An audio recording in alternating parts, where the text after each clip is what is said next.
We had a few things to check on. Amy McCormick, president of the Calumet College of St. Joseph, is here to welcome everyone. Thank you. Well, good morning. I don't know if any of you were able to take a walk. I know that was on the schedule at 8 o'clock, so that was my original plan, and it's not raining yet, but it's a beautiful, I took my walk and it's a beautiful 62-degree day at 7:13 this morning, so no complaints. But I want to welcome you to Calumet College. I know this is your annual conference, so you're here, so I've definitely been up here before to welcome you.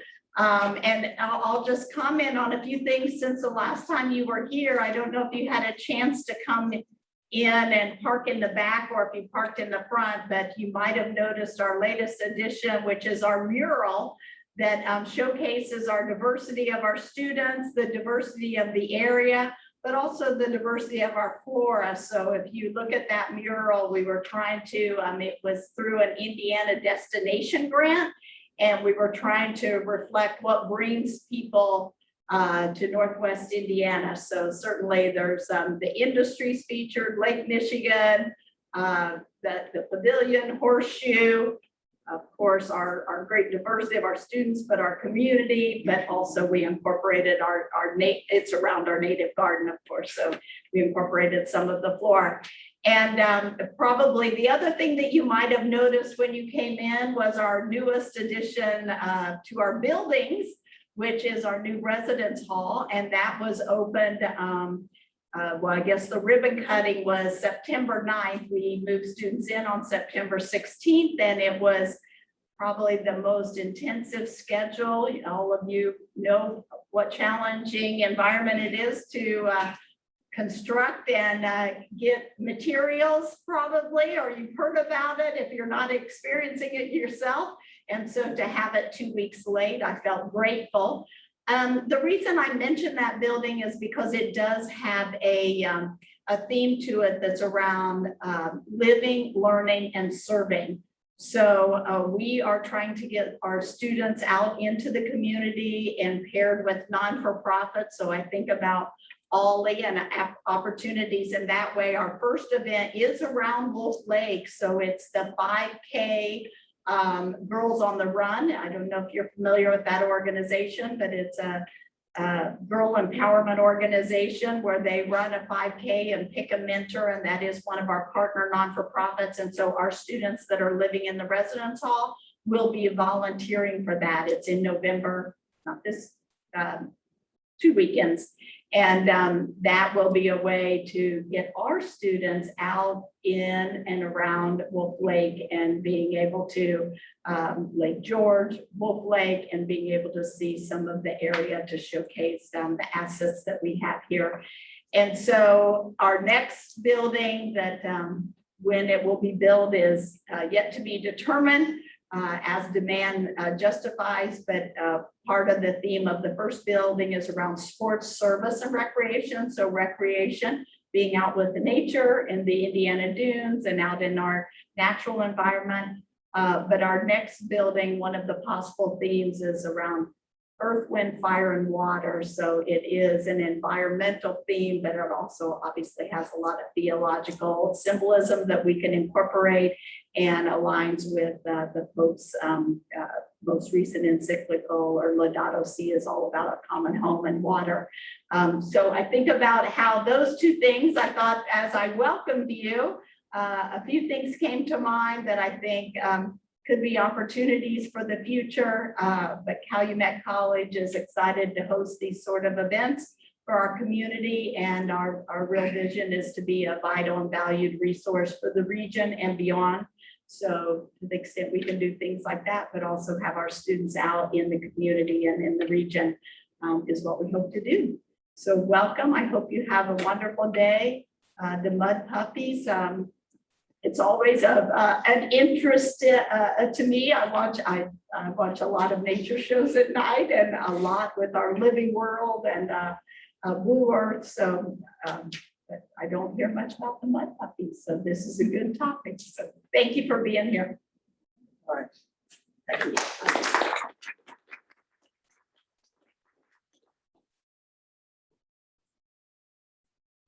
All right, before we continue on, I just want to point out for those who are here in person that they're looking at a mud puppy when they sat down this morning. And we're encouraging everyone here to take tabletop display home with them, so they can pass it on to their local public library or local school library or local science class.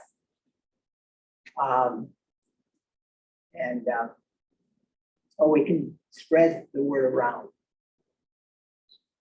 And so for the introduction today, is Dr. Phil Willie, who is president of OLLI.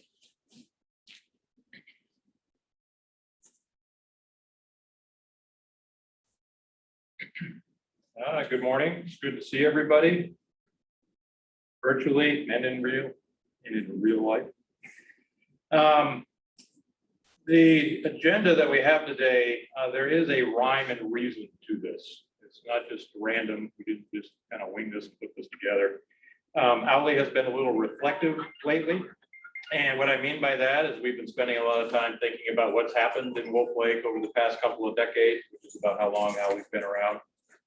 So we've been thinking a little bit about what's happened. We're thinking about what's happening right now, current projects that are happening right now, which is kind of the first and the second panels. And then the third panel, we're thinking about the future. Where is Wolf Lake headed? And so we're going to hear some talks and discussion along those lines this morning through each of these particular panels. And then there'll be opportunity to talk about this with everyone, to think mainly about the future, kind of like where are we now, where are we headed, what should we do? And then, you know, who can do what, that sort of thing. So that's the kind of general framework for that particular part. And as I said, we'll have some discussions about that. And then after lunch, we're going to have some project updates, because once again, one of the primary missions of OLLI is communication among various groups, across state lines and across different agencies, up to county, local, whatever, and NGOs. And so we're going to hear about some of the ongoing projects that some of these we've heard about in the past. And so we'll get some updates about them, and people are always curious about that. And we're looking forward to that. And then we're going to wrap up. We're going to hear a little bit about a documentary that's actually being filmed about Wolf Lake. Now, kind of the heart and soul of the documentary is Wolf Lake, but it's applicable to the Calumet region in general. And basically a lot of the lessons learned are going to be basically global. And it's kind of reflecting on we're kind of rethinking the relationship between people and nature in the modern age, which a lot of people are calling the Anthropocene. And so we'll wrap up the day talking about that. When people are here, we'll have plenty of time to talk about that as well.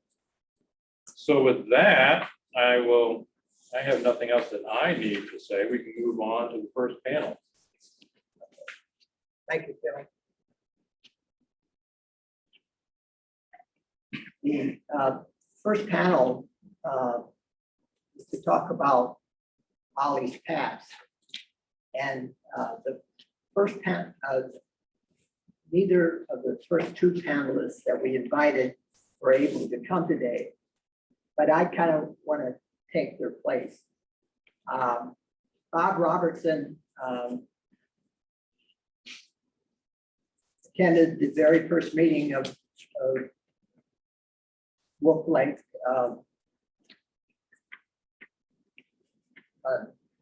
Initiative, and was a fish biologist in Indiana DNR.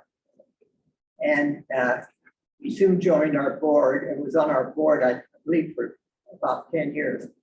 Tom, when did you join? When did you start? Bob returned in 2009. 2009. So that's when Bob Robertson retired in 2009. And in a couple of years earlier than that, we had a couple public meetings in one day, I believe. And at one of them, there was a question raised about the need about the management of the Wolf Lake Watershed. And Bob Robertson answered, you can't manage half the watershed. And that comment stuck with me through the years, and it makes me kind of laugh today. But I think it was true. It was very true then, and I think it's very true today. And that's one of the reasons we're here. And I can remember in the year 2000, we just started our bi-monthly meetings, coming up with vision for Wolf Lake.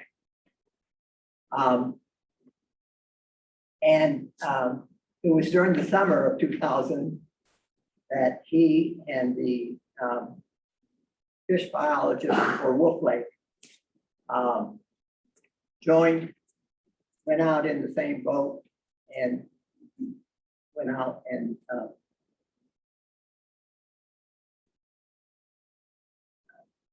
examined the fish that were there. And they came back to a meeting the following month, I think it was, and explained that they were able to go out in the same boat and kind of we can do this. We don't have to do it by ourselves. We can get together and do things. And I thought that was kind of an encouragement, I think, for the meetings that followed. Frank Raldi, I wanted him so badly because he grew up on the east side, Cakewish areas, and so he grew up in Wolf Lake, around Wolf Lake, and I'm interested in talking to him about his connection as a youth and how he views the lake today. But I knew from early on, even though we invited him, that we were not likely that he would come. So I just wanted to fill in for those two folks. And the next speaker will be Durs Anderson from Open Land.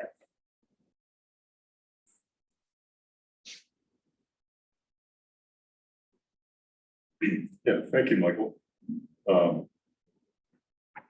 So I started working with Open Lands back in 1994, and within a year, first year or so, I started working on projects in the Calumet area and discovered Wolf Lake. I mean, I grew up in Oak Lawn, and I really didn't know the Calumet area well, but learned quickly through a lot of just really amazing residents, people, leaders, local environmental leaders. Met Mike, I think, within a few years. And then, just began kind of exploring the geography. And Wolf Lake was one of those like holy cow type habitats, straddling the state line, just an amazing natural feature that I didn't expect in the Calumet area, like a lot of other habitats in the Calumet area that are just really unique, that have survived through all the industrialization and the economic upturns and downturns over the last 100 years. So when Mike got involved, in establishing all of Wally, that was great because every environmental habitat or every environmental niche needs a leader to pay attention, to get people galvanized about how important those habitats are. And Michael started playing that role. and it's not a one-person job, and he knew that right from the beginning. And that's really, I think, what motivated him to really outreach and begin to develop a core of people that would focus on like collaborate and think through what really needs to be done. And the tough part, has been getting governmental bodies involved, and that's always been a difficulty.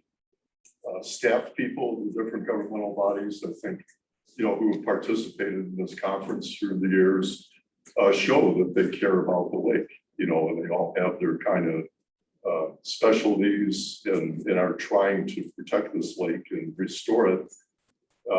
But as individuals, it's a tough step to move up into that governmental body and the leadership of governmental bodies to really make that commitment.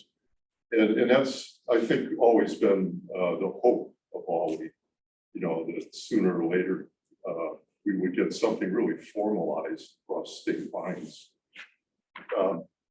So, it's difficult. In Indiana and Illinois, have a long, difficult political history with one another. And, that's reality. I mean, you can't deny that.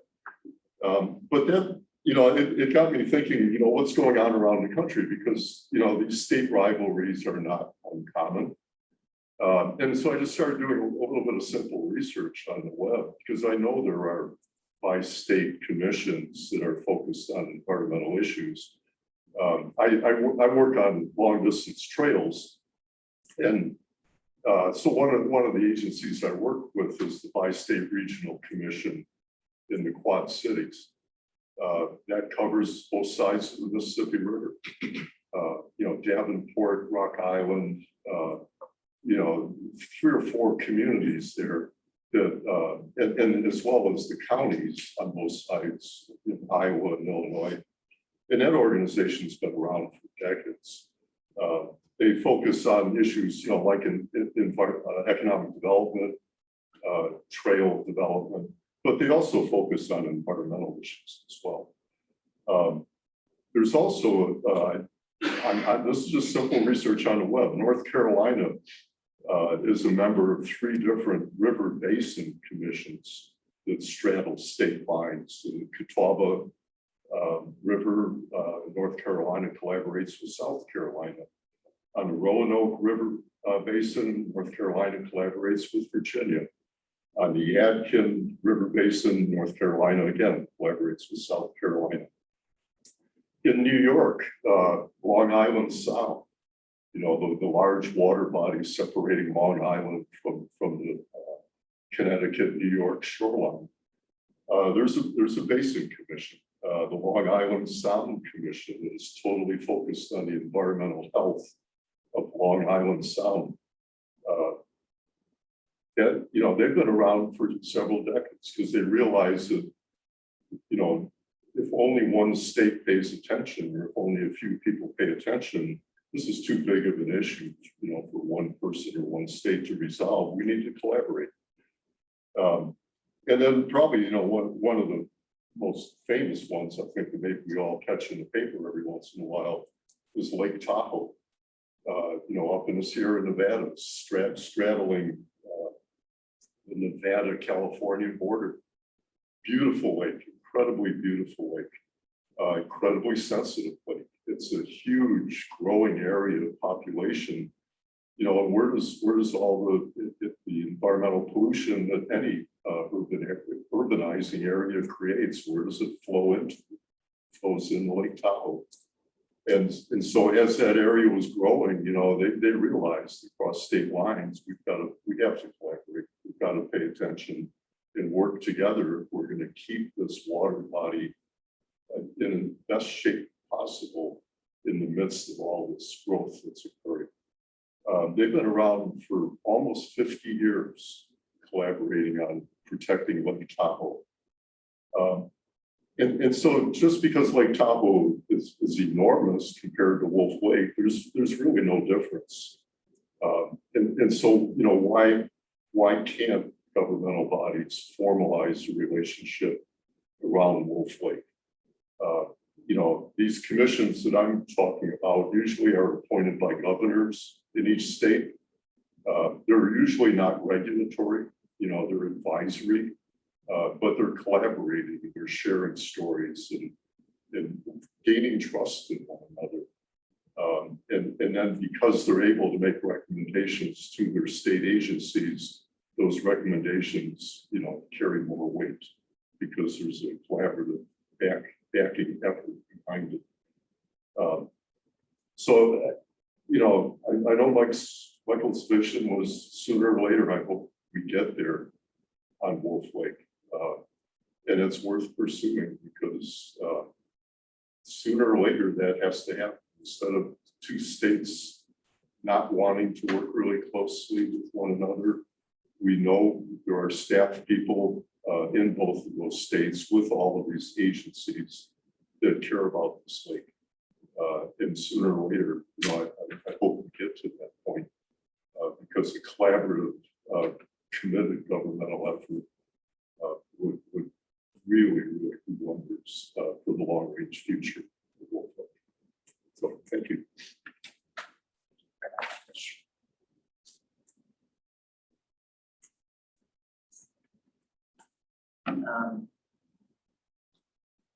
Person also that was around when I got involved with Ollie is Dr. Young Choi, ecologist from Indiana. And I would like to hear his views on the history of Wolf Lake. And he's had several fairly large grants. Came in 2000 and maybe 2011, 2012, something like that. Yeah. But could you kind of talk about your experiences with Wolf Lake?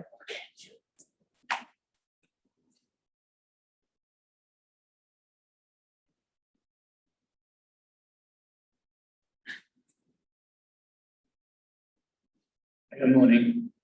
Actually, my first experience with Wolf Lake was actually on the way, and I actually on the way of my interview at the Federated University, Calumet by that time.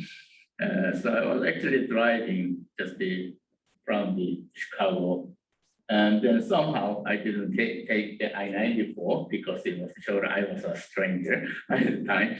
So I actually arrived in the Indiana Tollway. Then I actually saw just the lake, just south of the Lake Michigan. And my first thing, wow, what kind of just a landscape and those scenes actually besides this just a Lake Michigan. So I was actually kind of really just strong impression with that. But later, and I actually got offered with the job about this more than 30 years ago. And then later, that was actually that was one of the lagoon of just the Lake Michigan. Okay. That was it. Yeah, that was it. And I kind of settled down at just the Federated University Calumet, now the Federated University Northwest. But at around 2000, I believe, right? So a group of people, including Mike, also just both from the city of Hammond, the park, just the district, and then also just the Army Corps. Kind of also by that time we had another advocate group of the Grand Canyon River Task Force. Yeah, so they all acted together and they approached me just now can bring the issue where they actually were flanked. Then that was actually one every now and then just have some assuming there was many of just the damage incurred by many of those industrial activities. So they want to now then just try to restore. Okay, if there was any damage was done at the Wolf Lake. So because my specialty is actually just restoration ecology. So I'm looking into the ways to actually recover and restore some of the ecosystem. So they approached me. So actually now the Army Corps of Engineer already have their just budget on hand, and they just want to do some of feasibility. If they agree a lot of damage done at the just Wolf Lake, and if there's damage and if there any way actually we just they can just restore. Yeah, so that was actually the first just project actually landed to me, and sure, and I was very much interested in. And then we actually took the feasibility study, just I think it was 2001. And then, but it was a very surprise. Amazingly, actually, water quality of the just the lake was actually a few there's Anderson actually briefly mentioned about the Lake Tahoe. But it was actually water quality. Water itself is probably as good as just Lake Tahoe. That's just a superb, just water quality. And I didn't see any sign of eutrophication. So it's relatively clear. It's kind of trouble because of some of the sand particles got suspended in the water, but I checked the dissolved oxygen and all that kind of indicator, just the organisms such as just we actually found the some of the leeches or the scud. They're all just indicators of class 1 or class 2. That water. So it was really just a high just water quality. So I was very impressed. That's a very impressed of that. But that is actually one side. But on the other side, and the student actually, it did not take me long to learn actually the lake was divided by the tollway. Okay? So that actually now then actually blocked the water flow. So by that time, in the early 2000s, there was actually kind of an issue because we have two major manufacturing industries, okay? The Lever Brothers, and then by that time there was the severe company. Actually, they actually take the water from the Lake Michigan and they use them and they treat it. Okay? So they treat it and they just after that, they actually release the water into the Wolf Lake. As a result of that, but now then because of the Indiana tollways, water flow is blocked. The water actually has no place to actually go out. As a result, actually lake level, that's kind of water level is kind of raised. So that was the issue by that time. So that was actually one issue. Not even without investigation, you can actually know just right away. And the second, by just looking at some of old map of the Lake Michigan, we found some of those islands were missing. So they were actually taken off actually because it is a sense that they might just the speculation was that they were actually now then to go away to build the tollway for the construction. And then the third, so still the water quality is good, but actually still just one of the major actually now then issue we found was actually all those plants growing along the shoreline. So they were actually nearly all those exotic invasive plants. So that kind of most of some of the exotics okay, but that we have here in the Lake Michigan also actually, such as just a tall reed. Okay, it's called a phragmites, it's just giant reed. There's about just 2,000 different variety. We have American variety, but unfortunately, that variety actually came from Europe. But once they come in and they grow tall, so just block the sunlight, so some of the lower plants cannot grow. Most of our native plants actually, so it actually reduced our diversity of native. And we have a few other those exotic invasive species. So we took this recommendation. Also, another one is also in the water. Although we also found another exotic plant called the Eurasian milfoil. Also found. So we just took the recommendations. So water is in really good shape, but we actually have lost some of sand island that could be a possible spawning place for the fish, or some of the nesting place for some of migratory birds. like that. So that actually now led into the just one of a mega project, okay, just the given to the city of Hammond, okay, just the from the Army Corps of Engineers for just a shoreline restoration. It's almost a $7 million project. So this is what you see now. So they actually now sprayed all those just invasive plants and they reviewed just the sand island. So actually that project ended around 2010. That was beautiful. Okay.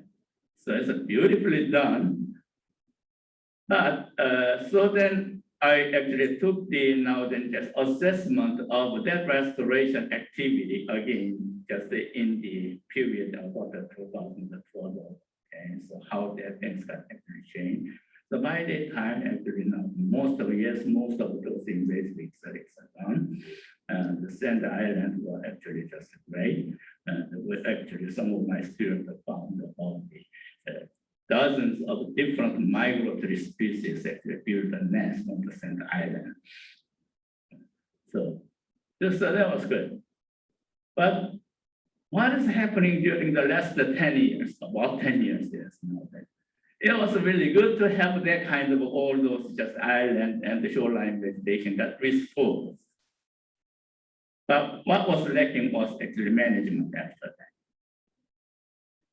Yeah, at the time of my just assessment at the post-restoration assessment, the one of the worrisome is actually most of those exotic plants were actually just disappeared, but we still have a few left. But they are very aggressive plant. They can actually come back anytime.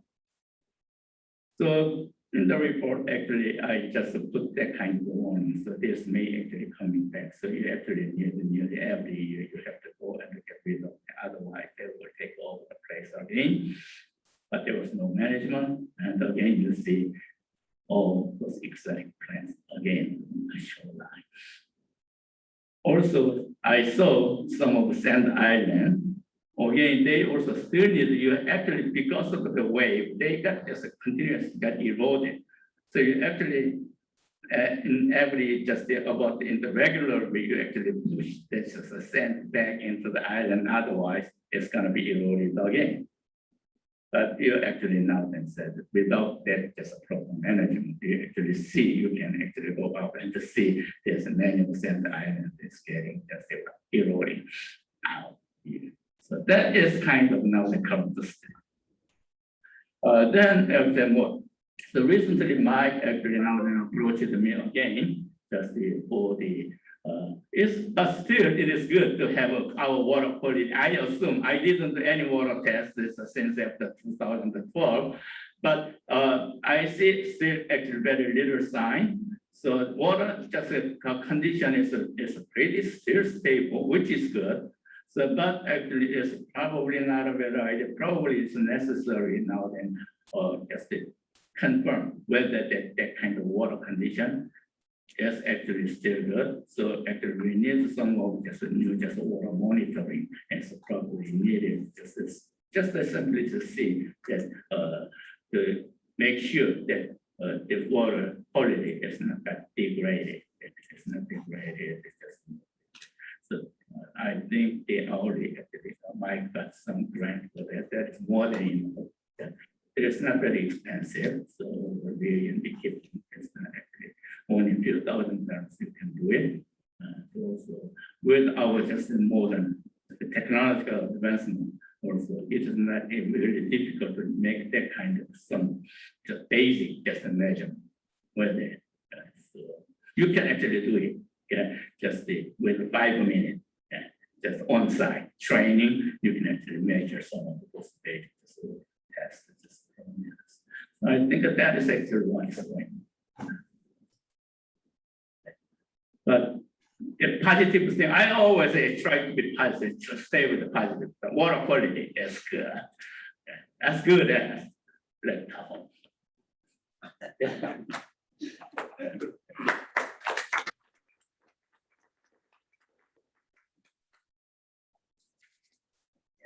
The restoration of the shoreline was started out to be 8.9 million. Yeah. And ended up to be 6.9. Yeah. Why? Because we couldn't get Illinois side together with Indiana side. And so gotta try it again some.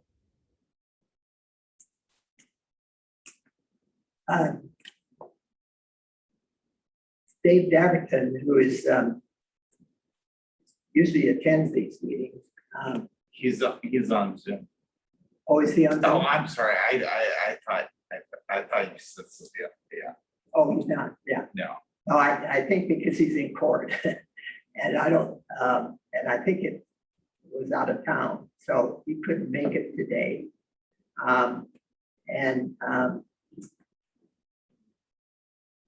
His talk was going to be around court case that we've been, we started out in 2013. And now it's almost 10 years later. And every so many years, we were in court trying to get some accommodation made for some enforcement thing. And we haven't been totally successful at that.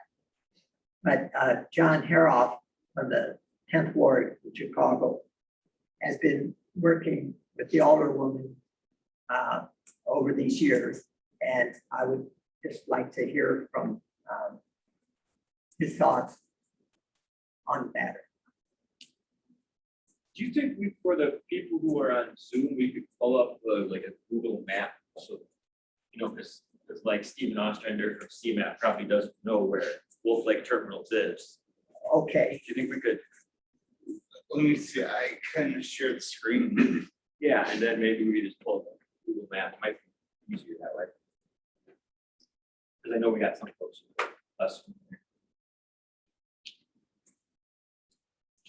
There's always technical difficulties. Either you just browse there.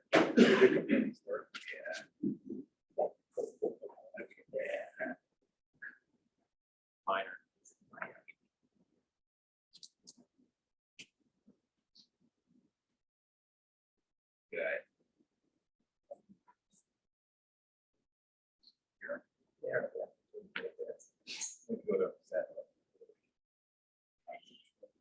There, that's Do what you want me to start share screen? Yeah, just so that we have it up. I know. Share screen. Yeah.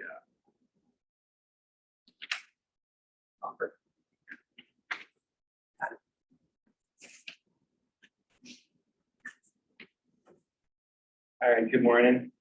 I'm John Haff. I work with the 10th Ward Alderwoman's office. Like Mike said, this has been an ongoing problem predating 7.5 years ago when Alderwoman Garza was elected. You started, I believe, in 2013. On our side of the border, I know I first drafted a letter for the Alderwoman to the Illinois Department of Environmental, or Indiana Department of Environmental Management, objecting to the issuance of a permit in 2017. And I never received a response from IDM about our objection. When they went to renew, I believe every 5 years they need to renew their permit. And so this year, Wolf Lake Terminals, which is this facility with all the tanks on it, folks on Zoom. It's labeled there. Okay, excellent. They discharge stormwater and wastewater, and they receive a permit to discharge through the NPDES US EPA law, and their state are allowed to issue that permit. Part of the requirement is that, they get the permit discharge into a navigable waterway. However, if you look closely at the map, they do not border a navigable waterway. They discharge across the state line through a berm into the part of Wolf Lake that is in Illinois, which is the nature of the objection that Michael has had for years, the objection that we have as the Alderman's office. This year, when they applied for their permit again, I once again drafted a letter. I have not gotten a response to that letter either. But I also have the city's Department of Law this time trying to come up with a strategy. After I reached out in March 2022 of this year to the Chicago Department of Public Health and the Law Department, Chicago Department of Public Health and IDNR went out in July and August to inspect the site based on what I told them. A lot of people not come down to this neck of the woods a lot. So they wanted to confirm that in fact, there was no shoreline that Indiana could be discharged into, and they did agree with David and Michael's and I's assessment that the actual water discharge from Wolf Lake terminals does occur in Illinois and not Indiana, thus IDEM should not be issuing a permit. The City of Chicago now agrees that this does happen on our property. However, there are always jurisdictional issues. So while this is technically in the City of Chicago's water, it is on the William Powers Conservation or Recreation Area's property. So it's state-owned property run by IDNR. So as the city, I don't have a lot of authority to go out there. I mean, I can get the inspector to go out and look. When they went out, they did one of the 2 times see an oily sheen on the water, which was concerning. But I can't just go out there and inspect the facility because that's across the state line. They did note that there are 2, you cannot see that really on Google Maps, but if you were to walk out there, there's a long berm right along the borderline. And there are 2 cuts into the berm that exist where the water actually discharges into Wolf Lake. So it crosses over the berm and then comes into, are they able to see that? It comes into Illinois. Oh, I'm sorry. I'll put the chat on the slide. Yeah. But it might be good to zoom out a little bit so they can see in relation to the whole. Yeah. That's probably a little more clear. So as it stands now, I am trying to get a regular meeting between IDNR, the Law Department, and Region 5 US EPA. Individually, all of us have talked, but there's no regular standing meeting to discuss the issue yet. I just got a message from the mayor's policy team this morning while I was sitting here. They're hoping by the end of the month that we can have a joint meeting with IDNR, ourselves, US EPA, and Illinois EPA to discuss our next steps.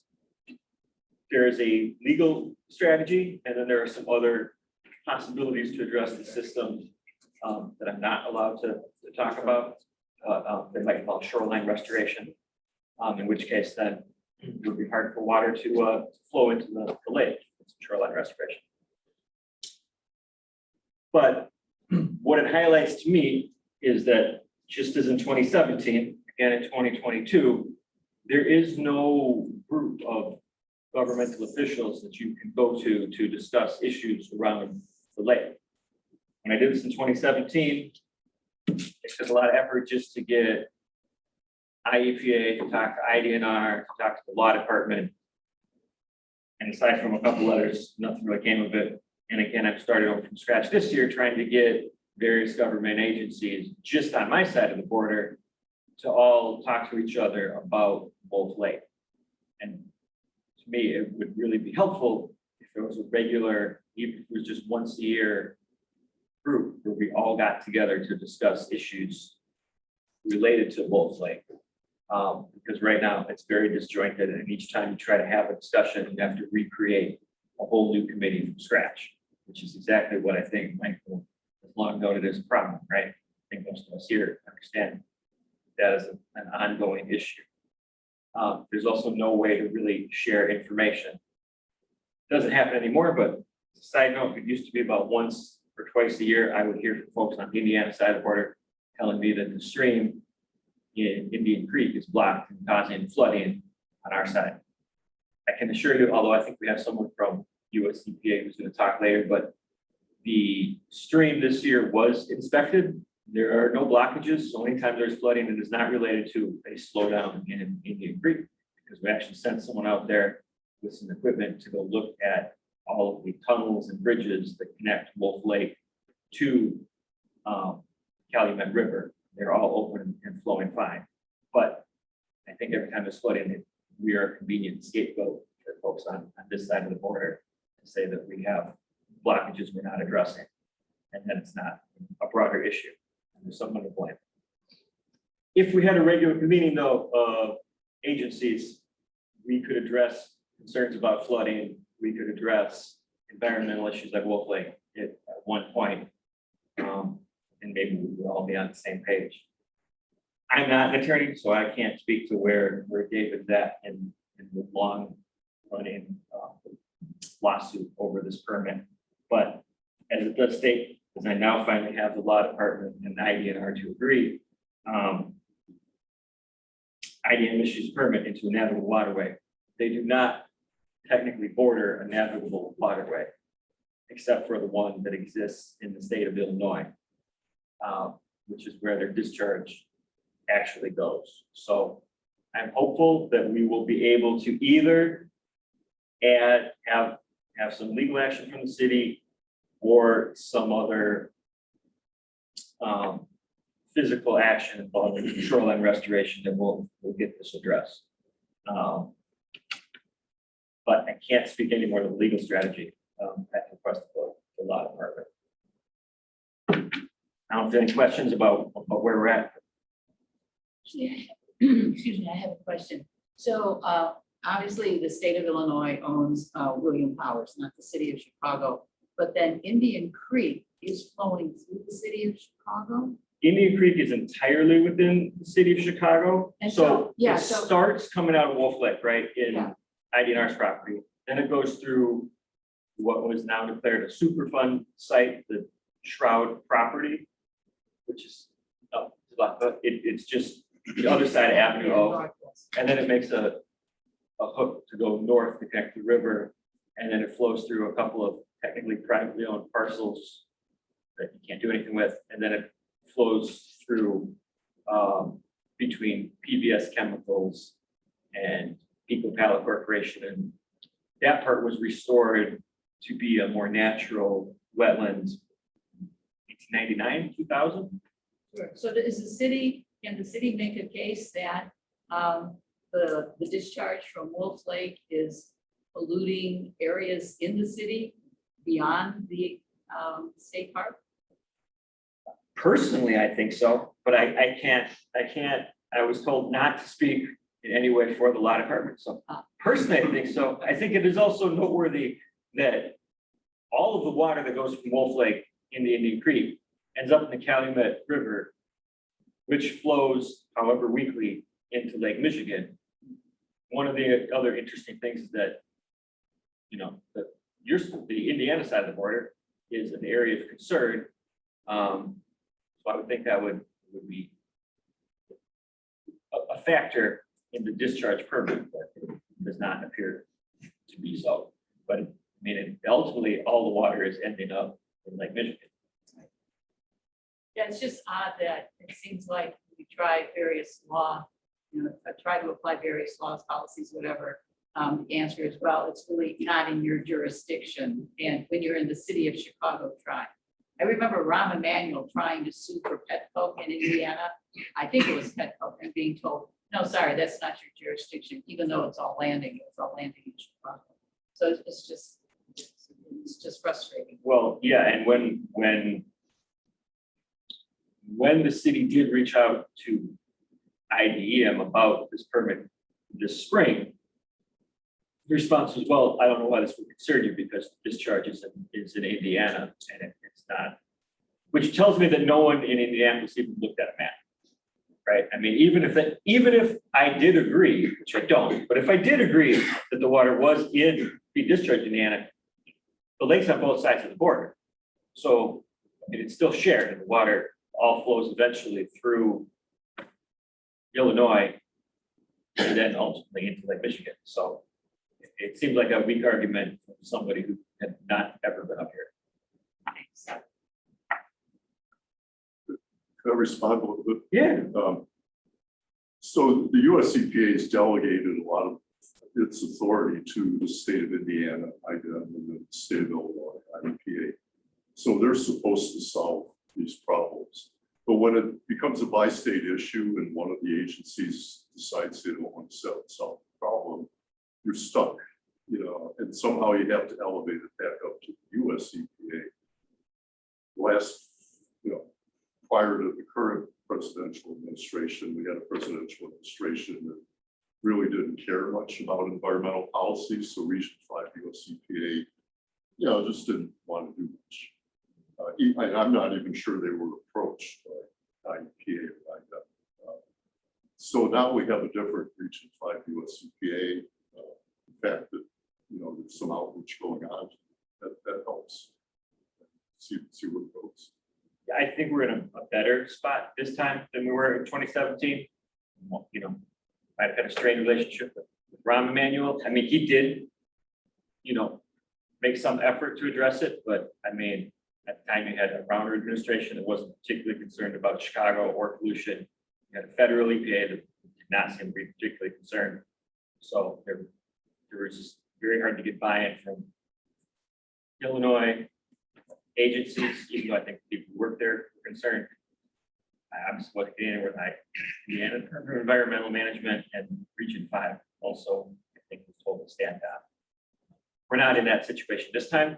There are definitely some people interested, certainly administration Springfield is more concerned about environment now. Region 5 has Deborah Shore, used to be an MWRD commissioner and is interested in the Calumet, now overseeing it. So I think the wheels are moving in a more forward direction, but it is still painfully slow. Can I ask what sort of pollutants are we concerned about? If there were a release, what would they be? Well, I mean, there are releases. Primarily what happens is they clean rail car tanks there. I mean, they have oil containment tanks and they have a system to transfer from the oil rail cars to the tanks. I'm not a scientist either. I'm not particularly concerned about that. I mean, they have separate permits and OSHA regulations they follow there, but the tanks themselves get washed down and those pick up oil too, just from, of course, transporting oil. On the Illinois side of the border, if you are cleaning out a tank like that, all of that wastewater has to go to a separate containment pond to then be treated. There is no containment pond at Wolf Lake Terminal. So when they wash the tanks off, whatever's on the tank just flows down and then as stormwater runoff goes out through a couple of cuts in a berm into our side. So, I mean, there's two issues. There's the legal issue, right, of whether or not it really should be able to issue a permit for the discharge in Illinois, but also there's a concern over the way Illinois EPA would handle it versus Indiana Department of Environmental Management handles cleanup tanks is very different, right? We wouldn't allow you to clean a tank that way on our side of the border. But it's oil leak sheen. And the second time that CDPH went out this year, they did note some oil sheen on the water. So, although I guess the water quality overall is good, right? All right, thank you. If anybody else has questions, right, I'll be around. Okay. Do we have anything on chat? The only comments so far is just more, they wanted more information about who John was. So I just said he works with the older woman. But let me add in that she's the 10th ward, right? I'll just put my email there too, so that if anybody in the chat, if our virtual friends need something. Oh, okay. What's interesting is Wolf Lake Terminals in 1992 was heavily fined for what, I don't know, but they were heavily fined. In the year 2000, when we were holding meetings to come up with the Wolf Lake vision, they were fined again. And so they have a history.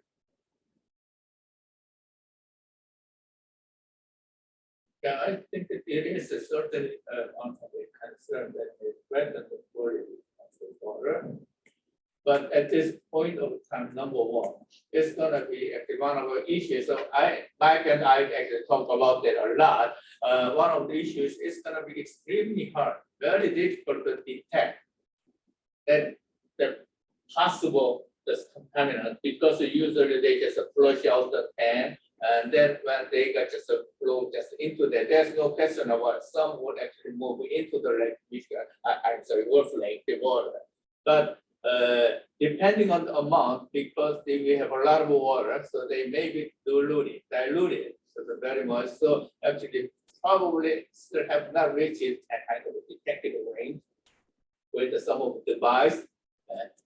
And also, there's kind of a very lengthy and expensive process actually. So whether it is not clear for at this time whether even they actually move into the lake and is that kind of a level of those contaminant activities reached to the detective level, or actually have reached that state standard or EPA standard. We don't know. Yeah, I would think too that the petrochemicals and all the other chemicals that are flowing off of the Indiana Tollway into the lake, you know, are mixing in with what's flowing out of the terminal. So I'd be interested in your reaction.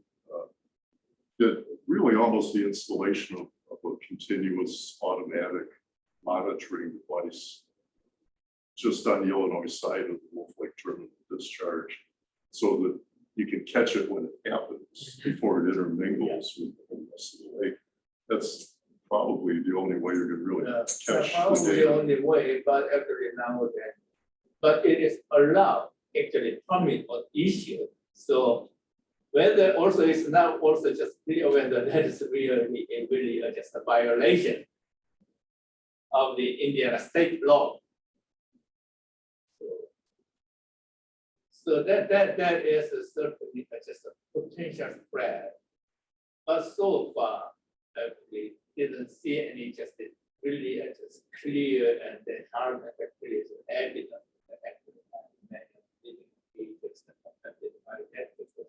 Okay, yes, yeah, it's a very so low level at this point of time. So it's probably just hard to catch it. But if you can see a sheen on the lake, it would suggest that that sheen is very polluted, right? I mean, that sheen would say, no, Indiana is polluting. Now, if Indiana has a law which essentially says, yeah, go ahead and pollute, then it would be up to someone, what, on the Illinois side to catch that sheen, Oh, yeah. bottle it, whatever, Yeah. and then. Yeah, even with the, because of the different regulation, then Diatoms are another source of sheen on the water that looks the same as oil. So you actually have to, you can't tell from looking at sheen what the source is. It could be entirely natural. Okay. That's. This is what all the environmental scientists in Illinois told me too. It's really can't determine because, I mean, I know from, you know, there are natural things that cause things to look like a sheen. I'll normally kind of look at some different oil. And so it's what you would be actually saying. So yes, there's a potential, but it's still very tricky. That is tricky. Okay. Joe Kruschek was planning on being here, but I don't see him. But he's attended previous meetings, just about every one of them. And he says, I'll volunteer. And some of you have probably here know about him. But for those who don't, he and his nephew over the past 4 years have were able to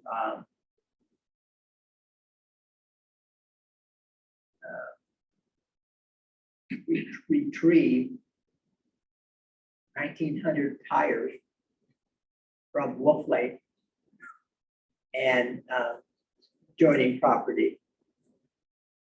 And it's not an easy job, because this year the tollway, because well, up until about a year or so ago, city of Hammond was picking them up and taking it. But about a year or so ago, they told Joe that they couldn't help him anymore because they didn't have the funds to do it with. So Joe thought, okay, so he took him up to the tollway and dumped him along the tollway, and the tollway personnel came by and started retrieving them. But then it became kind of a, they kept coming up there. And so the tollway folks said, what's going on here? And so he said, well, you're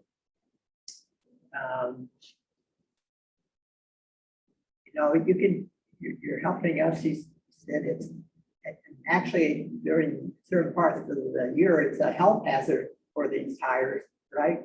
Be around. And so, so they had an agreement last year. Well, this year, they started sending them up along the tollway. I mean, they have to take they had to kind of carry them. Or they had a little wagon that they would put the tires on, and then they would haul the tires up to the tollway. I mean, that's quite a bit of work. Anyway, this year they threatened to, they caught him up there and they threatened to fine him $1,000 for it. And Joe told them, we're just trying to we're volunteers. We're just trying to clean up the lake. And, but anyway, they finally reached an agreement, and so he wasn't fined $1,000. But one of the problems he's had is getting owners of properties surrounding the lake to help him out and help him haul away. And so he, on his own, he went out and they kind of over the phone contracts with all of these landowners. And I've written a couple letters on his behalf. And so he's been very good at getting people to do their job, to live up to their responsibility, including the railroad. And but it truly isn't easy being a volunteer. I've concluded, and I think he's concluded as well. Okay, this is break time, so let's take 5 or 10 minutes to stretch out, and then we can begin with our with panel 3.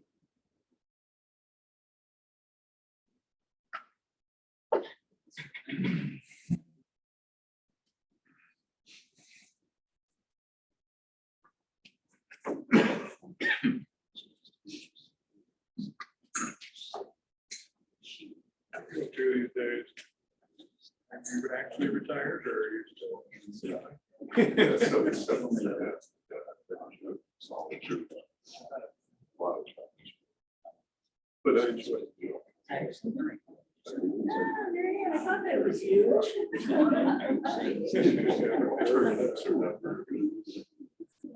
But, you know, I mean, it's 5 months before. When I set up. It's big. Because at the same time, it's I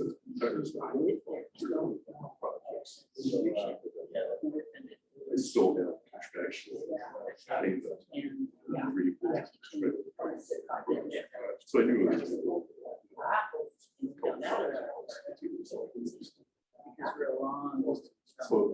So there's.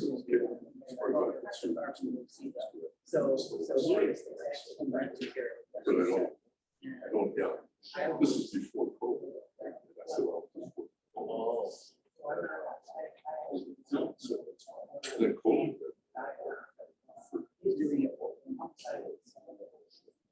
So I right there.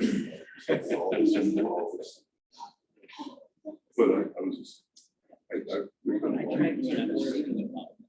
sometime. I was getting. That's why I'm.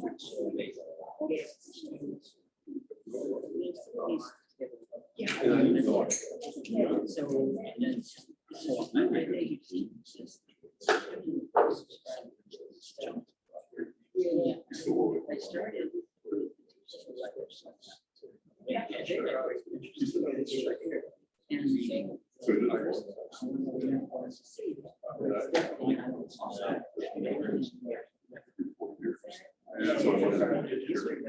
maybe I wonder about that.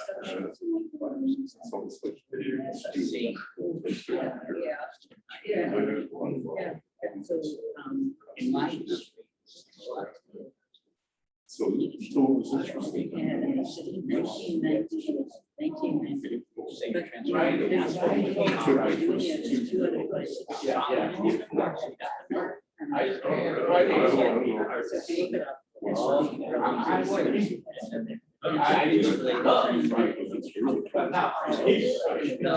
It's all based on steam water.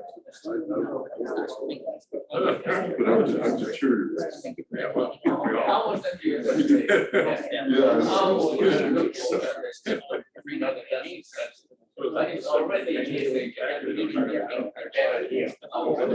I guess it's a lot of different.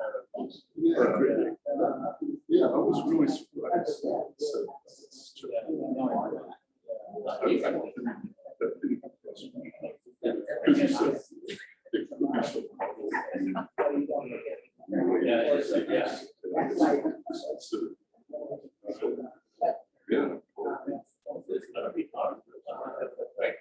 Yeah. No, that one in West Nile or a couple of decades, do I actually have that? I don't know.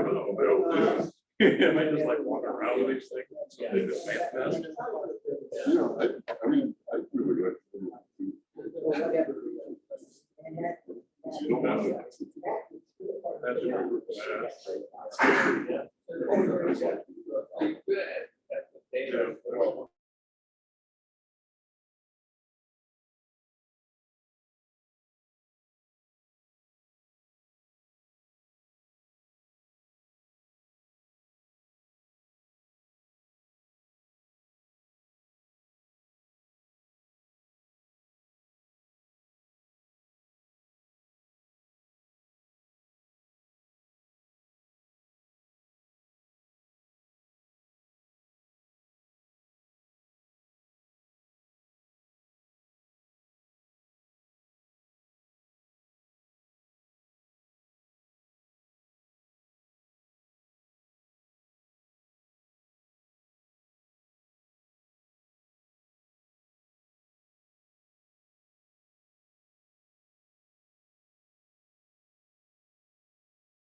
I mean, it's all. Okay, let's begin panel 3. Watersheds. We looked at the past, we looked at the present, and now we're going to kind of look at the future. And we want to talk about watersheds next 2 decades with primary Wolf Lake managers and other state regional planners to shepherd the future. What are the advantages? What are the challenges? And when I first tried to do this, I thought, well, we have to get all 6 managers on board. And otherwise, you can't do this. But I've been thinking about this a little bit more. And I think that, for example, if we got 3 owners from Illinois and 1 or 2 owners from Indiana, we at least might have a starting point. And then we could hopefully get all 6 owners together eventually. But that's may not be possible, and we might want to think about this a little bit to see if that's even possible. But to start us off, I'm going to call in Dr. Willink again from the Illinois Natural History Survey. Well, that's good. You said most of what I was going to say anyway, so if you could skip me now, and I'll just talk during the Q&A or whatever. Okay. I did say what you were going to say. Okay. Yes, yeah. Well, 2 Fine, minds. you're good. Yeah, 2 minds. That's good. I feel good about that. You've been around Ollie too long, I guess. Tom Bakula is here, and he's been coming up to for this meeting, I think, every year, right? About every year. And so what do you think about how Illinois DNR might be involved in this? Did you have something that, did you want to come up here and say? Probably able to hear you better.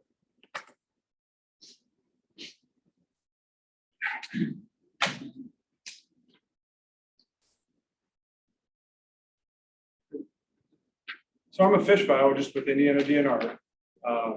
So with that, I mean, it's a pretty limited scope in what I do, but with coming to these meetings, trying to, if there are issues within the Division of Fish and Wildlife specifically, I pass those along to the biologists who need to know and try to work towards building that collaboration with others. Additionally, through these meetings, I have met a little bit more of the Illinois side biologists, forest preserve biologists, and trying to work with them on any of the projects and the Powderhorn reconnection that we'll hear about later. While I don't have much to say on those meetings, still sit in just to hear, as that does, the reconnection does affect the Indiana water and more Illinois, but how we're all working together. I mean, as much of the message is trying to get a lot of people in the room. That Powderhorn really has a lot of partners that come together over that specific project. And so it seems like a lot of the project related, if you have a project, you get those partners together. It's harder when you're just trying to do overall good things for the watershed, which definitely needs to be done and work through. And that's why I come to these meetings, is to try to at least have the Division of Fish and Wildlife in on anything that we can potentially do, most of which will be surveys, or since most of the land is not as natural as many of the other areas that we work in, but with the fish side, just making sure that we're making good decisions on fish management, specifically. I mean, not wanting to hurt any of the mud puppies because they are a concerned species around, and just making sure any fish management goes well. I'm trying to work with Illinois on letting them know what we're up to, and hopefully they'll reciprocate that. I have a question. A couple years ago, your presentation was about the lack of vegetation in Wolf Lake, or at least on the Indiana side of Wolf Lake. Does that apply to the Illinois side as well? I don't know, because I'm not, other than personal boating, I shouldn't be over there for work. I mean, I have been on the Illinois side a little bit, but not very far. I mean, while Dr. Choi talked about it, Eurasian water milfoil being a bad invasive plant, at times, any plant's better than no plant. So, well, I'd definitely not rather have milfoil. At least having something in there to provide some habitat is good. The times I have been out on Wolf, it still lacks a lot of that functional vegetative habitat. It's got a lot of drop-offs and that sandbars, which are great, but not a whole lot of hiding potential for those young fish. At least the Indiana side, we don't have. It's a bad thing that the slag and the riprap on the Indiana or the Illinois side, but it's really good for the mud puppies. We have a lot of sand, and it's not particularly great for the fish hide. Yeah, what would it take to prove that? What are the options? Water clarity is an issue. I mean, and with the steep sided drop offs, it's a very narrow band for those plants to grow. And the wind and wave energy, it's hard to get plants to really root into that sand. Where the restoration areas, where those islands are, I mean, that's a much better habitat.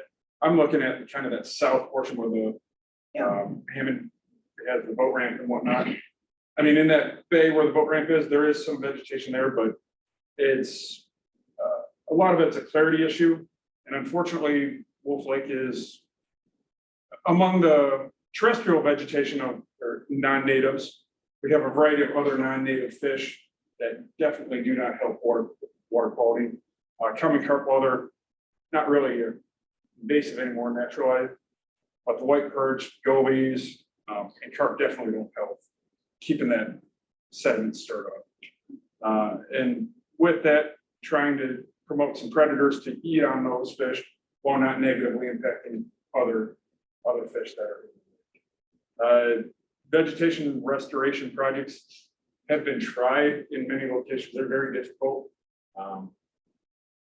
If carp's an issue, basically putting up excluder areas while they're typically pretty darn unsightly because of snow fence. They keep the carp out and allow some of those emergence and submerged plants to start to take back, but ultimately need to curb some of the carp population. Carp and white perch. White perch is probably a bigger issue than the Indiana side of Wolf Lake.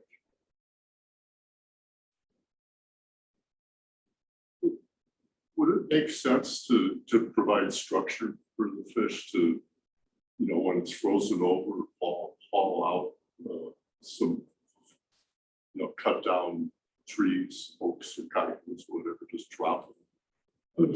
I've seen that in other locations. It seems like that'd be reasonably cheap and easy. Nothing's easy. Nothing's easy, and yes. And so with what I do, I mean, dealing with 14 counties, Northwest Indiana, by myself, trying to work with local partners. Was working a little bit with Perch America on trying to develop actually some walleye spawning areas, and just some obstacles came up on really getting material to the location. Many of the other lakes I work on, you could go a half mile away, cut down a tree grove, and you got everything you need. We don't have that luxury here, so the logistics aspect of it might be a little bit more, but that is definitely something I'd like to see. And really, that's working a lot with local partners. I mean, we do have a permitting system, but that's not it's not that difficult, as you can see from the Calumet container, which is not an IDEM permit. It's a divisional water permit, but it's much easier to get, and seeing as how it's a project that would be actually benefit, it makes a lot of sense to do, but yeah, I'm a big fan of the woody structure, not as much cottonwoods, they deteriorate a little too quick, but your oaks or cedars, locust, really good materials. It's just a matter of where do we get those materials from here, to get those in and to provide that vertical structure for the fish. With buckthorn and honeysuckle. Buckthorn, probably a little bit, honeysuckle, it'll have short-lived effects. So a lot of people use like Christmas trees, pine trees. You get 2 to 3 decent years. By year 5, you might have the main stem stick back, and then the cinder block that you attached it to. It's a lot. Christmas trees are a lot of darn work for that short impact. But definitely something if basically local group, since I'm an hour and a half away, local group coordinated a dump off location, basically in the parking lot, and then a work day, get those wired up. Even if we didn't put it out on ice, because ice can be difficult at times, whether it's thick or you want volunteers walking on potentially thin ice or a spring. But I have plenty of large work boats that we can get those put in the water real easily. It's just a matter of locally kind of developing that effort to put something out there. And again, we need something to weight it with. So whether it's cinder blocks is the most common one, because they're easy and cheap to get typically. But then we don't want to keep putting stuff in the lake like Joe's been taking out all the tires. We don't want something long-term that's an issue. Because I know in the 70s and 80s, tires were the hot thing for fish habitat, and we're living at that unfortunate aspect now, so getting this pulled out of many locations. What are 2 and 3 rare fish species in Wolf Lake? Not so much a fish, but I mean, the mud puppies is probably the biggest concerning one. Most of the fish that I deal with are not rare or endangered. They're more your common, your bass, No, bluegill. I meant in population. What do you see infrequently? Infrequently, it's been a couple years since I've done that survey, and I mean, most of the stuff that I deal with is just common. We don't run a seine or anything like that for the smaller minnows that would be more infrequent. So you don't really know what minnows are there. They're the common ones, like they're probably brook silver sides and some fat heads, but many of us, anything that's probably under 2 inches, our nets don't detect. But what we do is for more of that fish management for anglers, we don't run that type of gear. We do have our non-game biologist. He bounces around the state and does a lot of those surveys. And so he'll have the presence absence type of stuff, which I can get. I just don't look at very often because they're just the area I cover. So are you stocking Wolf Lake? Yes. Most recently with walleyes. Additionally, Perch America does walleye stocking, and then the Illinois DNR does stocking in various pools on their side as well.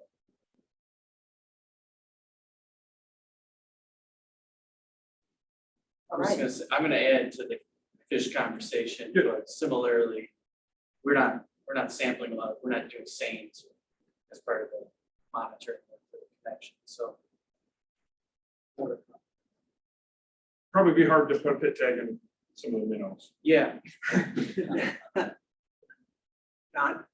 I'm just curious, because you would know better than me. Have you seen any signs of any salmon in Wolf Lake? Because they do go through Indian Creek. I mean, so. I used to haven't- not believe it, but I've seen them in there going up the creek. So I know they're going up the creek. I just, they're not being stopped. Coming up actually to the East Chicago Senator District. all the way. They actually just smoothing all those Grand Canyon River and the Apache Canal. And then actually they actually found inside of the just the water tank in the just the East Chicago. Well, I mean, that's why, I know they're going up to UD Creek regularly, so. Where do they? I mean, where do they stop? Where do they stop? There at the East Chicago, the sewage treatment plant. And So they don't come into Wolf Lake. I never heard of. No, So- there's records of salmon. There's a Like, Here, yeah, people okay. have caught them there. There's fish surveys that pick them up there. Maybe in the past, not all. But they can. Illinois also stocks or had in the past stocked rainbow trout as a catchable population, Yeah, not the anyway, migratory Yeah, kind. but that was anyways, those salmons are not native. Yeah, these are like Chinook. Yeah, There's they're Chinook all in different. Wolf Lake. And they definitely go up in here. People used to fish from a lot there. They don't see you quite so much anymore than that. No, there's a guy who's studying from. Yeah, Yeah. but I used to, at one time it was like elbow to elbow people Yeah, really. all native. But numbers are big fish down, so I are think about- that's part of the reason why we're not seeing Yeah. so many coming up. Yeah, so some of just lake trout, whitefish, they're all gone. I think the biggest barrier now is there's like that kind of steel retaining wall that's sometimes underwater, sometimes not. You know what I'm talking about? Right along the edge. I don't know if that's underwater now or not. That would, They're getting over that. yeah, they could certainly jump over it. That's kind of their biggest barrier. Yeah, but they've definitely the whole time, even when the water was lower. Yeah, they could. So they get in there, but I think the biggest issue why you might not be hearing about it now is that their numbers might be down in Lake Michigan, so we're not seeing as many. Could be. Yeah, if you go to the East Chicago Central District, they water that tank before they release back into the Grand Canyon River. Actually, it's a lot of kind of just very other thing. They use actually even the freshwater sponge. Yeah, in there. So, You mentioned the white porch as being not good. Yeah. Why, what does it do that causes it to be? They're extremely prolific and very aggressive. So they'll get in and eat a lot of the fish eggs. I mean, couple that with brown gobies. So the white perch, they'll hang out in the open water, brown gobies on the bottom. They're hammering any of the sport or non-sport fish and each other. I mean, they'll eat each other like crazy. Being super prolific, they grow really quick. They don't get very big, which is good for a predator, but the predators can't keep up because their reproduction gets down by everything getting eaten by them.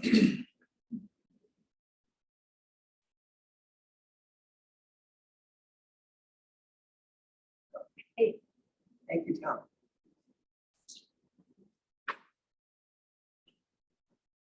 Next up is Stephen Bell from the Chicago Park District. And we're looking at the next 20 years. And what are your thoughts on this, Steve? Yeah, good morning, Michael. Can you hear me okay? I hear you fine. Thank you. Okay.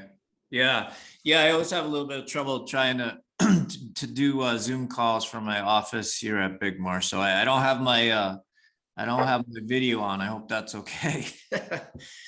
Yeah. I mean, I think I don't think I fit squarely into this this discussion.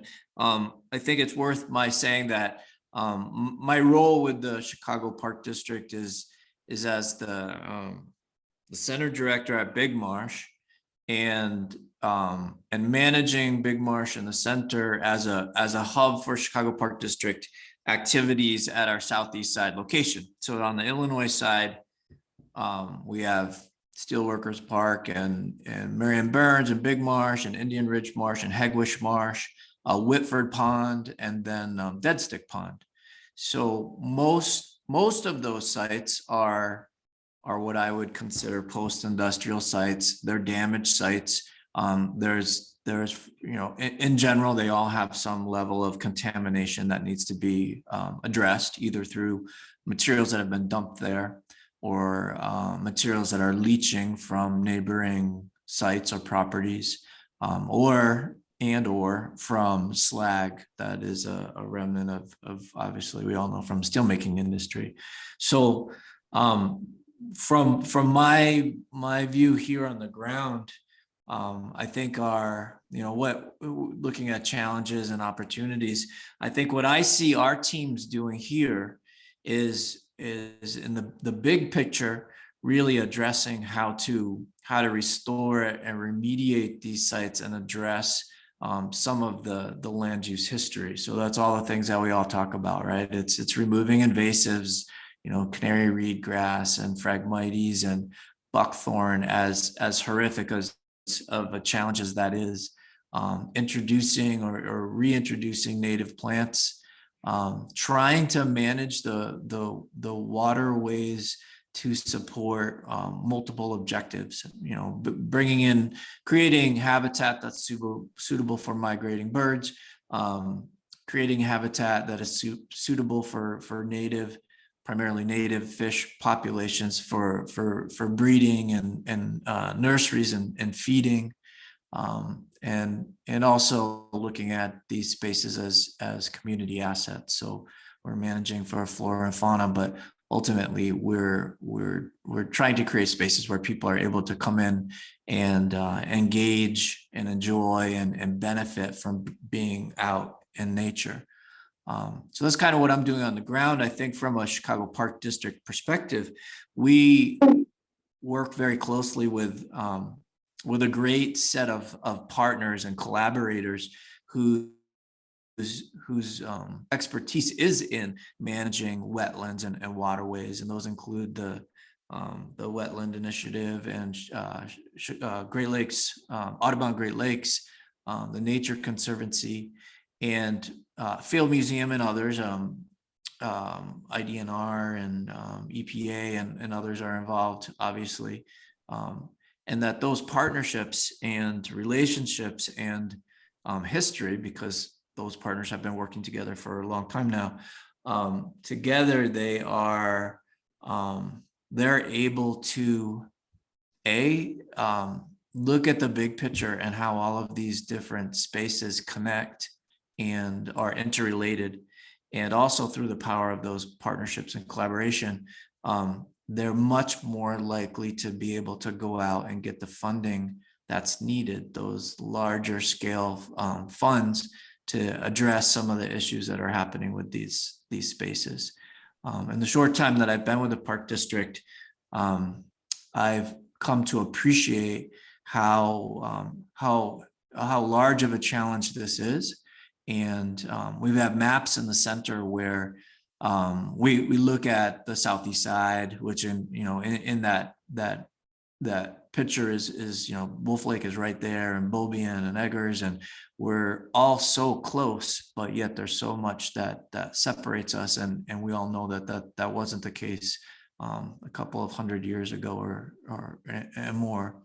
And with those maps, one of the things that is very striking is that all of these spaces, particularly the blueways and the greenways, have so much potential. So that 20-year look, Michael, I think is continuing to understand and chip away at the connections in the watershed and how we all influence each other and can benefit from these interconnections. Yeah, sorry, I know I went off track there, but that's kind of where I am right now. Okay, I have just a question on the Chicago part of the Indian Creek. Whose responsibility is that? Do you mean the Indian Creek that's on the north side of Big Marsh, where it connects to Railroad Marsh? No. Where Wolf Lake flows through Indian Creek to reach the Calumet River. Wolf Lake flows. Indian Creek is owned partially by the city of Chicago. Maybe John has an answer to that. I think the sad answer is no one's really responsible for that. Yeah. But it's not park district, or they don't, no. Right, that's what I was afraid of, that answer. Because when the restoration was done 22 years ago, that was in collaboration with Ford and the city, and I believe IDNR. And you know, they did all the work and put money, but I don't believe anybody is responsible for maintaining it. It's definitely not the park district. Maybe, maybe there's another way of asking that question. Is any Chicago park part of the Wolf Lake Watershed? Past or present? I mean, was it ever? Or is the answer, yeah, everything was part of the Wolf Lake Watershed before industry came in? But is there anything currently that is, like Eggers was part of the Wolf Lake Watershed, then was cut off by the slag dumping. Right. Where the power lines are, but is. I still consider it part of that watershed, Thank you. despite But what is man any has done. Chicago park like? That would be No. part of the watershed. Watershed's very poorly defined because the land is very flat, but the Calumet River is a dug channel. It's a natural channel that was altered to really change the whole watershed. And Yeah, I don't think so. I don't believe so. I would just comment that I go to Headwich Marsh and Indian Ridge Marsh. Chicago Park District's doing a great job, in my opinion. Yeah, thank you. Thank you. They especially, sorry, I just moved the computer out so I could look at my big map. So that's why I'm a little echoey here. Yeah, the work that in the past 2 years, I know we had one pretty sizable grant for Hegwish, and I'm, fingers crossed we've got another one that is probably coming in. And I know they just put, I don't know how many thousands of they're called rock socks, which are basically these I don't know what the substrate is. I'm assuming that they're rocks. There's some kind of gravel substrate, and they're in a mesh material, and they're impregnated with marsh seeds. So they've been launching those all throughout the marsh. So it's looking really good. Hegwish is really coming along. Yeah, I was gonna say that it's a minor part of the Wolf Lake Watershed. It's even questionable, but Chicago Park District maintains the Burnham Greenway on the north side of 112th Street. Oh, yeah. Any part of that were to drain in Wolf Lake, that'd be relatively minor, certainly not a park, but I'm not sure if it's we call Man Park. Man Park. Yeah, Man Yeah. Park. Through stormwater No, drainage. no, yeah, right. But if we're looking for tiny pieces, West Lake Park on 134th Street, that would definitely be that little play lot. That's in the watershed for sure. Yeah. Of the park district. Pretty minor, but. Other questions of Steve? Okay, well, thanks very much, Steve, for helping us out. Yeah, I wish I could provide more, but thank you for inviting me to be a part of this. Yeah, and good luck. You got 20 years to go, so. Yeah, yep, I'm gonna stick with it. All right, thanks very much. And the next speaker is Bill Emerson Jr. from Lake County Surveyor. Are you there? Hello, everyone. Welcome. Hi, thank you. And thank you for the invite to come here today. I really enjoyed the last one you guys did, and wanted to give everyone a little update. And for those of you that don't know kind of what the surveyor's office does, and a lot of people don't, kind of a little bit of a background on what we do. Surveyor's office does a few things unrelated to water as well. So we do, we maintain survey corner markers for other surveyors to use throughout the county on their surveys. And, and interestingly, Wolf Lake is a very integral, has an integral part, and because of being on the state line, one of the oldest corner markers we have in Lake County is right in near Wolf Lake that marks the state line, which is often somewhat of a dispute between Cook County and Lake County sometimes on where exactly that line is. But one of the oldest markers is right near Wolf Lake. So, and obviously the old one that used to be on the state line power plant, which has since moved. The monument's actually moved from where it originally was, but I don't want to digress too far into that. But that's a major thing we do is we have over 1,000 survey corner markers that we maintain throughout the county. We also maintain the county GIS online mapping software. I'm not sure if any of you have used that, but it's a great tool for finding property ownership in Lake County and many other things, topography, wetland areas, so many things. You can get a lot of information on our GIS site if you haven't visited it. It's a kind of hard URL to remember. So if you just Google Lake County, Indiana GIS, it'll take you to that if you want that information. And we also manage the county unincorporated areas MS4 clean water program, which involves several things, but a lot of public outreach on clean water, sampling and investigating illicit discharges, trying to find any illicit discharges throughout the county. We have an employee who does that constantly throughout the county system. And we also manage, we manage over 600 miles of county regulated drains. So those can be open ditches, more substantial waterways, and also some old tiles and storm sewer systems can be county regulated drains. So we have a lot of different kind of responsibilities. And one thing that I think is really important to maybe not the direct watershed into Wolf Lake, but the overall Great Lakes watershed, which you're connected to, and is very important. Our county commissioners have allocated almost 75 million of the ARPA money to addressing what is a major problem in our unincorporated areas, and and in many areas of the county, but are these old failing septics systems on smaller residential lots where there's no room to move them over to a new system, and they cause a lot of contamination in our waterways, especially in the Calumet Township area.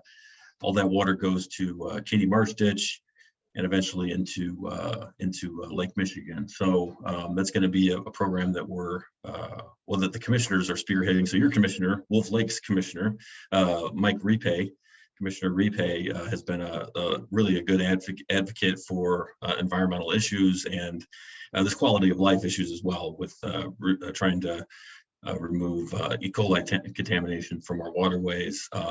So that's kind of a big deal for your overall watershed, and also about 25 million in the still in the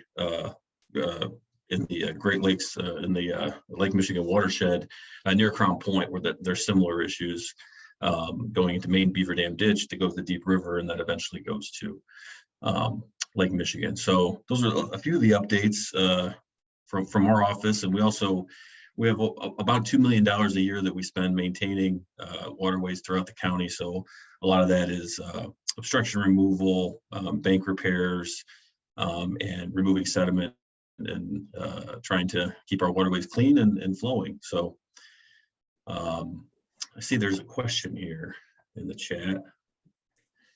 Question is, will the septic served parcels therefore be connected to a central wastewater treatment facility? And the answer to that is yes. So around Crown Point, we've negotiated and this goes back several years. So we did a study with the Army Corps of Engineers in 2016, where we looked at a lot of these issues and tried to come up with some cost estimates and solutions. And during that study, we looked at really the best way to handle the South County Crown Point area was to connect to the Crown Point treatment facility, and they've been great to work with.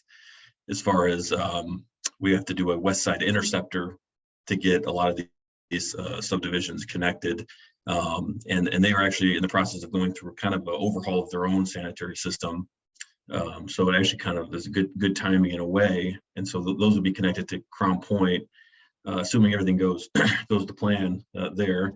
In the Cal Township area, we looked at both kind of going through Griffith to connect to Hammond, and we also looked at connecting to Gary. And due to kind of capacity issues and things like that, it seemed that Gary had the best ability to handle the additional connections. So the plan there is to connect to the city of Gary.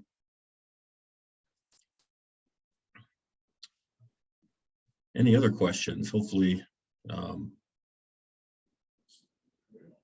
but I have to give a lot of credit to our county commissioners, not only Mike Ripe, but Commissioner Kyle Allen and Commissioner Jerry Tippie. Have been just really great advocates for the environment and improving quality of life in Lake County. So I'm very appreciative. Okay, do we have questions?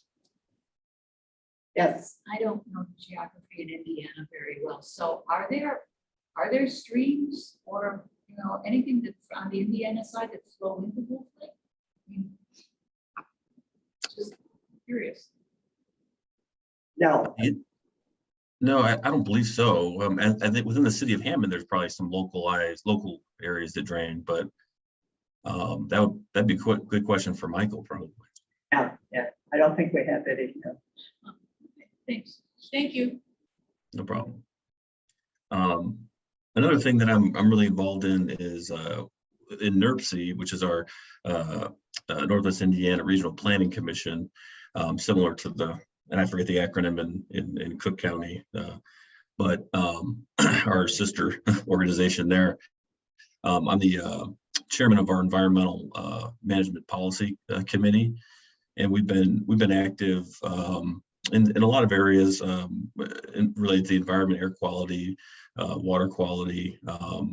We did get involved a bit with the U.S. steel chromium spill into the lake a few years ago, and we passed a resolution with that, and as well as notifying communities when those things happen, because there was a little bit of an issue with that on our end. But you know, NERPC's been involved pretty heavily in brownfield remediation throughout the county and funding that. The studies, I think the studies to the investigation into them, and also the actual remediation. So that's another area that I know we're working hard in Indiana on.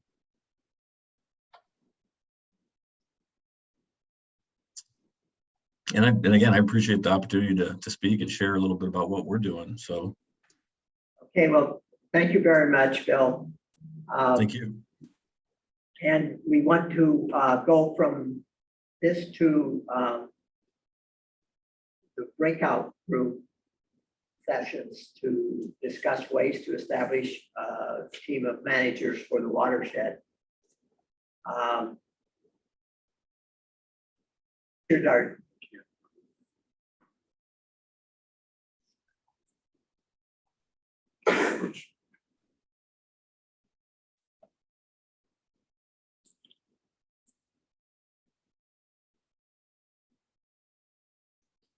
So that beat was just when the comments come in. okay. There's a comment.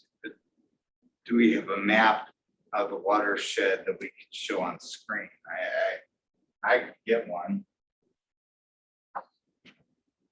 Any watershed? Well, I can get the Google map of the watershed on screen again. Okay.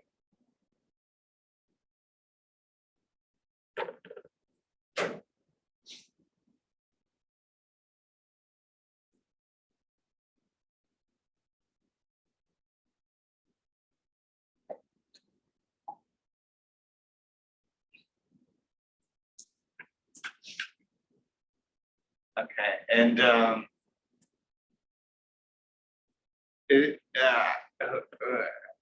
can't remember who made the comment, but is that kind of the view you were looking for?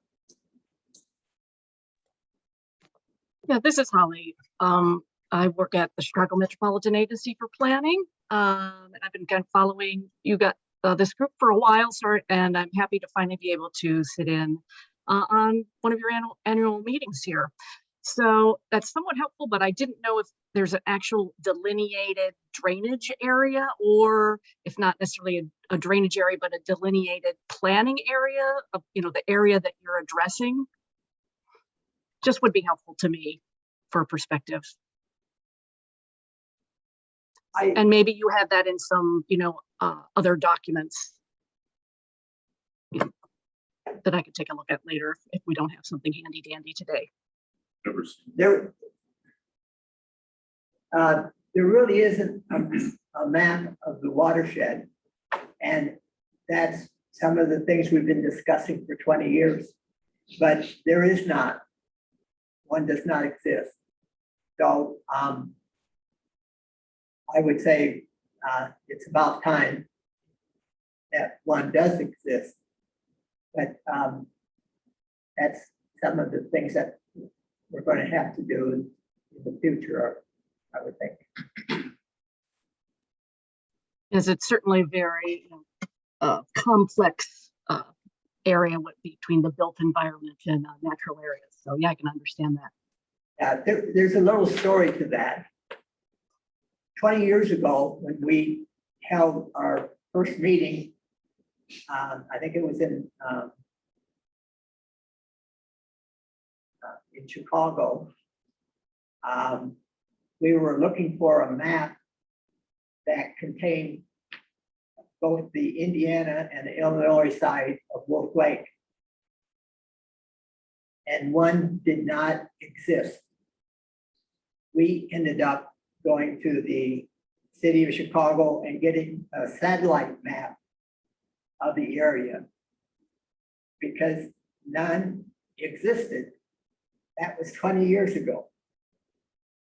And it's just amazing that we don't have the watershed, a map of the watershed today. I mean, well, so part of the issue is there's no clear watershed because of all the groundwaters moving around from Lake Michigan. So it's very squishy type of thing. There's not a lot, and it's too bad Young left already. And we don't have the streams that Mary Ann talked about. So we don't have a traditional watershed that looks like that. And we'll hear a little bit more about Powderhorn where you're trying to draw this connection, but the historical connection was a wetland where water could go back and forth. And of course, historically, water went everywhere anyways prior to all this. And so it's always been hard to define this as a watershed. And then of course, the surrounding area is all residential or industry has been built up. So that's all changed. So you kind of have to, if you're going to define a watershed, it's going to be based on sewer systems, if anything, which is not exactly ideal. So yeah, so we talk about Wolf Lake Watershed, but the whole Calumet region really didn't have a watershed. It was all a watershed. We sort of semi-arbitrarily broke it up. But traditionally, when we think about it, we think about Wolf Lake, Eggers, which has the ponds up there, and George Lake, and then Powderhorn, and just whatever's surrounding that. And then the barriers are oftentimes roads and railroads and things.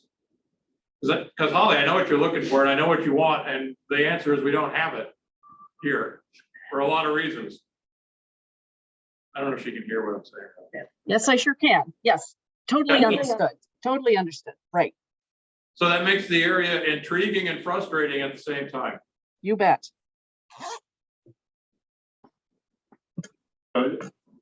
I believe that Wolf Lake and George's Lake are maybe 3 to 5 feet above the Calumet River generally, except when we've got really high Lake Michigan levels.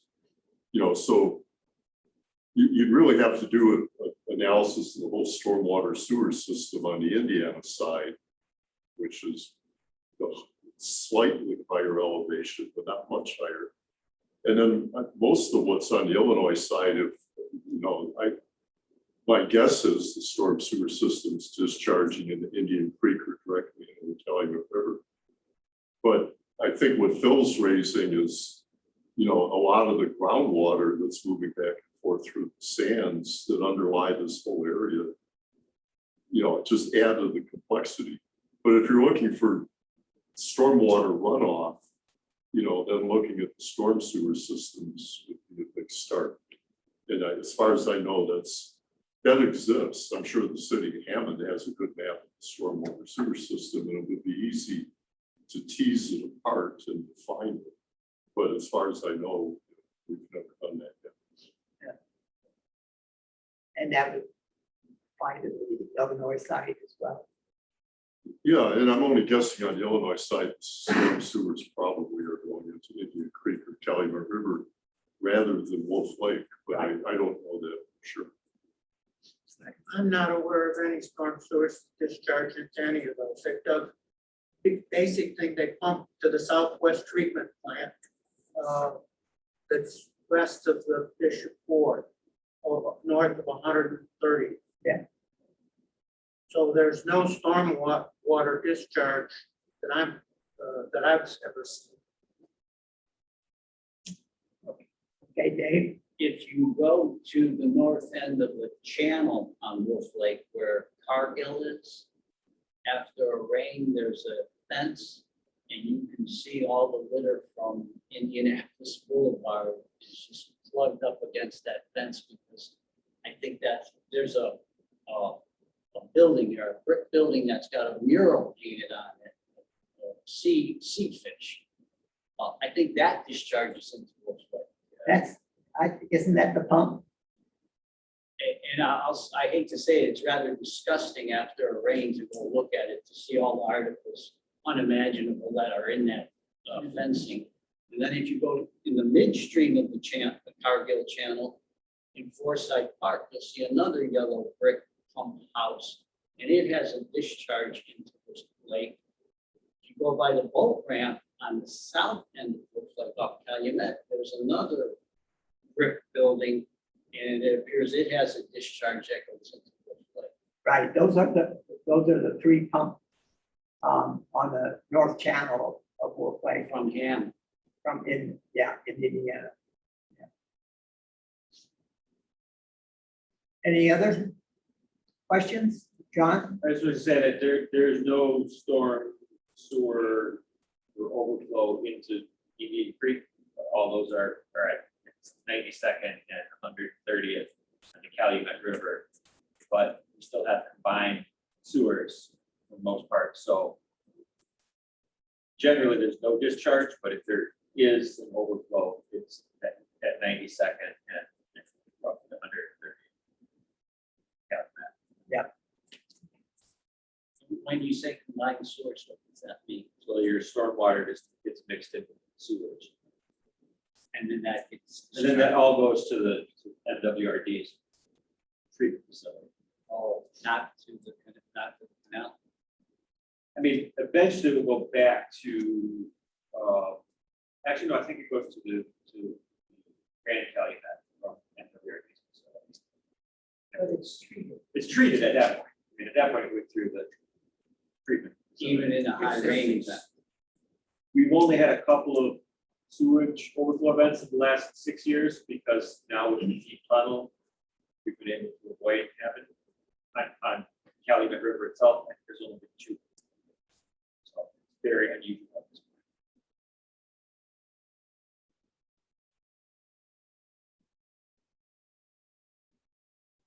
point. Okay, are we ready to break out? Richard, how are we going to do this? So if you remember from the beginning of the day, we talked about how we wanted to have feedback, input from everyone on Zoom, as well as we'll have discussion here. And that means that we're gonna have some breakout rooms on Zoom and talking about how to plan for the next 2 decades, about better relationships between the watershed managers. And we're gonna ask for, well, given the number of participants, we might have 2 breakout rooms and have someone to report some of the findings and solutions that were discussed in your group. So be ready to take notes, and after lunch, I think, is when we're gonna have those reports. That was on, I think that was the agenda. It was after lunch. Yeah, let's see.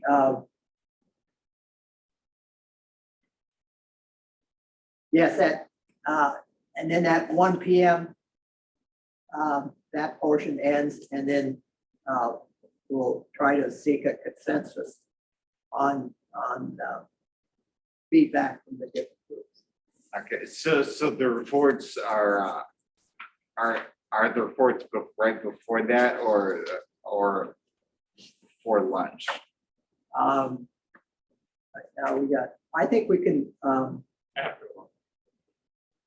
yeah, the discussion can begin now. And we're gonna continue, right? And then we'll just break at noon for Yeah. lunch. Okay. And then that can resume at 12:30. Okay. All right, and we can set a timer for each breakout room. Do you want to set it for like 25 minutes, or should be shorter than that? The initial one, we could would be maybe 40 minutes, break for lunch, and then you want to, Well, I don't know, 40 minutes, if that's too long. well, they don't report out till 1 p.m. So we want to, we continue through till 1 p.m. They can break themselves for lunch. Yeah, but I mean, the exact breakout room, the way when it's set up, you have to give a time. Yeah. A time for it. How much should that be? Half an hour? Yeah. Okay. And then we'll break some lunch. Okay, so We'll yeah, resume it at 12:00. just say it's gonna be about half an hour for the breakout. Yeah.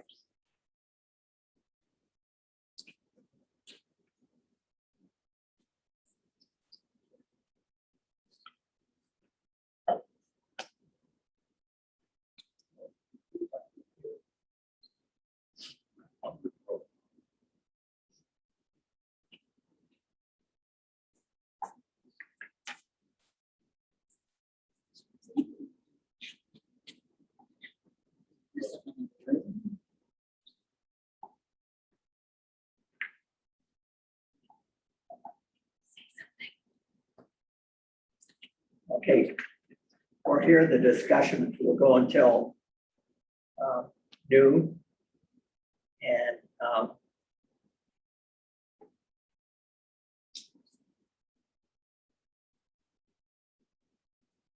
what's a good way to start? We'll get it wrong. Yeah. Actually, one of the better things is if we could,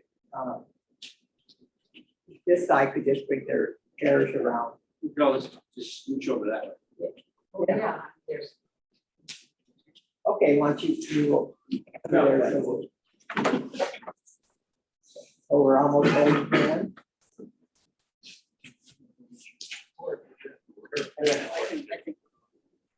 Yeah. I was gonna say, I got some sucker.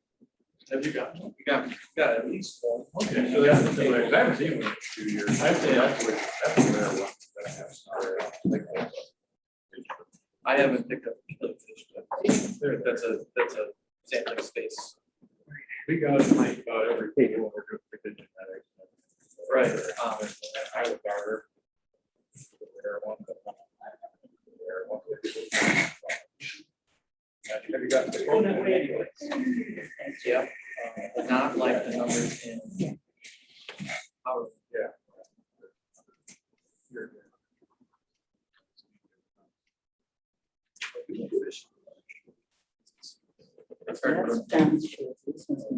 Well, Michael.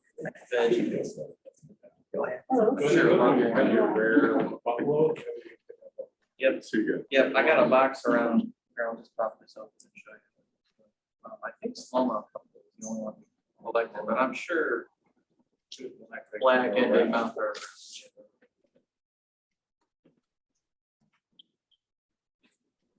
Salmon can't be there. That's a Like they good don't one. necessarily wanna hang out there. No, those are more. They migrate to the water. Where am I?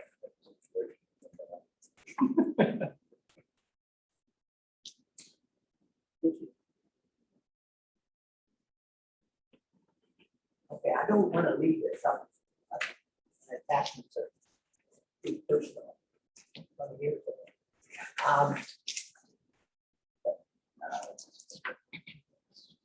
Bill is very good policies. What's your basic question? My basic question is, how? This is an advisory committee, right? Who are we advising? And if we can find the answer to that, then that's a start. But one of the things is, I'm not sure that the land managers talk to each other, even on the area only side. They don't talk across the lake. But I don't even know if the 3 land managers on the Illinois side are talking that. I think they.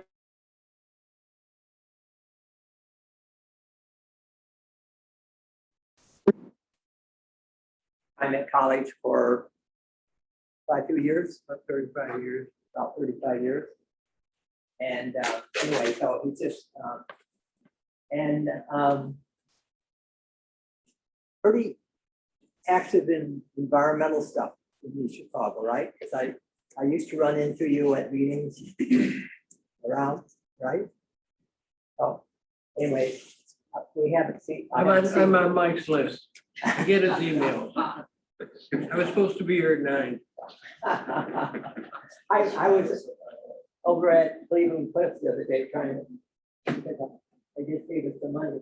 And so wanted to go over and thank them. And I, I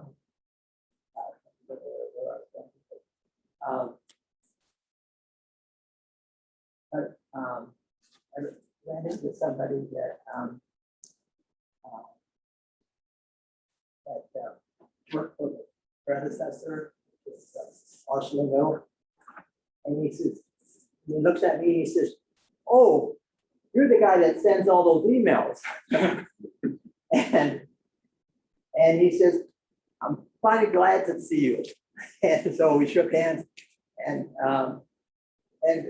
anyway, that was a kind. So I'm known for sending out a lot of messages, I think. But anyway, I kind of wanted to get back, and I'm really interested in what these groups are, who's doing what on these groups. And so I think we're going to have some interesting comments coming from Zoom folks. What do you think?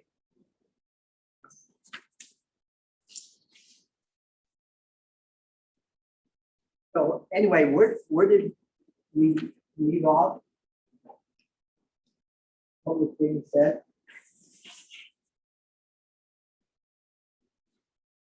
Who's taking notes?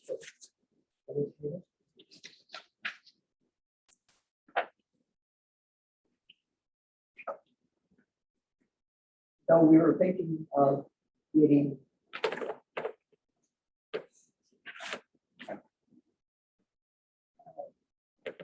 needs that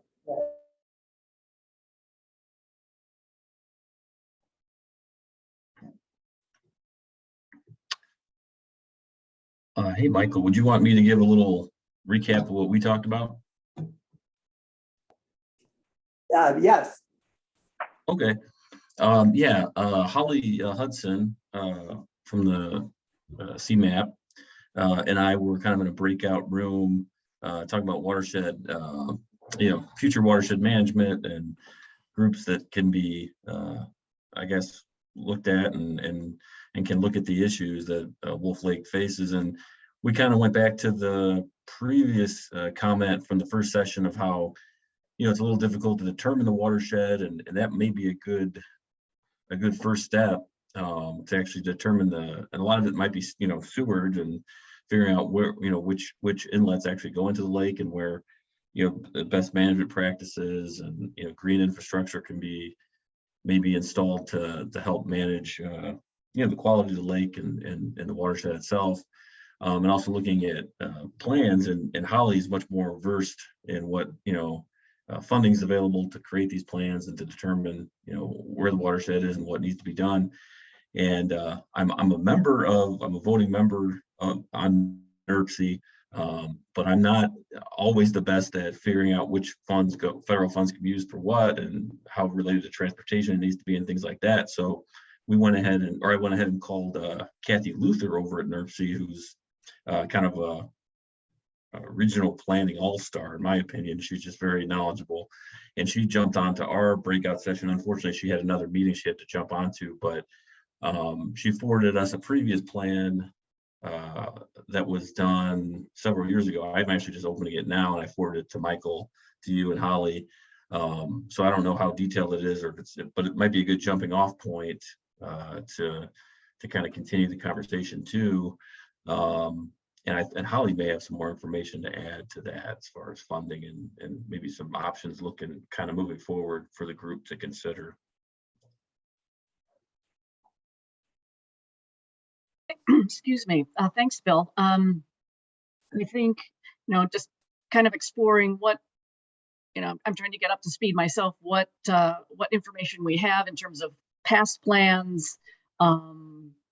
And I know there have been some attempts to go after funding, and being by state provides some challenges. So we discuss some, trying to think outside the box options. So it's something we can talk about further, various funding mechanisms to explore for creating an updated,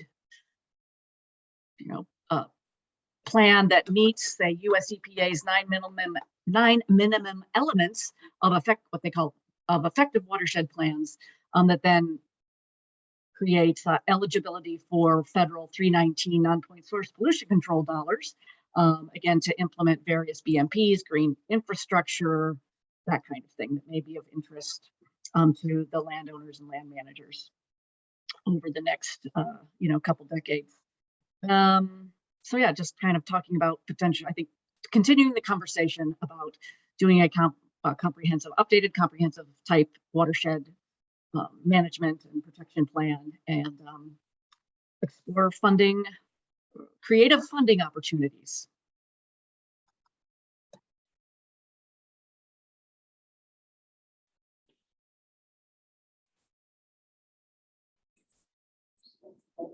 Okay, we were thinking about pretty much the same. Ollie? They're off to the side.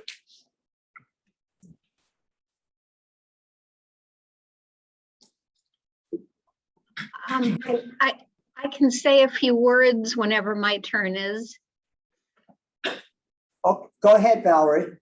Okay, so Stephen and Kim and I met, and we obviously didn't solve the issues, but we came to the same basic conclusion, I think, as Bill and Holly, just that it's going to be very important to think outside the box. And we reflected on the importance of finding the folks on both sides of the state line, in government and out of government, who really care, and working to get them in closer collaboration with each other, because there has been a history of the two governments, or the governments on the two sides of the line, just having different priorities.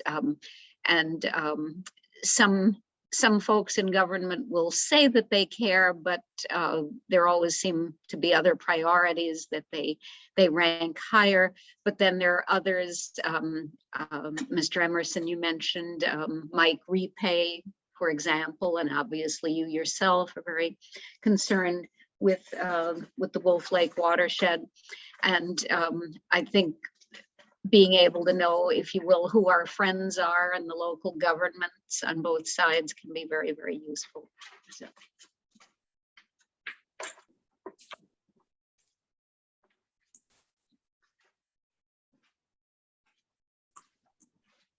Okay, thanks, Valerie.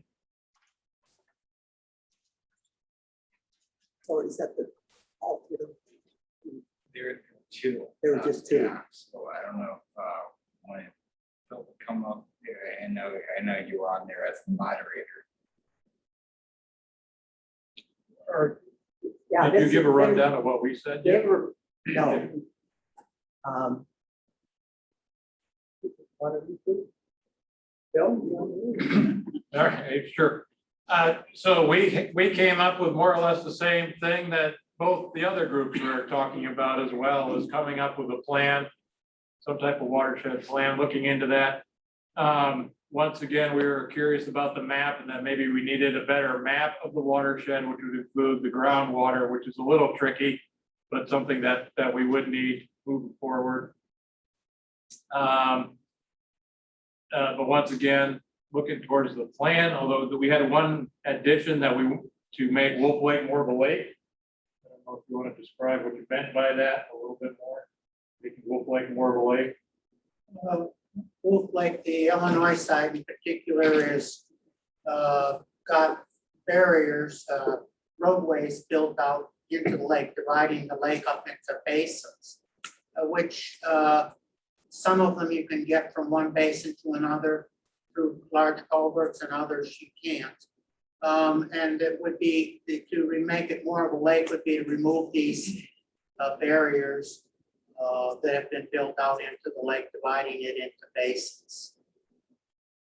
So if we did a plan, that would be kind of one of the goals, unofficial goals of the plan, is leading sort of to that direction. I would suspect that a lot of people would like wetlands integrated into the lake more if you have the birding community. So once again, there is a number of options that you can sort of lead into with that. We also talked about partners, and John came up with a really good idea of maybe the tollway as being a partner in this, a potential bi-state partner. That may, I've never dealt with this particular tollway. They may be interested in this from a mitigation credit sort of point of view. Other roadways typically are, but I don't know about the Skyway. Did I miss anything?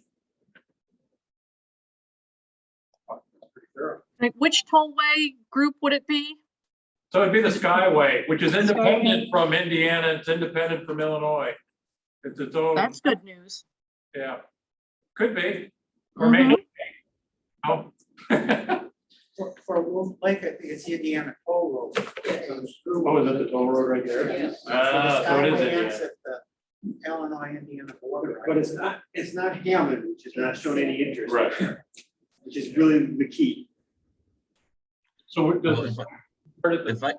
I'm sorry, if I could just add really quick, I know the Indiana Toll Road is now their own they have their own they're an MS4 operator, clean water operator through the state. They have their own permit now. So I think that just happened this year. So they may be interested in looking for opportunities to collaborate on that.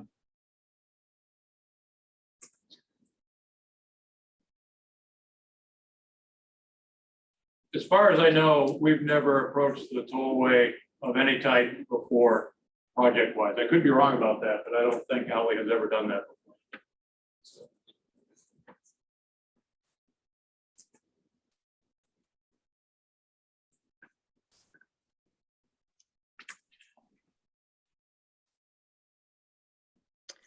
Oh, I forgot to mention as well, what we were talking about partners in education. And we did consider the fact that Calumet College is currently moving toward greater involvement with environmental issues. There's going to be a children's environmental camp. I forget the exact name of it, next summer. CCSJ is certainly a potential partner as well.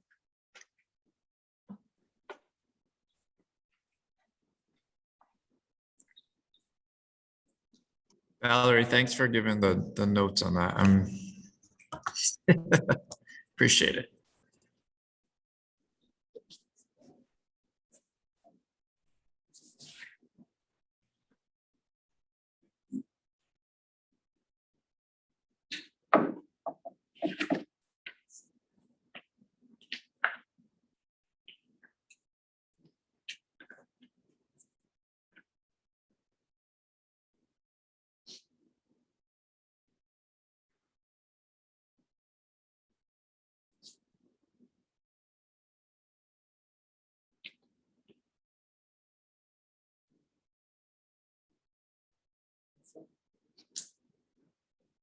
I mean, does anyone have any more comments about this or how to move forward or any other ideas that came out?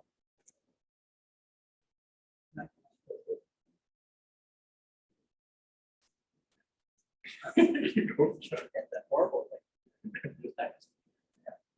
Well, I was thinking if we could kind of consolidate this into a written report, there.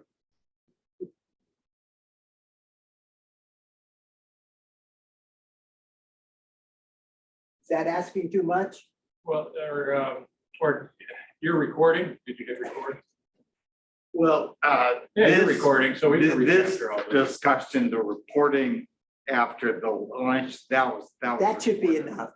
Yeah, I forgot. Okay. So unless there was something that was not discussed that that you'd like to just mention now that was off to the side, that'd be great. But otherwise, everything that's come up in this session, we do have a recording of, so that'd be covered there. Actually, Phil, Yeah. what yours had said about funding, I found pretty helpful, and I don't know if yours, if you repeated that for the other two groups, they might have some comments on your comments. Sure. I brought up GLRI funding that would seem to be totally geared to projects in locations like Wolf Lake. And my general feeling is if we had some type of advisory commission that had a fair amount of stature, and one way of doing that could be asking the secretaries of each state DNR to appoint 2 or 3 people to a by-state commission in effect. And then have that, because then once you have an organization like that that's actually by state, and I'm sure they can identify projects that would make Wolf Lake healthier and more sustainable over time. And we've talked about a number of those projects, potential projects already, from the Tollway Authority, the Phragmites, to breaking up some of the road corridors, the old roads, haul road corridors on the Illinois side, connect the lake again. I mean, there's all kind of projects. But if a commission with some stature that would support those projects for GLRI funding, I would think the federal government would rate that kind of a project fairly high, because it's extremely difficult to get by-state projects. Those tend to be the ones that are ignored all the time. Every state has its own projects that it's going after. But Wolf Lake deserves GLRI funding. And when I talk about Wolf Lake, I'm talking about the whole watershed, from Powderhorn, probably down Indian Creek, to the Calumet River, the whole system. We've out a lot of issues, habitat issues, brownfield issues, stormwater issues. It just seems perfect for GLRI funding, of which there is literally billions of dollars. But somebody has to apply for it, and having a small non-for-profit group apply is not going to be the same as having a by-state organization with state support identifying these projects.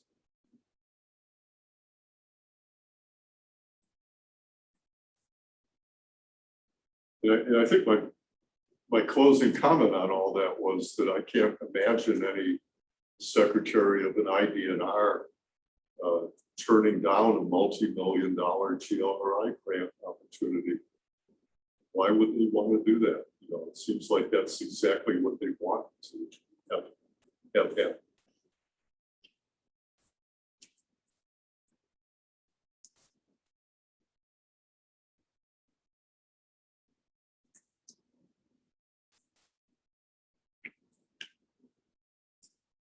What does that acronym stand for? GRLI?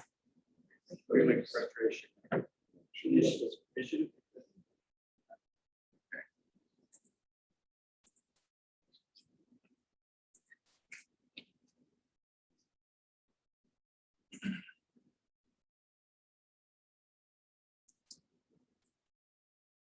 Well, we've exhausted this subject.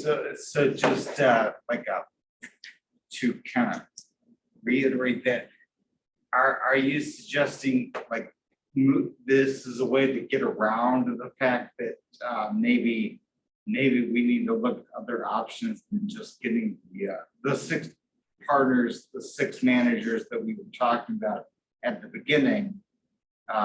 You know, they might not have by themselves a big incentive to do a lot of collaboration because the money is not there. And this would be a way to get the money first, and then they would have more of an incentive. Right, yeah, they'd be much more motivated. I think also having NERC and CMAP, if we could collaboratively have a watershed plan done, you know, that plan would identify multiple projects that should be done to the lake. And that would be a good starting point, ideally. No, I don't expect sending a letter to secretaries of the IDNR would immediately create a commission. You know, that may take a while, but I think that's also a necessary step to getting the funding. But identifying the projects that should be funded, both CMAP and NERC have technically excellent staff that can lead that collaborative watershed planning to identify projects. And it's not just NERC and CMAP. I mean, they are going to involve the community and all the special interest groups. You know, everybody's going to have a say on what those projects really should be.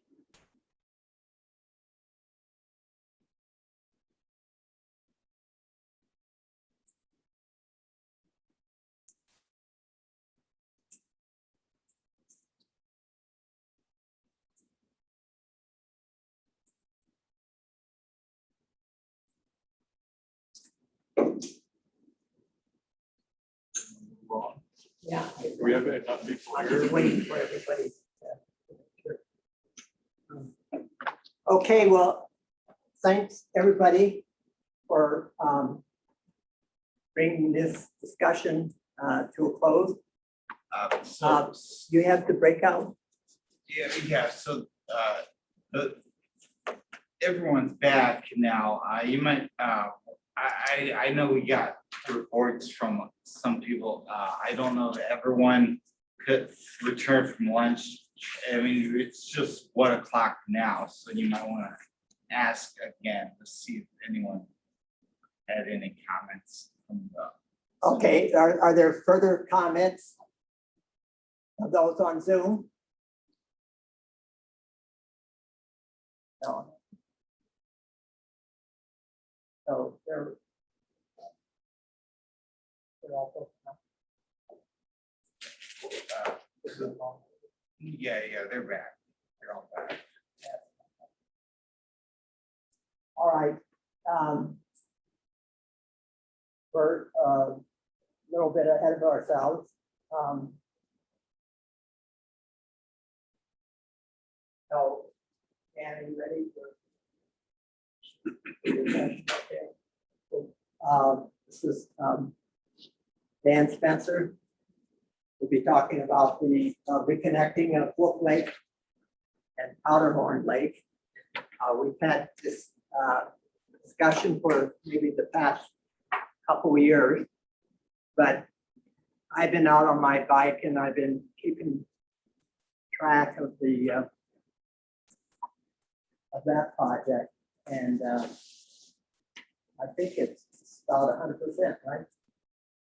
About 90%. 90%. A little better than 90%. Okay, so I gotta keep taking my bike out there, right? To check up on. You know, they say the last 10%.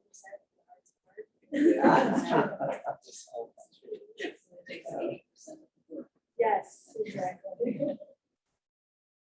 Okay, thank you.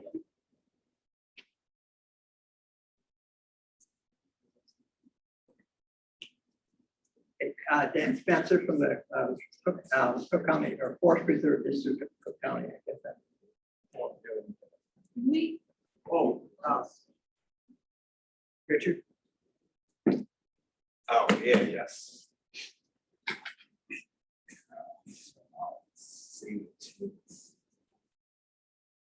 Michael, do you know how to turn the lights off?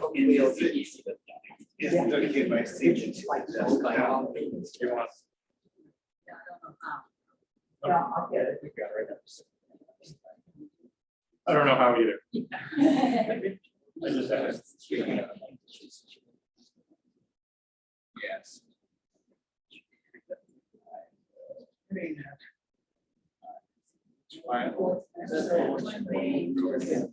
Yeah, I know. Oh, is that better? a little better, but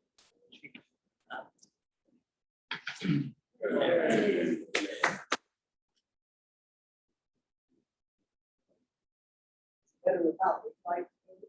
That's good, don't, okay, that's good.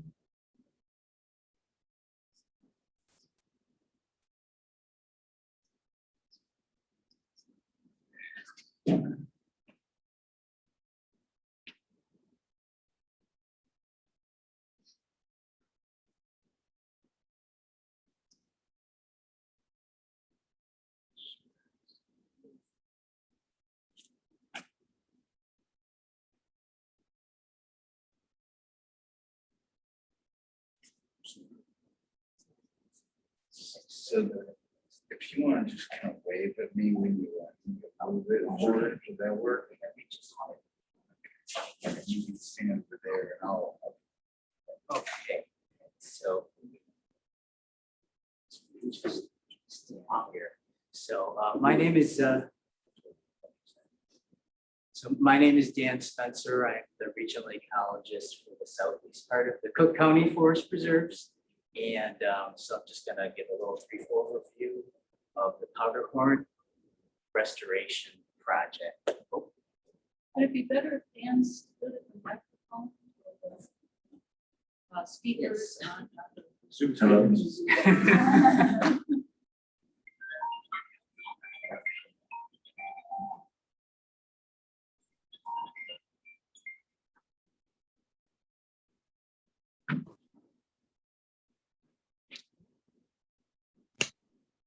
Thanks, Richard. Go to the second slide when we have time. That would be great. Okay, so these are two aerial photos of the site, Powderhorn. If you could just click all of the text buttons, I had put animation, I think, on there, so. Oh, yeah. Along the side. Let me minimize There's this. some text. Don't have to do it one by one. We can just bring them all up. Okay, so the green outline is Powderhorn site proper. The picture on the left, of course, is a 1938 aerial photo, historic aerial photo of the area. And the one on the right is a more current aerial photo. And the square-shaped parcel directly north of Powderhorn proper is a site that we are using various names for at this point, Powderhorn North or Square Marsh, but I will refer to it as 135th Street Marsh, even though it's probably easier to say Square Marsh.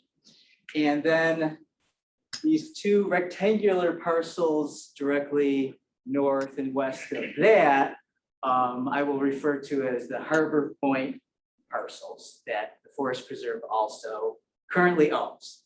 Okay, so Powderhorn proper is about 192 acres in size. It's the majority of it, 130 acres, is a dedicated Illinois nature preserve, dedicated in 2007. Basically, the majority of the site, with the exclusion of this fishing lake and the recreational parking lot areas, are dedicated Illinois nature preserves. It's a high quality site, one of our higher quality sites, particularly within the Calumet region of Cook County, Illinois. The very northern end of Powderhorn is within the Chicago city limits. Majority of the site is Burnham. And I'll just point out that this fishing lake here is artificial and was excavated in 1958 for recreational purposes. It was stopped decades ago. It supports a very good game fishery. It's a popular fishing spot in the Calumet region. It has, I'm not a fish biologist, I'll just say this up front, but I do know a couple things. You know, for instance, it has, I believe, Cook County Forest Preserves only, I'm afraid to say something. Is Frank here too? No, I can text him if you want me to. No, please. I believe though it has our only, not naturally occurring necessarily, but a self-sustaining population of northern pike. It does have also some conservative non-game fish, Iowa darter, banded killifish, other things like bowfin have been recorded there in the past. Okay. Oh. Go back to that. Someone joined, so I Oh, sure, yeah. to admit them. Anyway, so in addition to the fishery, Powderhorn is dune and swale remnant topography for the most part. It consists of, oh, this is perfect. You know, these tan areas on the map basically equate to the sand ridges, and the blue areas to the wetlands, of course, percolating. And there's, you know, depending on who you talk to, 6 ridges that go through. The site has examples of remnant, high quality sand prairie from wet to dry mesic, as well as sand savanna. The wetland areas have sedge meadow and emergent marsh for the most part. If we could just maybe go back, Richard, just for a quick second. In recent years, we have been lucky enough to do a lot of ecological terrestrial restoration at the site. We have had a dedicated group of volunteer stewards. Alice Brandon and Doug Chen are the co-stewards of the site. And they've been working there for 15 years now or so. Since 2010 to the present, we've every year consistently had some kind of grant-funded restoration project going on at the site, where we have employed ecological contractors to do a variety of different kinds of invasive control work. We've controlled purple loosestrife, reed canary grass, Phragmites, to some extent invasive cattails. We've done invasive brush control and even some tree thinning in the savanna areas. But despite all of these continued efforts, you know, we are still contending with invasive species year after year after year. To some extent, this is probably due to the fact that the site was not managed for decades while these invasive species established themselves, and we're contending with a seed bank, particularly within the wetlands, that's expressing itself. But of course, this is a picture close up of purple loosestrife before it's in flower. I'll just point out real quick that some of that herbivory on the leaves is due to Gallorusella beetles. The state of Illinois introduced the Gallorusella beetle as a biocontrol back in 1994-95. But by the time I became acquainted with the site in 2010, the site was basically overrun, the wetland swales, with purple loosestrife. So we've had to, use herbicide means to control that as well as prescribed fire. Anyways, so around 2015, 2016, we started to talk more seriously internally about what these hydrological issues were and what we could do to identify them and perhaps even resolve them.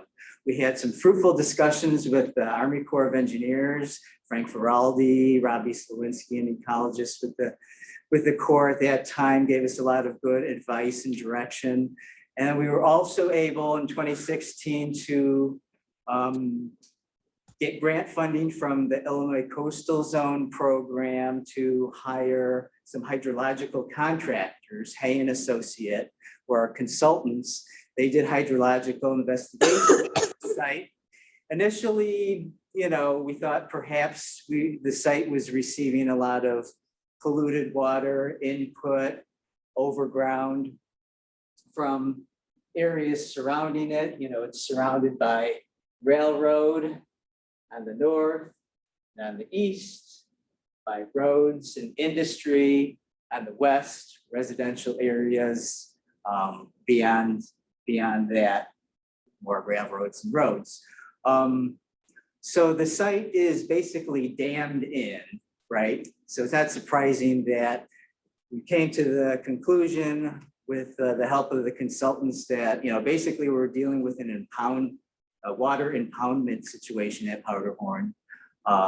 It appears to be a groundwater and precipitation driven system, not receiving a lot of inputs from adjacent areas. This is just a picture of one of the marsh swales at Powderhorn that in recent years was a very nice sedge meadow and has now become monoculture of cattails. Now, this picture here, I'm sorry, maybe we skip back. During the initial hydrological investigations, one of the things we discovered or rediscovered is that in recent years, there actually was a weak hydrological connection that was created by the city of Chicago in response to a bad flood event in the residential areas to the north of Powderhorn, 2008, 2009. And what the city did is they realized that a lot of the water was seeping through from the railroad track ballast here. So they installed a small culvert under a service road. This blue line represents the sort of weak hydrological connection, passive. And they dug a stormwater drainage ditch to the west of the railroad tracks that then emptied out under very high water conditions into Wolf Lake. By 2014, this has already been silted in, and that's when current staff became aware of it more clearly. It was re-excavated, and it's still potentially functioning slightly to mitigate some stormwater damage. This is a picture of that ditch right here along the railroad tracks. So back to this. This is a inundation estimate that the city of Chicago folks put together in a report when they were assessing that 2009 spring flood event. It just illustrates the areas, the wetland areas that were probably inundated at that time in Powderhorn proper, but also in residential industrial areas to our north and west. So problems for developed areas, for our neighbors, for the human community, but of course, this also means big ecological problems within the site itself, within the nature preserve. These are two pictures of the same marsh swale to the east in Powderhorn Nature Preserve. This picture on the left shows the interface between the fishing lake. Basically, to orient you, this stump here is about where the fishing lake shoreline probably should be and has been during drawdowns in the past. You can see some shoreline here where the elevation's higher. This area here should probably be dry and have emergent vegetation. This is the same swale about halfway northwest up the site on the same day in August 2017, I think. And as you can see, it's completely inundated with water. There is some submergent vegetation, probably some of which is native, but overall, the floristic diversity is extremely low because of this high water situation. And it's also encouraging the growth of buttonbush, a native shrub, but one that is very aggressive and shades out other plants around it in the same fashion that exotic invasive shrubs often do in other conditions.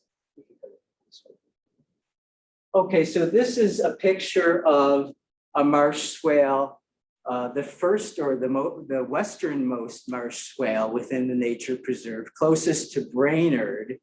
And so this is the most shallow swale in that complex. Initially, this was completely covered with purple loosestrife, at least back in 2010, near monoculture.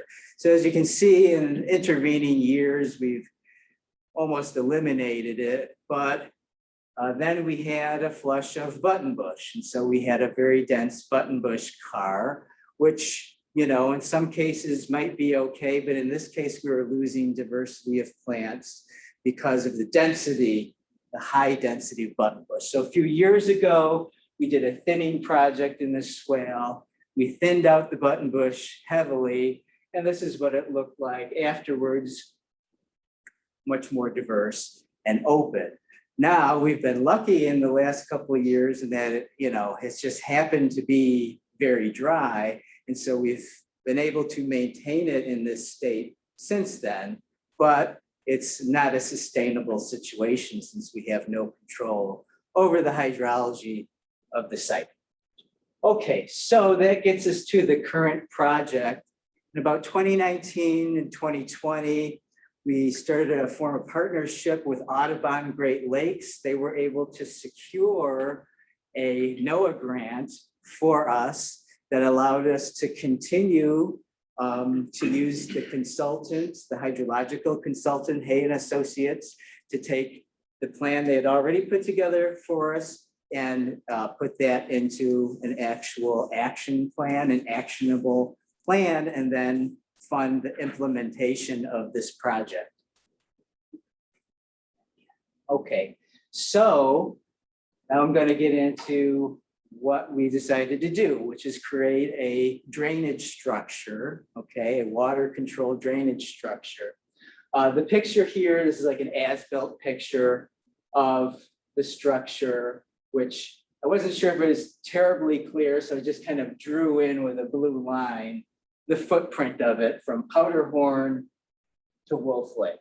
But it basically is a series of open channels or ditches and short, relatively short lengths of buried pipeline, 12-inch pipeline, large pipeline. And then also there are a couple of those polygons. This polygon here is a retention pond. And then there is another one down here. And then there are also two water control structures that will actually allow us to manipulate the drainage and the flow. And we hope manipulate the water levels within Powderhorn Nature Preserve. one here, water control structure, one down here. What else was I gonna say about that? Okay, so the goals. What are the goals of the structure? Well, first of all, we're hoping that it will act as a fish passage to reconnect these fish assemblages at the Powderhorn site and Wolf Lake, which we have reason to believe there were hydrological connections at some point in the more distant past. And we even have a 1950 or 51 aerial photo that shows this 135th Street marsh, even at that time, hydrologically connected to the south end of Wolf Lake before the development of the trailer park to the north of that. So we hope that will act as a fish passage. We also hope to manage what I'm going to call this North Pool. So this body of water that is very shallow but inundated. It usually holds somewhere between 2 to 4 feet of water, and it's dammed off, you know, for the most part to the north and east by the railroad track. We hope to manage it as a heavy marsh, and by that, of course, I mean simply, you know, a dynamic system that has periods of inundation and drawdown seasonally, and is somewhere between 50% holding, you know, standing water with submergent vegetation, and about 50% maybe mud flats or drier areas with emergent native vegetation. One of the other goals, of course, is to restore emergent marsh, sedge meadow, plant communities to all the swales that I talked about already, because all the wetlands are connected at Powderhorn. And draining from here, I believe, will affect other parts of the site. We also hope to improve and expand habitat for wetland birds. We know that many conservative wetland birds use the site both during migration and nesting.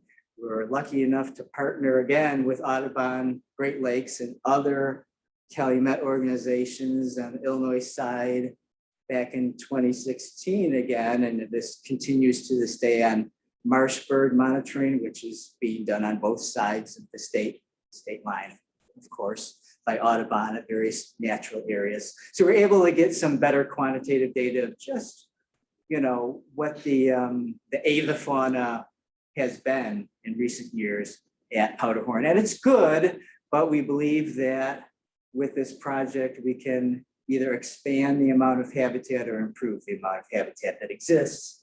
And, you know, lastly, it will, we believe, have benefit to human communities in, you know, mitigating floodwater problems. Okay, so what does the structure look like so far? This picture, I'm going to start from north to south. This picture is the boat launch at the southwest corner of Wolf Lake, north of 133rd Street, where there's a parking lot, as I'm sure most of you are familiar. Okay, so this area here is where the outlet of the structure is currently submerged. There is pipeline, as you can see. We had to cut through the nice new parking lot and then repave it, buried underneath. This then leads to a small retention pond. We added those retention ponds just to sort of break up the amount of buried pipeline for the purposes of it acting as a fish passage, and hopefully have an area where there's a little more aeration of the water too. So that's the retention pond that was built. And this is just showing you the other end of the retention pond where the pipeline empties into it, submerged. Okay, then another section of pipeline crosses, and we're going southward, if you can imagine, southward under 133rd Street. And it comes out here into a parcel that is along Avenue K that the Forest Preserve acquired about 2016 too, with this project in mind. It was an unused field at that time that had been used for dumping spoil and steel slag covered with an assortment of weeds. So what we've done is we have dug a channel, slightly meandering channel, you know, with gravel and riprap and things like that to stabilize the banks and create a slight degree of riffle and pool to make it better fish passage habitat. So then this continues south to 134th Street, at which point it becomes a pipeline again underneath that street.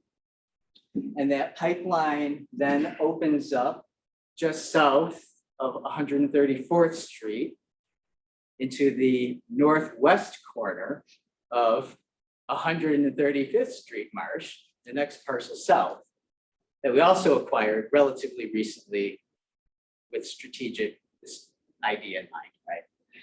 And so this is the water control structure, the main water control structure that we have in place so far.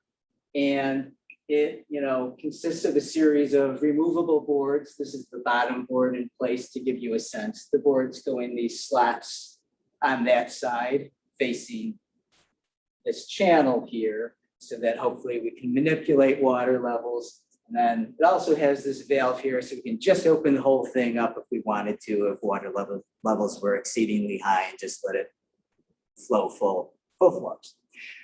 Okay. So as you can see, this pipe and water control structure then empty into another open channel. This picture is facing eastward on the south side of 134th Street.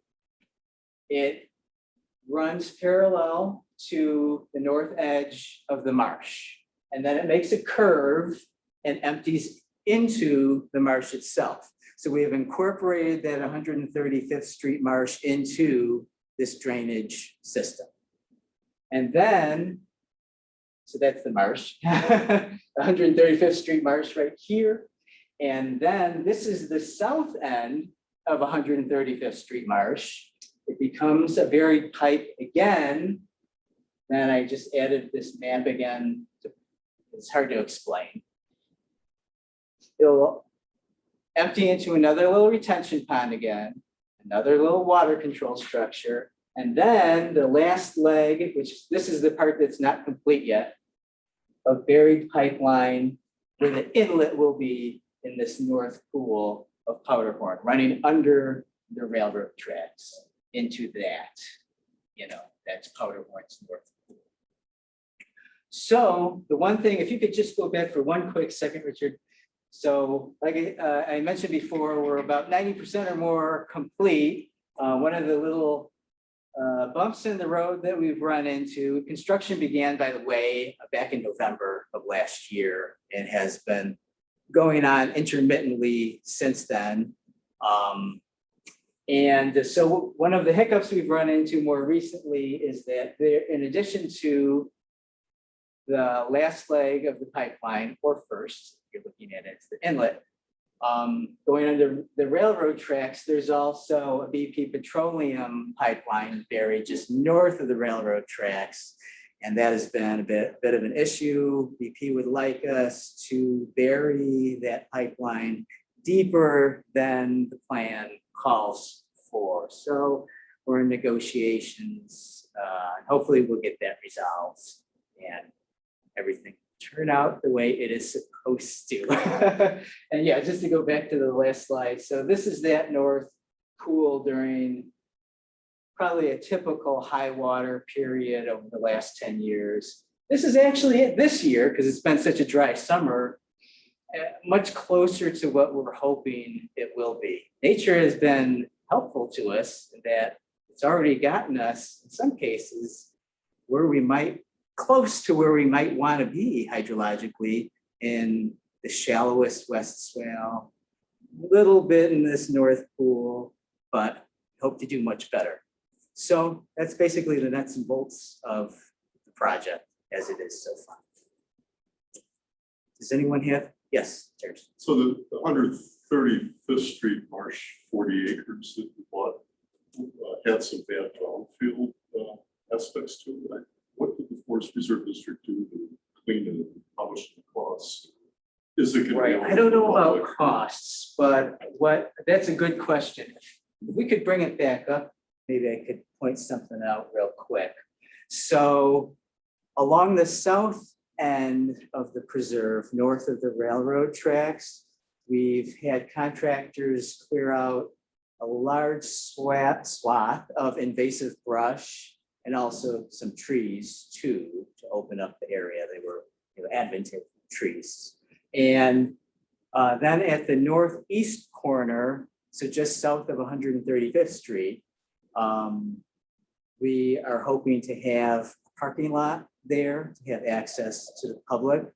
Also, another thing related to this is that when we were digging the channel along Avenue K that I mentioned had slag and spoil pile, the contractors dug up some very large amounts of slag and construction debris.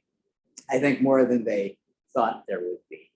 And what we've done, since there are some cost prohibitive issues with removing that from our property, we've actually stockpiled that adjacent to the area where we hope to have a parking lot. And we've covered that with topsoil and erosion matting and cover crop right now. And we're hoping to use it in the future as an observation sort of mound as it looks onto the marsh property. Yeah. So I believe Diana had her hand raised on Zoom. Do you want to Sure ask her if she has a question? Hi, yes.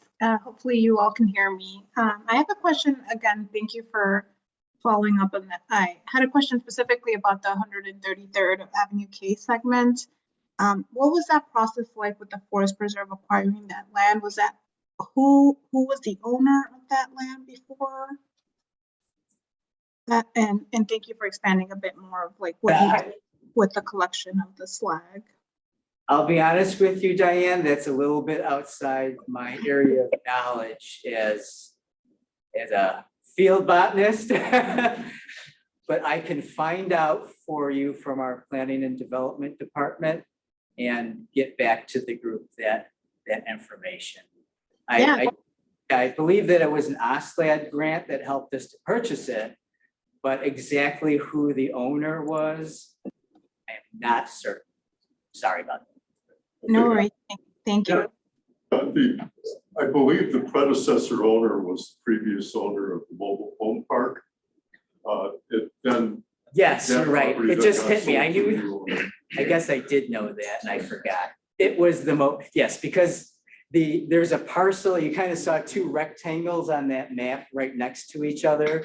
The westernmost rectangle is where the fish passage channel goes through, but there still is another to the east of that basically looks like a degraded trailer park for them, an abandoned trailer park edge, which is what it is. But we have cleared out at least invasive brush at this point from the area. There's already a paved trail between the two parcels that the public seems to like to use. So we are hoping to incorporate this, especially with the help of Audubon Great Lakes, into a larger community outreach program. It's something I wish I could speak to a little bit more, but Nat Miller or Daniel Suarez from Audubon would be able to explain all that a little better. Yeah. What made you stop just buying those two parcels? Why didn't you expand it to the east? Because I went by the other day and I see that there's all sorts of construction going on for housing.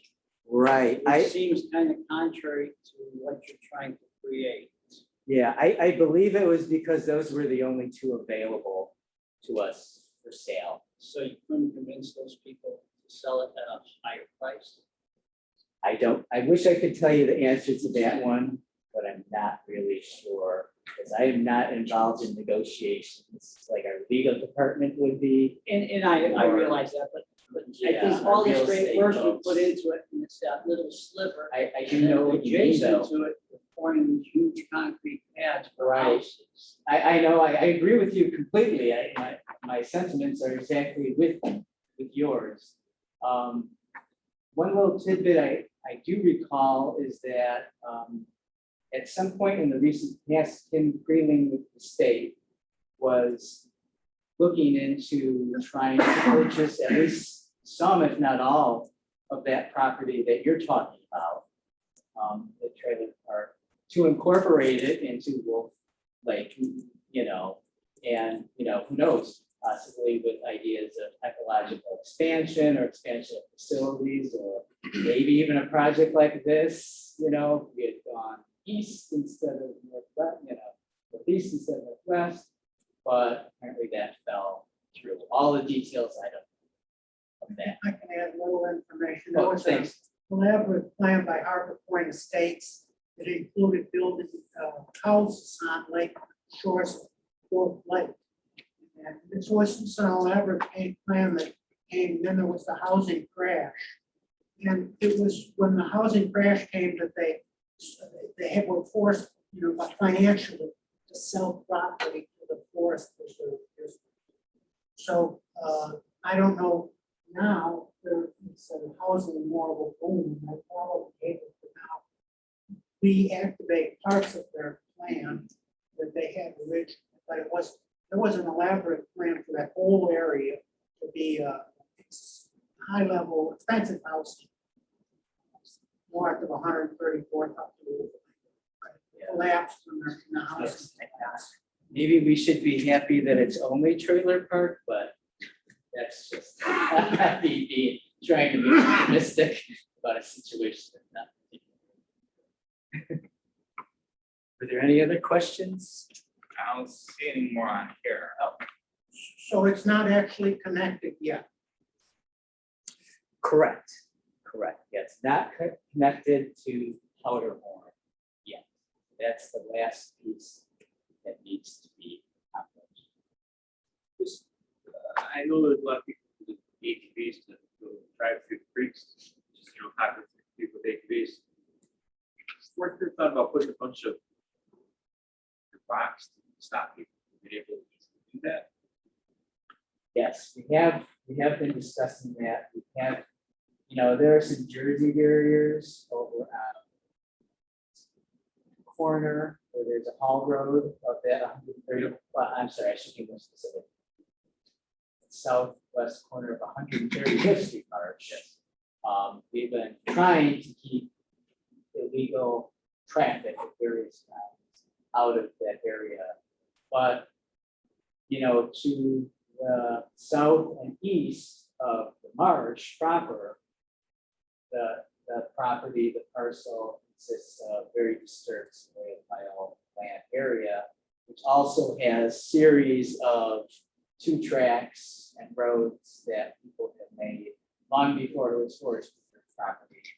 They obviously have been used to driving their vehicles of various kinds through there, and they still are, despite our efforts to, you know, put up table gates or Jersey barriers. Unfortunately, at this point, the main haul road that our contractors have been using, we've been trying to simply control the ingress and egress points north, southwest, the major haul roads.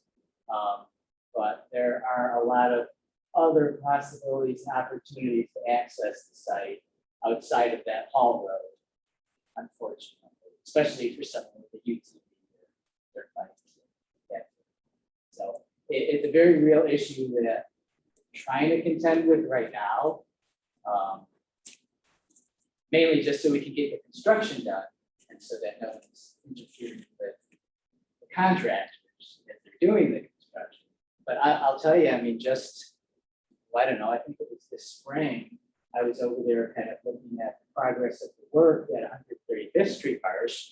And I saw somebody come down the haul road with a pickup truck. I was on foot at the time, alley, go around our Jersey barriers and cable gate, you know, go onto the railroad track edge, and then come back around in the alley by the time I got to my little truck parked down the street and driven down the alley, you know, they were gone. I don't know.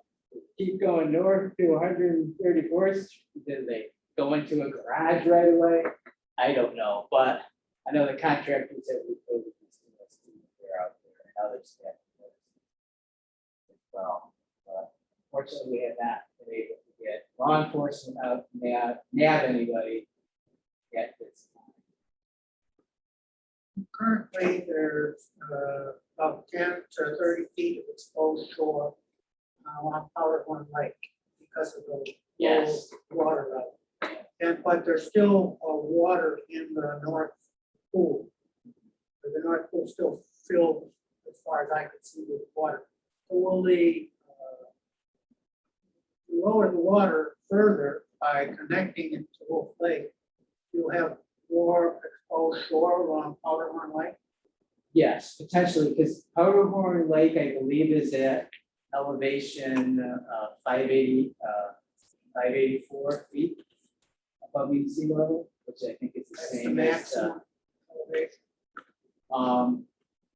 What we think the water control structure can do is manipulate that level between 585 during a heavy flood event, 582.5. That's the prediction, at least. Wolf Lake, I believe, is at 582.5, at least in the south. Which is why, you know, we believe that generally speaking, the drainage will be from Powder Horn north to Wolf Lake. May not always be there.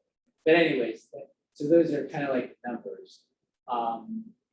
We know that like that boat dock at the Powder Horn parking lot, put in 1999, that was created with, I believe, the idea that the lake water levels would fluctuate between 484, most of what they've been.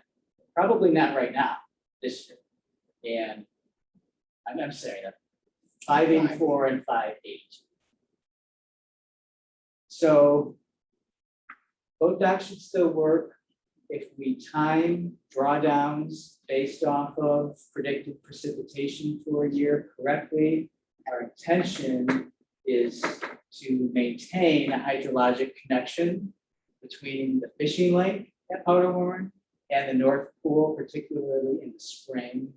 Fish are spawning, so they don't become trapped in one area and not another.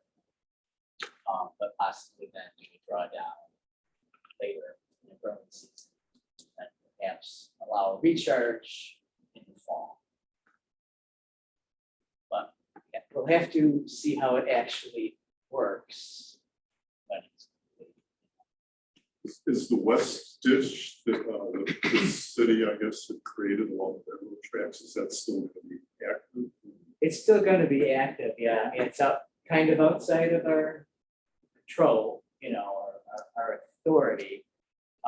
But the reality is that once the system is complete and functional, if we're doing a drawdown, it's unlikely that that ditch will actually, that water levels will be high enough in the North Pool for it to seep through into that ditch.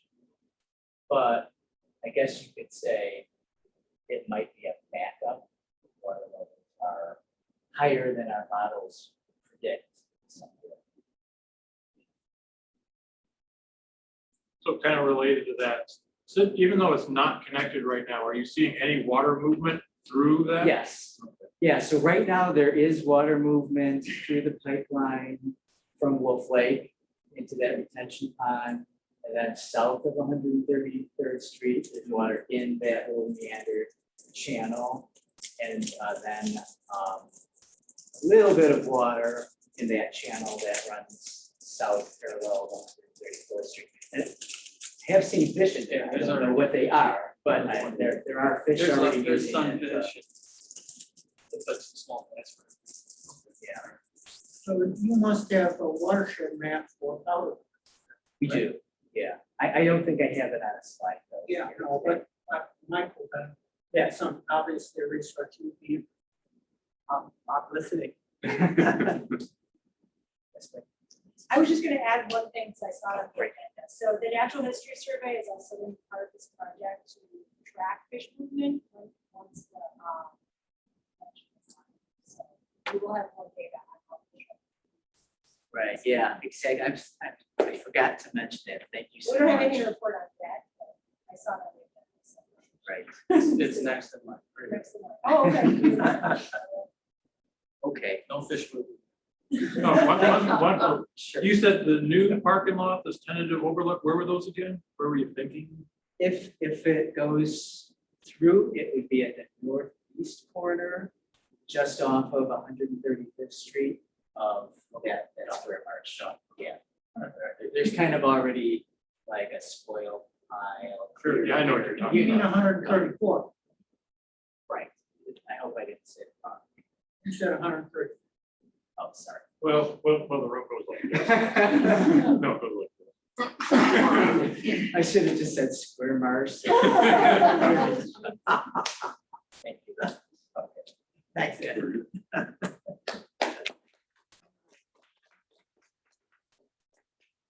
And to continue, pardon, oh, yeah. Slides. Yeah, I'll just say next slide. Yeah. I'm gonna look at it. All right, you go. Only just, else comments. Give that. That'll work. Sure.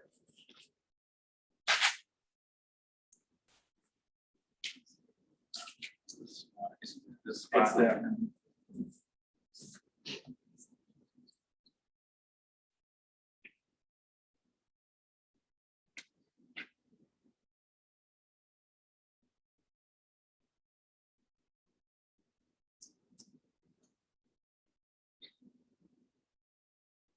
This one seems to have like name on it.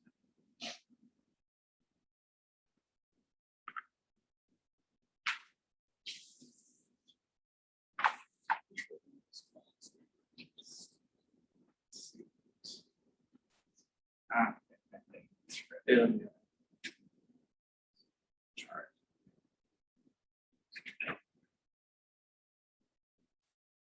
Okay, to continue the conversation on this is Dr. Anthony Pareca of the Illinois, is that close? That's right. Illinois Natural History Survey.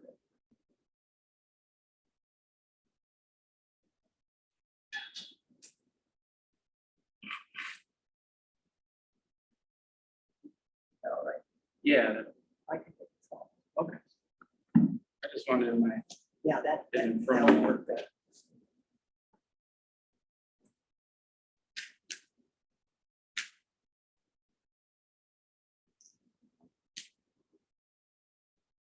all right, well, thanks for the invitation. My name is Anthony, and yeah, I work at the Illinois Natural History Survey, actually at the Kaskaskia Biological Station, if you want to advance the slide. So just real quick, I'm one of a handful of people working on this project, potential fish passage project here. The director of my station is a guy named Joe Parkos. And then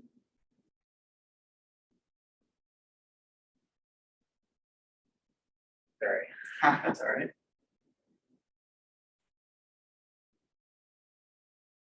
And then there's a few folks helping me, some biologists at the office, Mike Nanini, Dakota Radford, David Ife, and Kyle Broadway.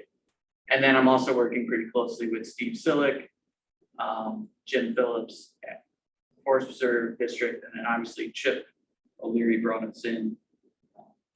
If you want to go to the next slide. So I know I've had a few questions already, so I'm glad I put this in here. Really quick, Natural History Survey, not many people actually know what that is. We are sort of the former research division of the Illinois DNR. Since 2008, we are our own institute. We're at the University of Illinois.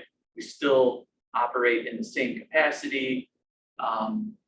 Largest state biological survey in the country, kind of a remnant of what states used to have, these biological surveys.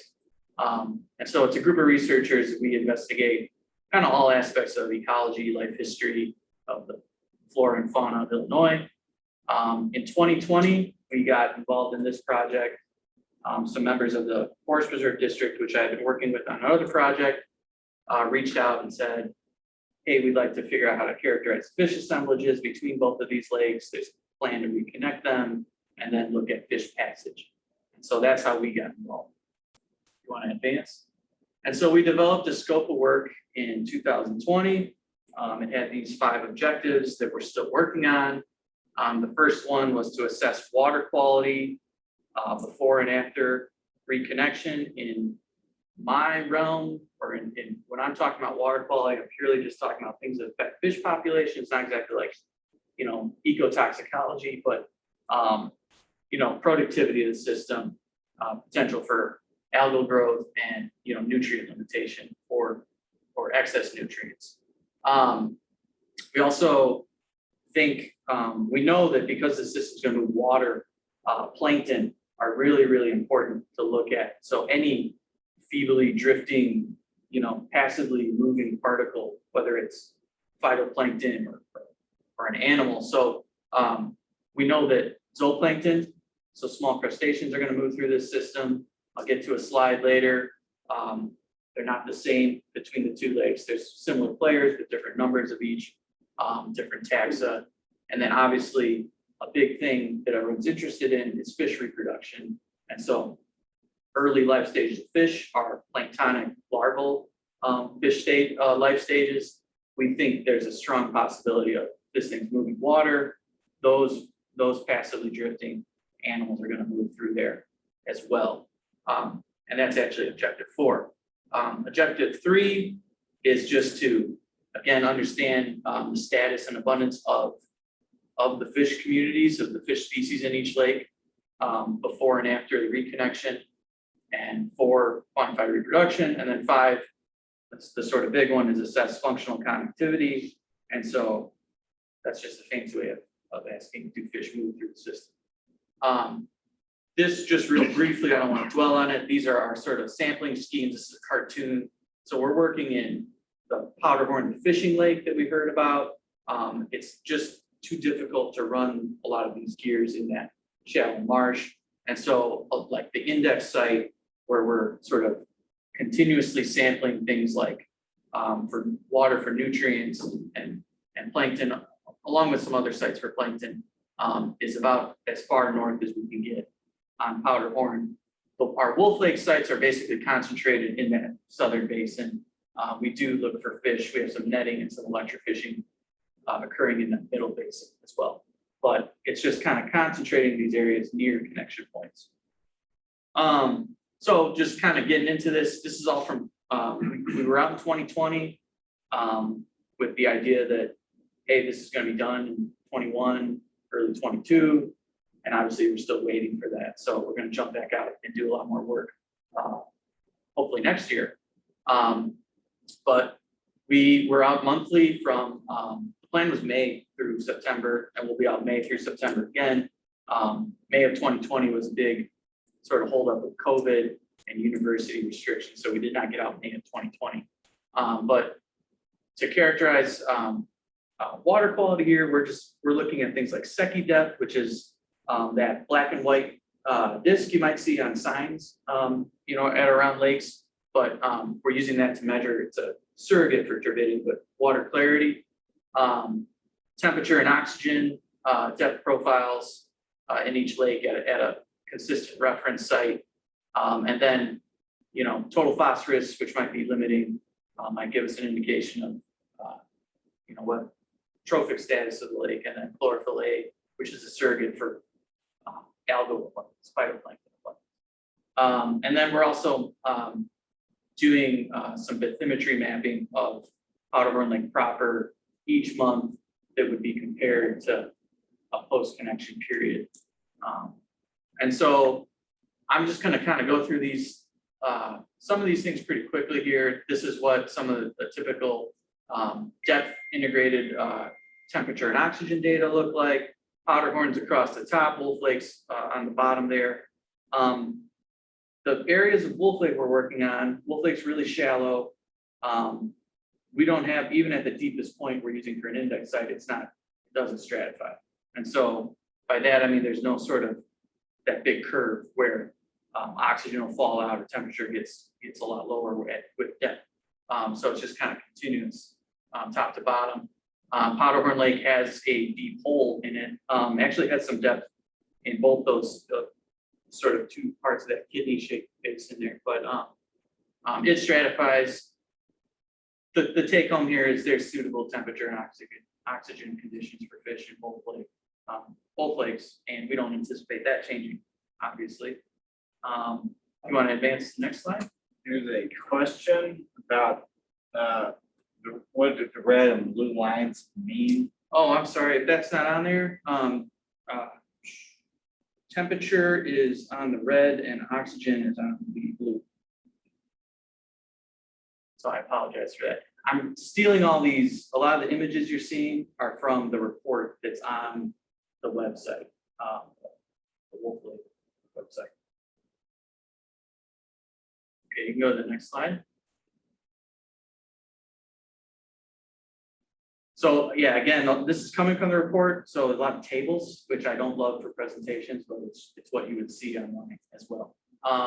As far as the chlorophyll A and the phosphorus values, as we heard earlier, it's good water quality. I wouldn't say it's always not eutrophic, at least in certain parts of the summertime. We see numbers with both phosphorus and the chlorophyll A values that would be considered eutrophic, especially in July. But those are probably just indicative of, that time of year, a lot of algal production. In general, Wolf Lake is a lot lower on all these values than Powderhorn most of the year. If you want to advance, this is a really crude thing. Anyone can buy this auto chart. It's cheap, like homeowner style for fishermen. Sonar mapping that works with, this is hummingbirds stuff, but this is all we're using to map out the bathymetry. And so you can just do regular transects at slow speed and you'll get all the depth data, and these can be incorporated into spreadsheet or GIS. But that's kind of a crude cartoon of what it gives you.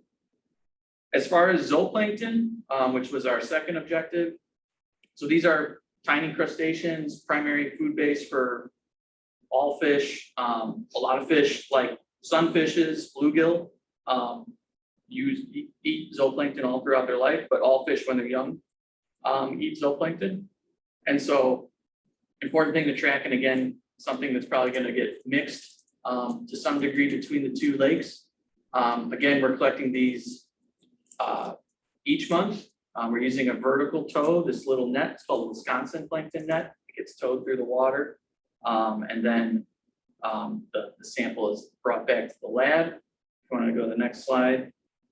We're using actually a semi-automated method to do this. So there's a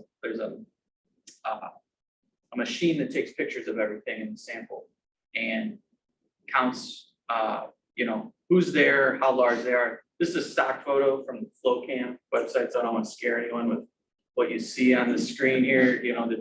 But good for measuring things like calanoid and cladocerans and things like that.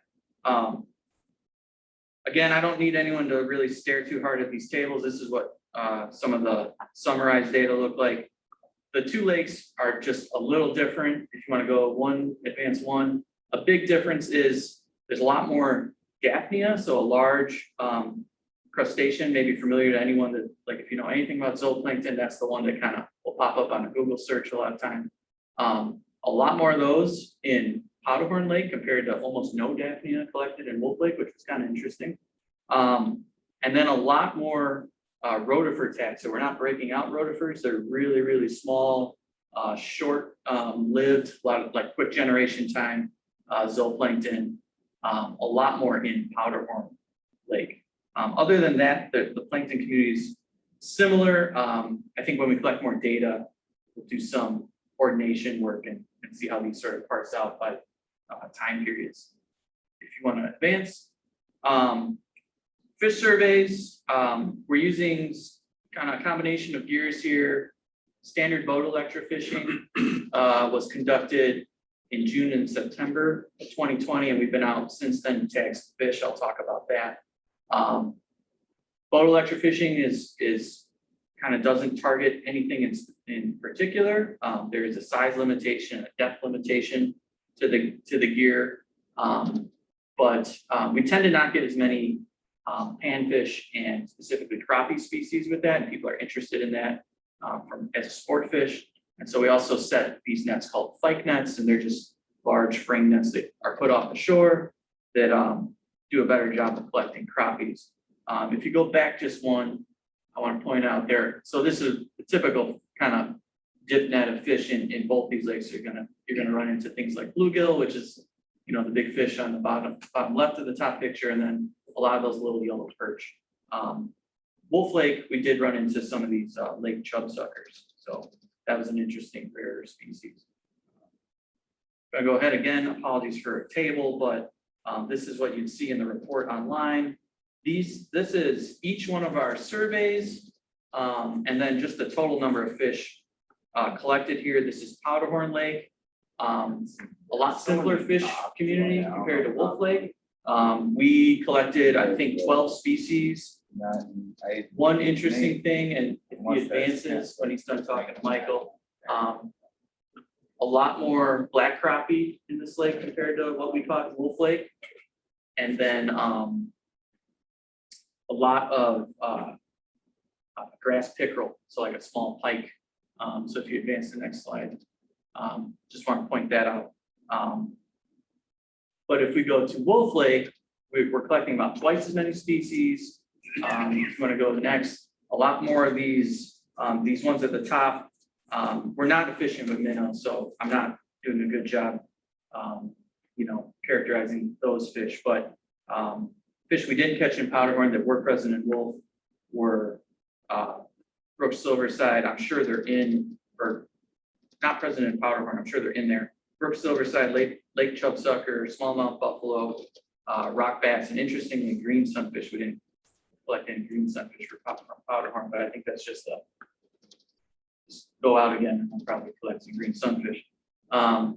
As far as the ichthyoplankton, the larval fish, we collect these using what's called a push net. And so you can see this on the front of this boat here. It's a long conical plankton net. It's the next picture. It's lowered off the bow and it's pushed in front of the boat instead of dragged.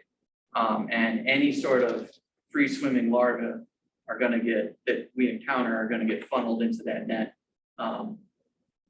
Next slide. These guys are brought back to the lab, counted and measured. In Wolf Lake, all we're picking up, which is more a product of the gear. So we do get Brooks Silverside in here. Go back. We're getting Brooks Silverside. It's hard to break out Lapoma sunfishes, at least by eyes under a scope.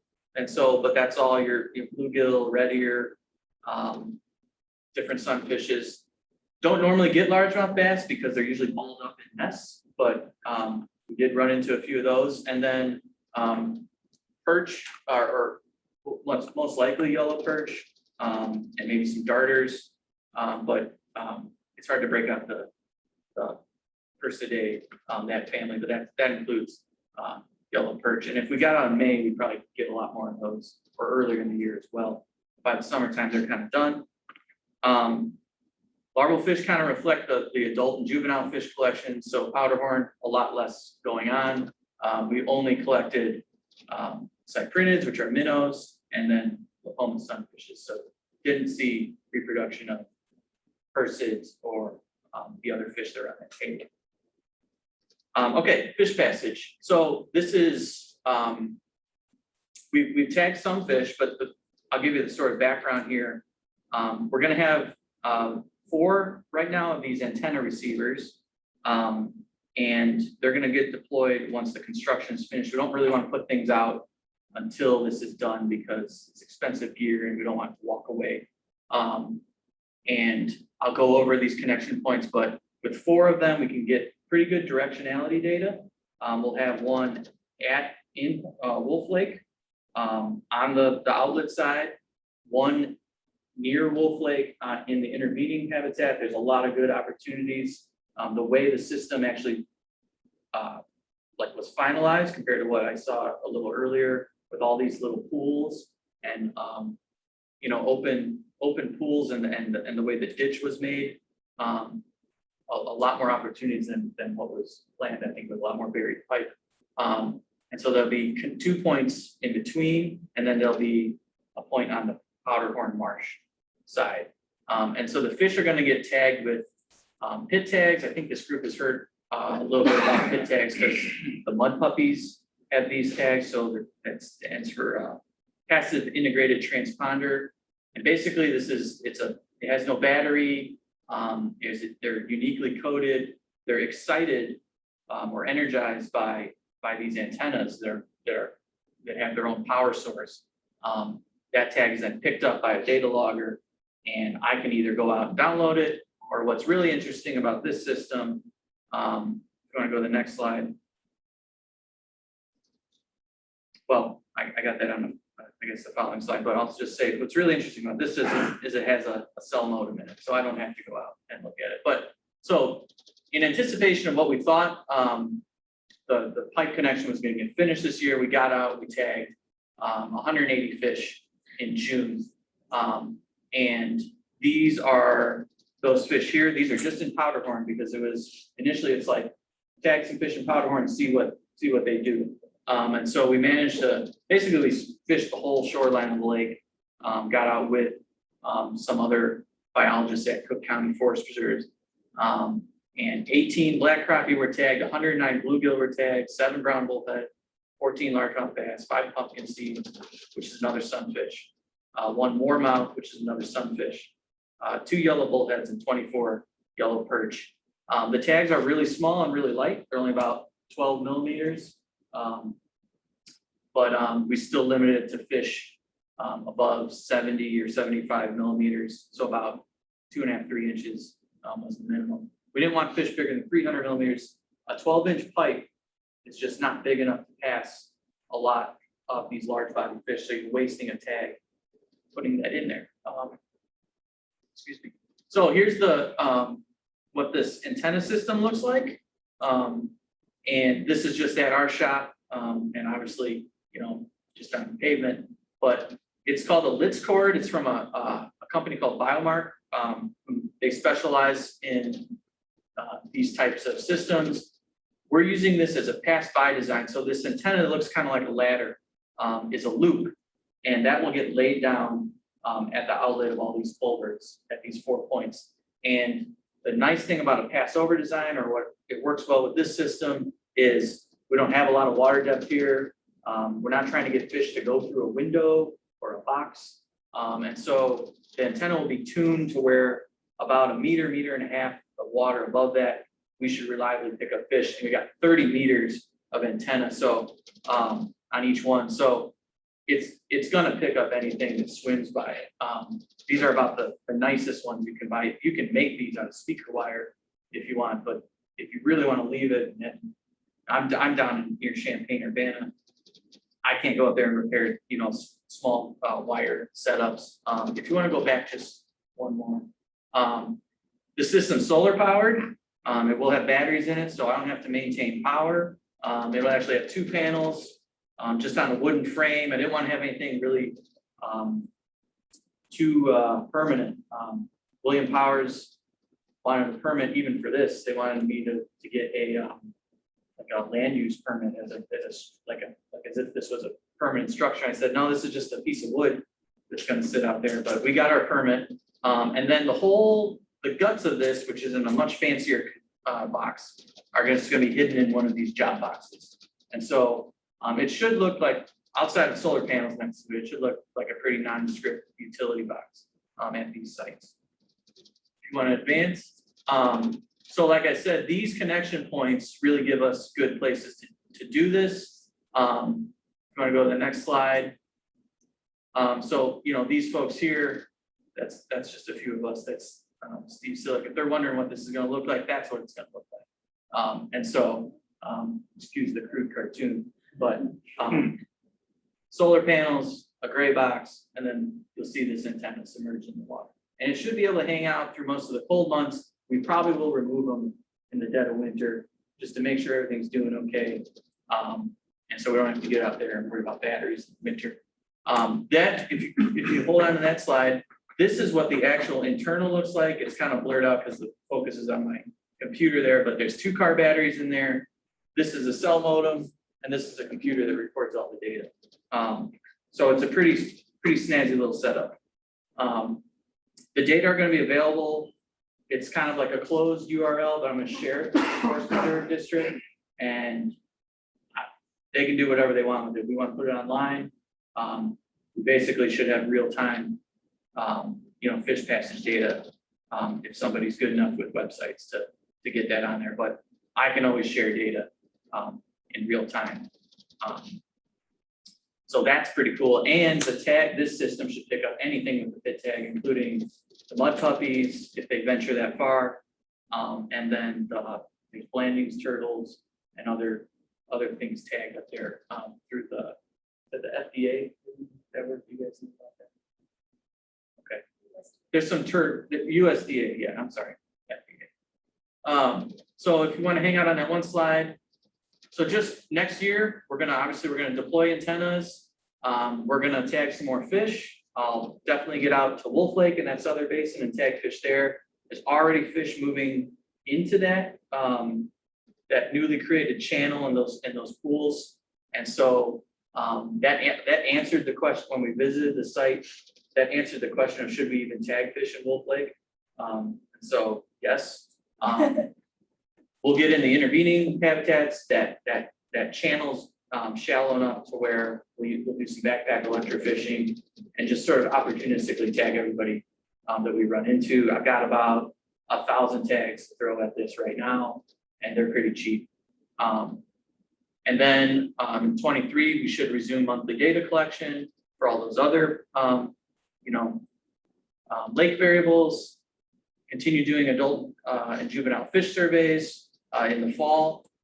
And then there's some real potential for continued monitoring. We're kind of only signed up or like talking about this for a year post connection, which I don't think is enough to truly monitor the system. But we've got a proposal out with sport fish restoration that runs through the Illinois DNR. We talked about how to get federal money. This is a very small amount, but it would allow our group to continue to work out there for the next 2 to 3 years after this. Bring on a graduate student, maybe throw some more bells and whistles at this, and hopefully get some real data on how fish are moving through the system if they do. And so my email is right there. I'm Anthony. Joe is my boss. His email is right there. If anyone has any questions, we have to answer. Yeah. On the abundance of common carp at Wolf Lake, the numbers were actually lower than Powder. So comment on the abundance of common carp in both bodies of water. Yeah. So for starters, this was 2 electrofishing surveys and 1 net survey, all done in 1 year. So not a whole lot of replication there. I haven't worked on the lakes for very long. I think there's probably a decent number of carp in Powderhorn and in both lakes. We didn't remove them. I don't know anything about their population size.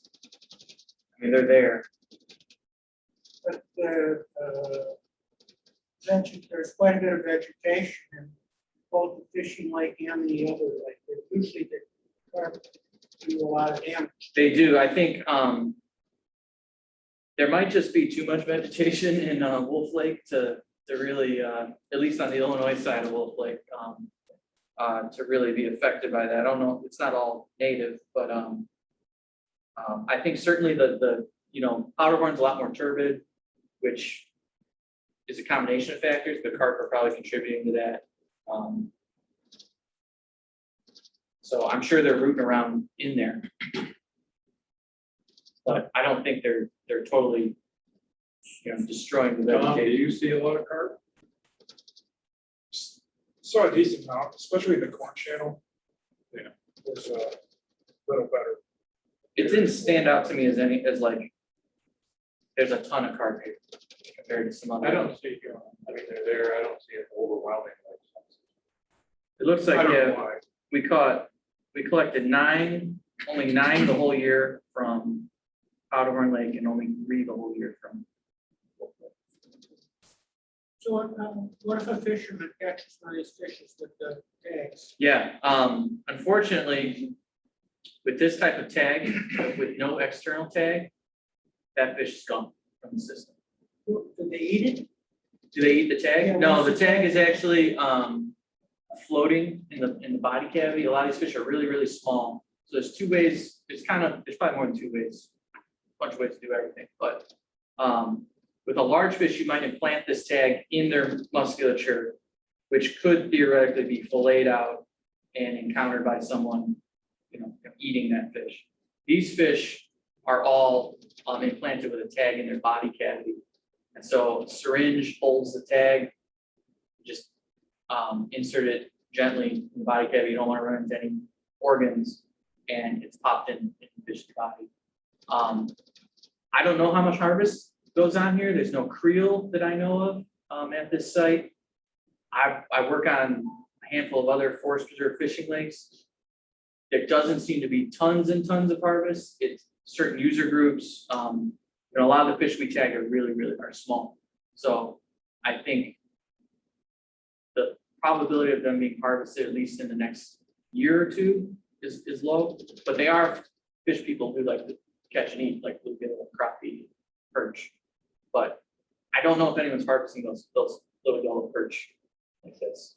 I think we have a higher probability of losing that fish just naturally, or that's a light tag, it's a small tag, but a tag fish. If a predator eats a small fish that's tagged, that tag is then in the predator. It's in the predators until it's ejected by the predator. Yeah. And we actually, I didn't point it out, I was going to. There was this, we did this at the dock over by Powderhorn, kind of regroup the two groups. And make sure data are consistent. These are long tag lines, so you want to write it down the right way. But there was a seagull there, and we're throwing the fish back, and it's not bothering us at all until there's a fish that can fit in its mouth. And so one yellow perch went away that day with a tag. Oh, you got a osprey there. Yeah, no, you're gonna have some tag loss, but we're gonna keep tagging fish. We know who's tagged. We'll see who we recapture in the fall, just in the lakes. So regardless of fish movement, we'll scan fish when we do future surveys. But you're gonna have some tag loss or some loss of tagged individuals. Sure. Yeah. What are you gonna do to prevent your equipment from being stolen?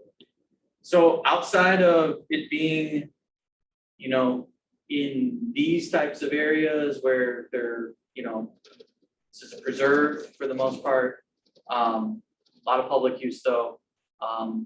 They are relatively inconspicuous that, the idea is don't have anything too flashy out there. The solar panel is gonna be an attraction.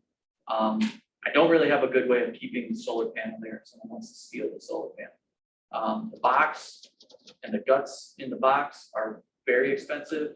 Each antenna is worth about $15,000 to $20,000. They'll be chained up probably to a tree or we'll take advantage of what's around there.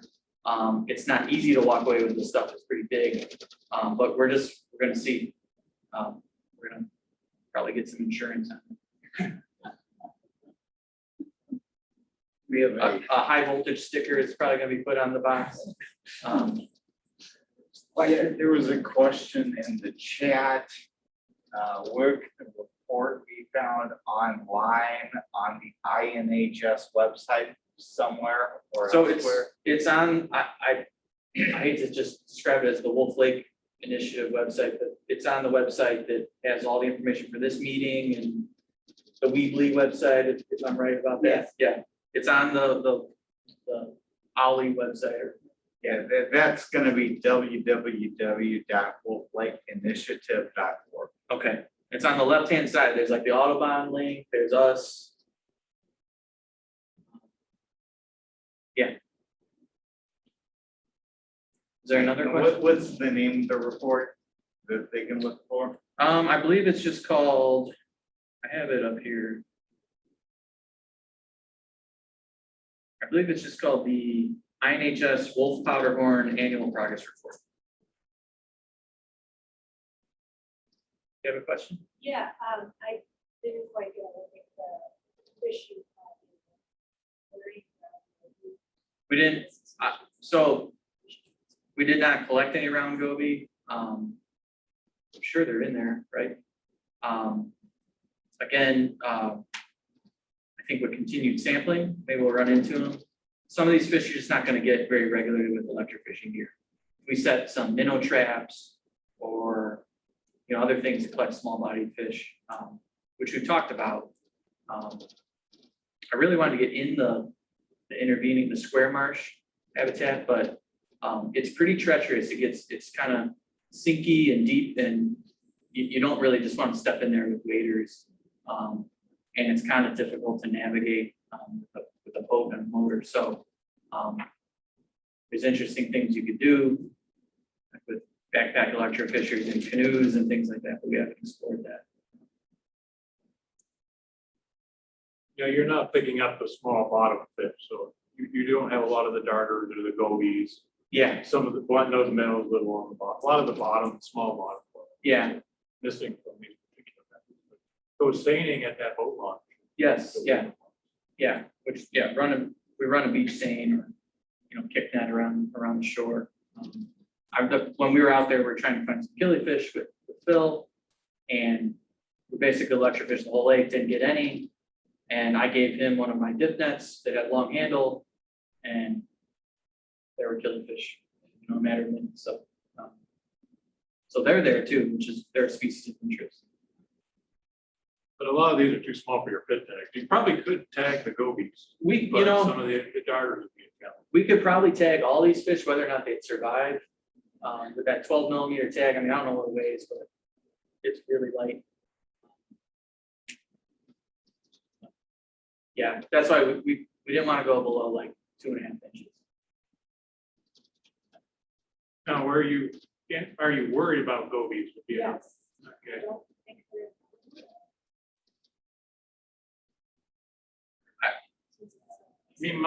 My suspicion, and I'll jump ahead, whatever you're probably asking yourself. I would suspect that gobies would not do well in powder water. They don't, there's not a lot of cover, so you get a lot of this open sand and vegetation and stuff, so they'll be all right. And if there's enough bass and catfish in there, they love to eat gobies. And so in systems like that, we tend not to see, and so I should take a step back. Round gobies are an invasive species. They've had a huge impact on Lake Michigan and some other lakes like that. But in inland waters where we see strong populations of bass, catfish, and other things, we don't see the gobies taking over. Like the Kankakee River, gobies have been in there for 20, 30 years and are not a problem. We barely see them. They can handle that. Go to degraded stretches of the Des Plaines River, which are not in great shape, and we see lots of gobies. That's because of pollution standards. Now, of course, the Des Plaines is recovering, so we're seeing less gobies, we're seeing more native. I would not, in the context of this project, I would not worry about round gobies. That would be my. Even if they did get in, I don't really see that. It would be a particularly huge problem. Powderhorn, Filling a similar niche as the. more similar to the darters. Now, do you see a lot of gobies? Do you see a lot of gobies in Wolf Lake? They're there. A few. They're there. Yeah, and you'll see more on the Illinois side because we have a few more rocks on the Illinois side. They tend to like the rocks and things like that, but they're not out of control. Hopefully. Yeah, so yes, it's great that there's that concern there, but I would not slow down or halt the project over. But tag some, let's see what happens. Yeah, if we run into them, they're gonna get a tag. I'm not really concerned about losing the tag or killing a goby. So I'd rather have that, the potential, have that in the data set. I think, you know, for what this system is intended to do, we're gonna have to live with the idea that, you know, these are now gonna be shared water. And so that's why I think looking at the planktonic, like larval fish and zooplankton, trying to detect, you know, a change through time, if any, that's important, because they're gonna just passively move with water. I think, again, the system, from what I heard about in 2020, it seems a lot better for fish passage than a lot less underground, a lot less turning, the concrete culverts. So, but in general, you know, large fish like your big pike or bass are not, that are in like powderhorn. I don't see those fish always wanting to move through the system like that.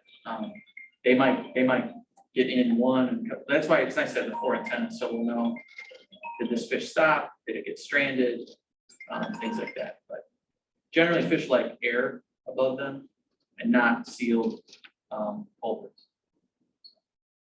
And that's just unavoidable. I mean, if you want to move water, you want to drain the system. But we're connecting 2 lakes, so something's going to move through it. All right. Thank you.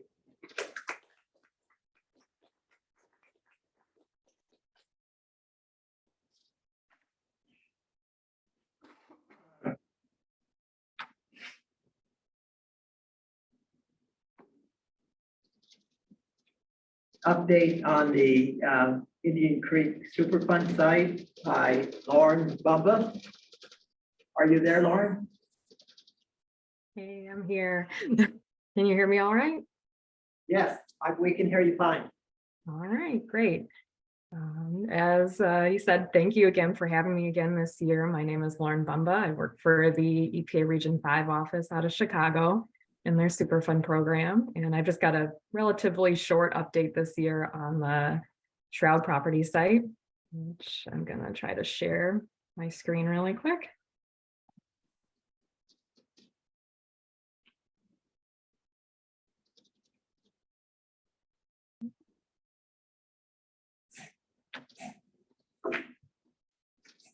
All right, so I think you're all pretty familiar by now where the site is located, but just in case you're not, it's tucked in right here between Wolf Lake and Indian Creek. This is Avenue O right here, and it's basically this entire yellow outline portion. So these are just kind of my brief updates for 2022. You may have started to see a little bit of action out there on the site if you happen to drive by or walk by recently.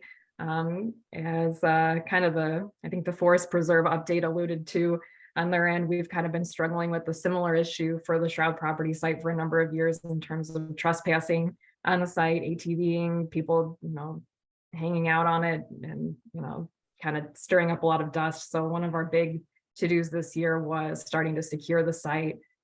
So from January to about August of this year, we kind of did 2 phases of an initial barrier system along the northern boundary of the site, which is just south of Indian Creek.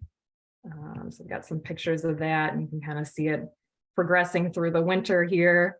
We did kind of the initial grading and clearing in January and February to kind of level out that area along the south end of Indian Creek where the bunker blocks were being placed.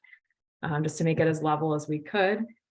So during this time, we placed about 154 bunker blocks along this stretch of Indian Creek to try to just keep a barrier system, continuous barrier system along the north end of the property, targeted mostly keeping those vehicles off and from driving through, you know, the wetlands to the north and the creek to the north to get onto the site. So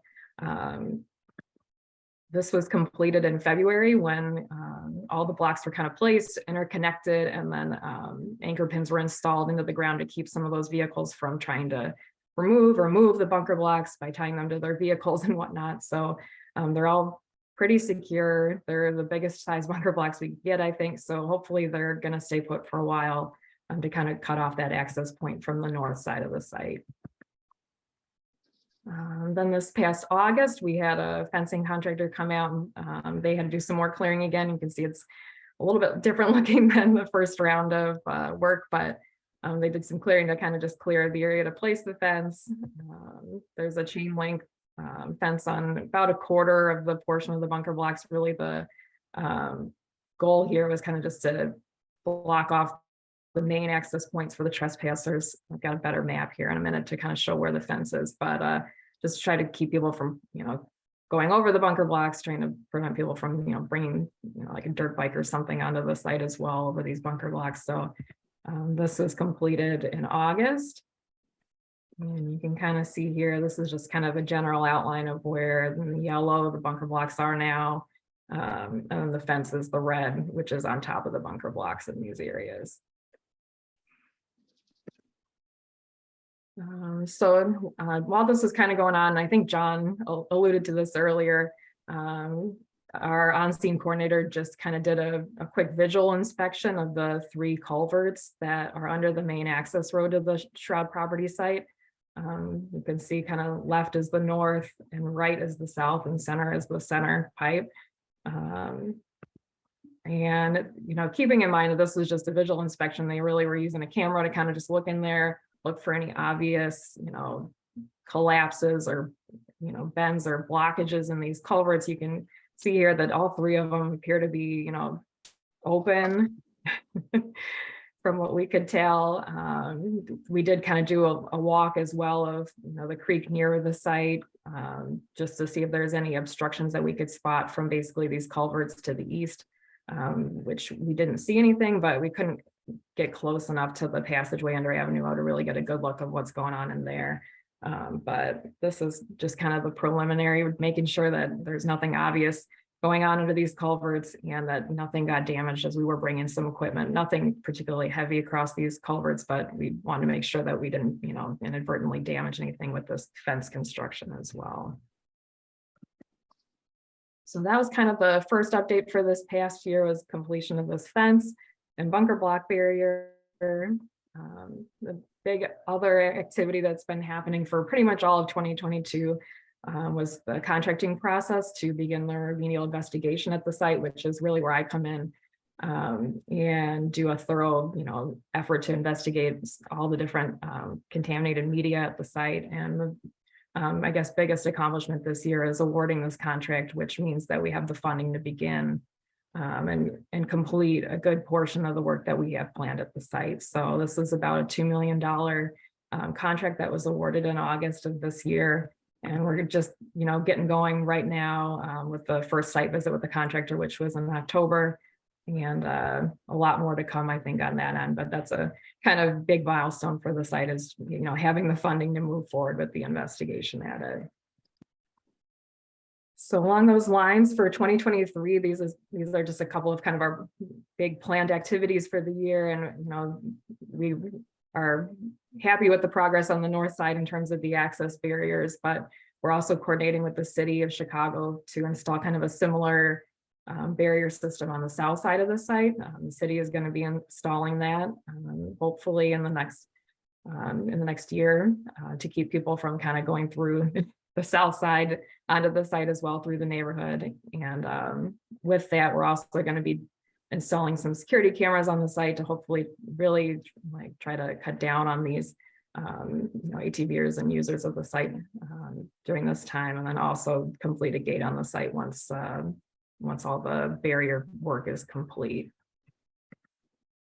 This winter, I'm going to be reviewing several work plans for the first phase of the remedial investigation, and as long as everything goes to plan, we should be beginning field work in the spring and summer of 2023, which is going to include kind of the initial surveying effort of the site, and then on-site soil sampling, monitoring well installation and sampling, and then also some surface water and sediment sampling, which is going to be primarily focused on Indian Creek and the Hyde Lake wetlands around the perimeter of the site. And that's all I've got for this update. Like I said, keeping it short and sweet this year, but if there's any questions, I'm happy to answer those now.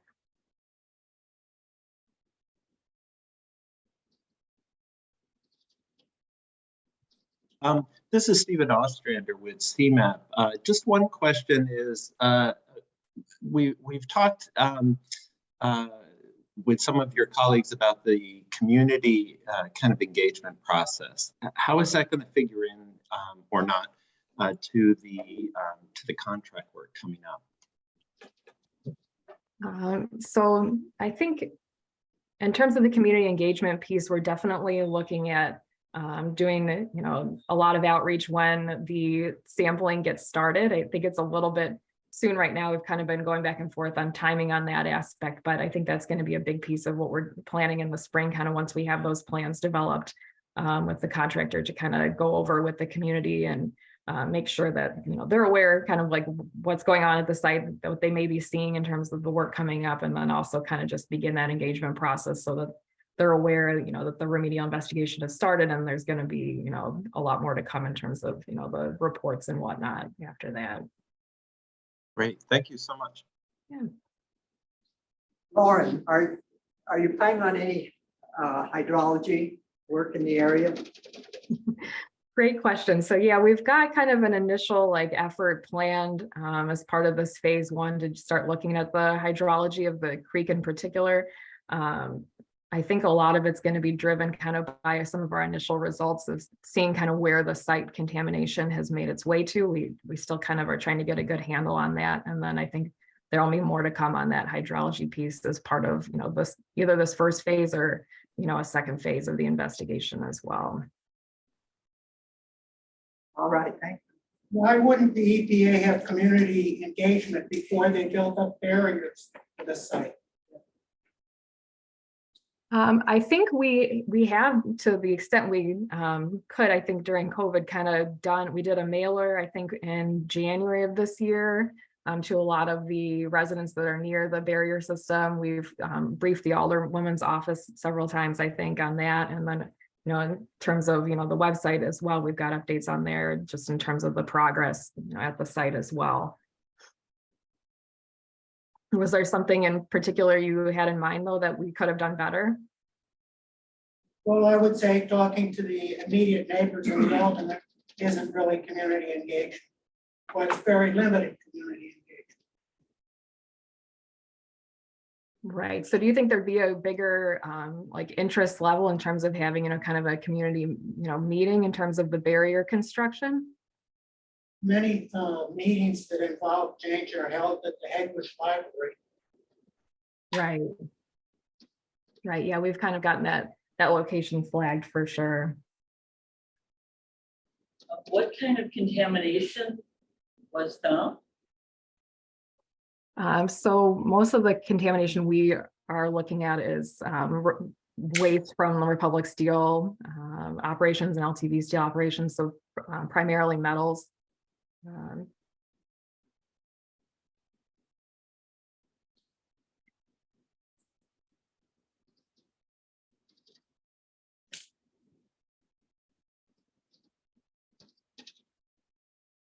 I guess this is Stephen again from CMAP. I guess I'll just ask one more question, which is eventually, hopefully, this can be remediated and kind of converted into some other purpose for the community. I guess I would say, is that really just the next phase, or is there any planning that you know of to start thinking about that? So that is kind of the next phase, but I think I've had several conversations with Tom Bloom in our office just to try to get that going on our end. And then I think his preference was kind of to wait until we began the remedial investigation process to start, having some of those conversations with different stakeholders in the area in terms of reuse of the site. I know, as part of our initial community involvement plan, we talked to a lot of the folks, residents in the area and others, just to kind of get a sense for what they're looking to see. But I think that's really just a very preliminary discussion at that point. So kind of looking to loop him in during this process to start that conversation, kind of alongside our remedial investigation work. Great, thank you. Yeah.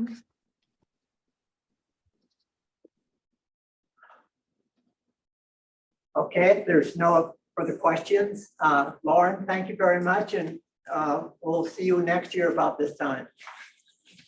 Sounds good. Thank you.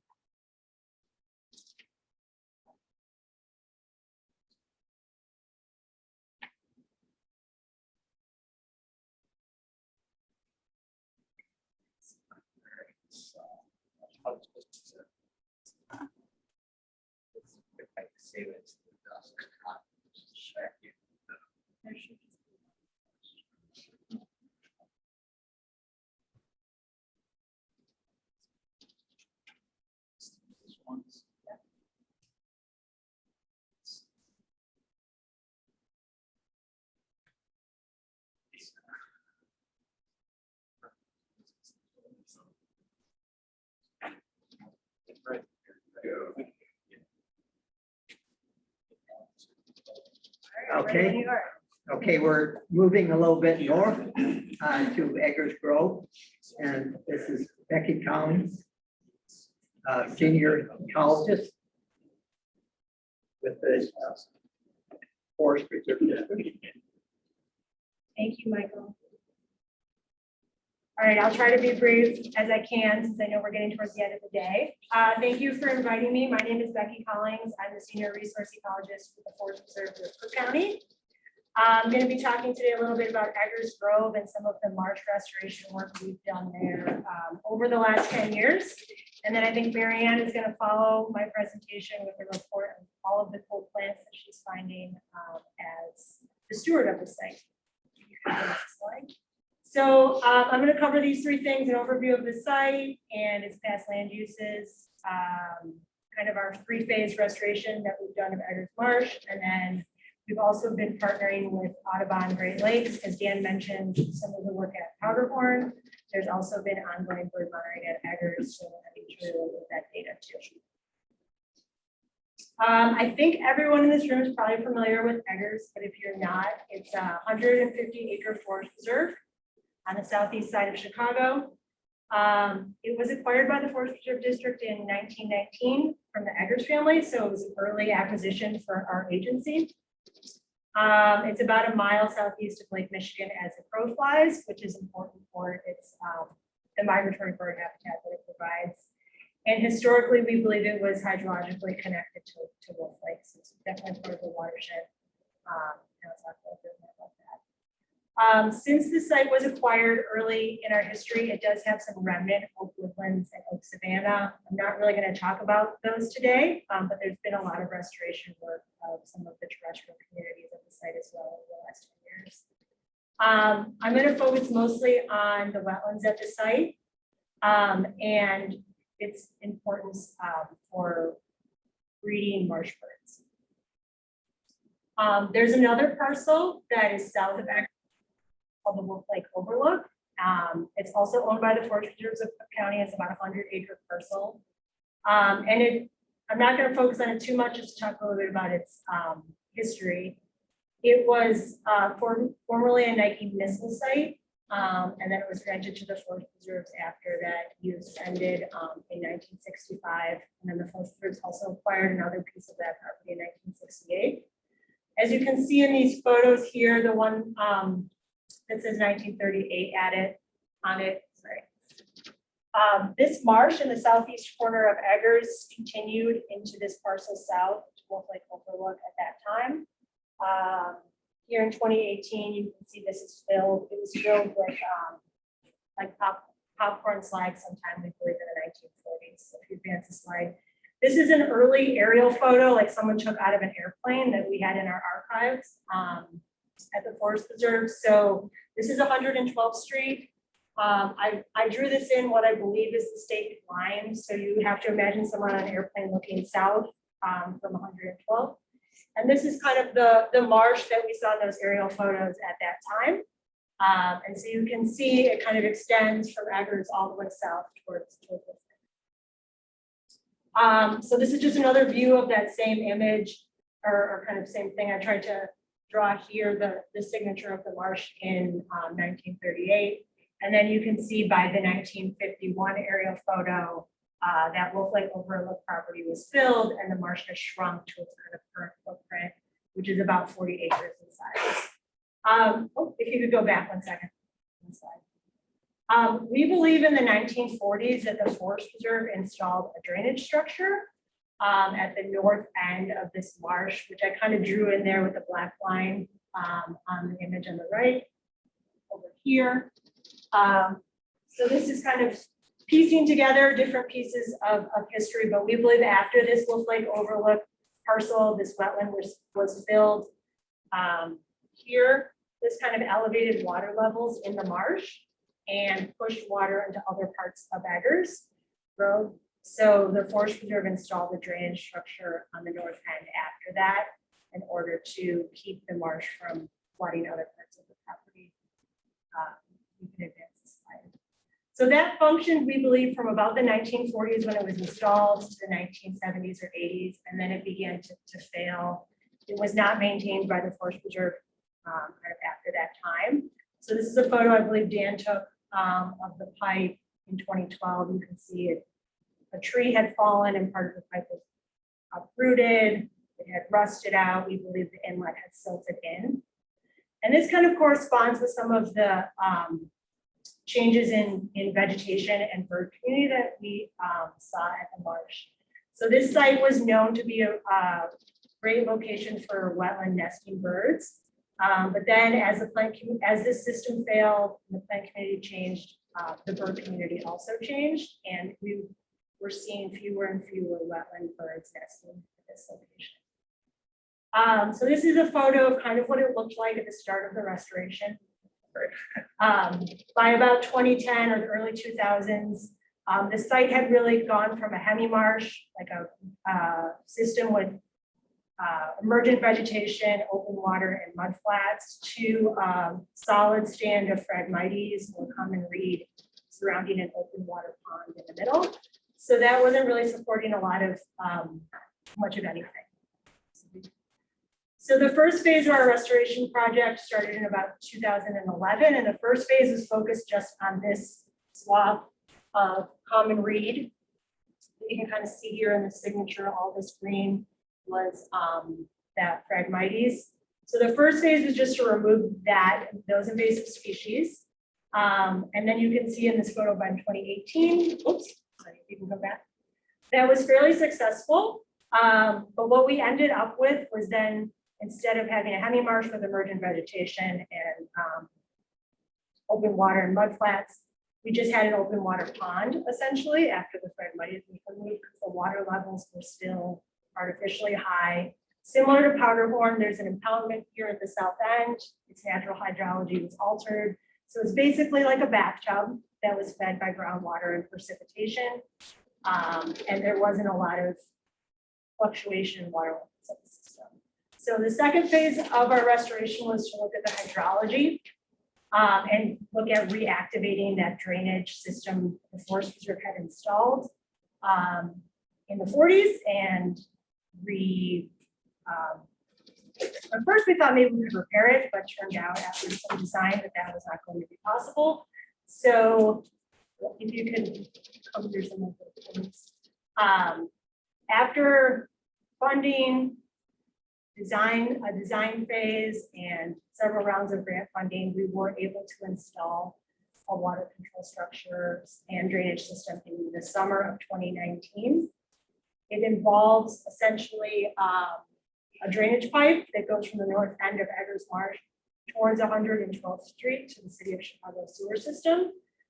We were able to do that because that was where the system had emptied out from the 1940s.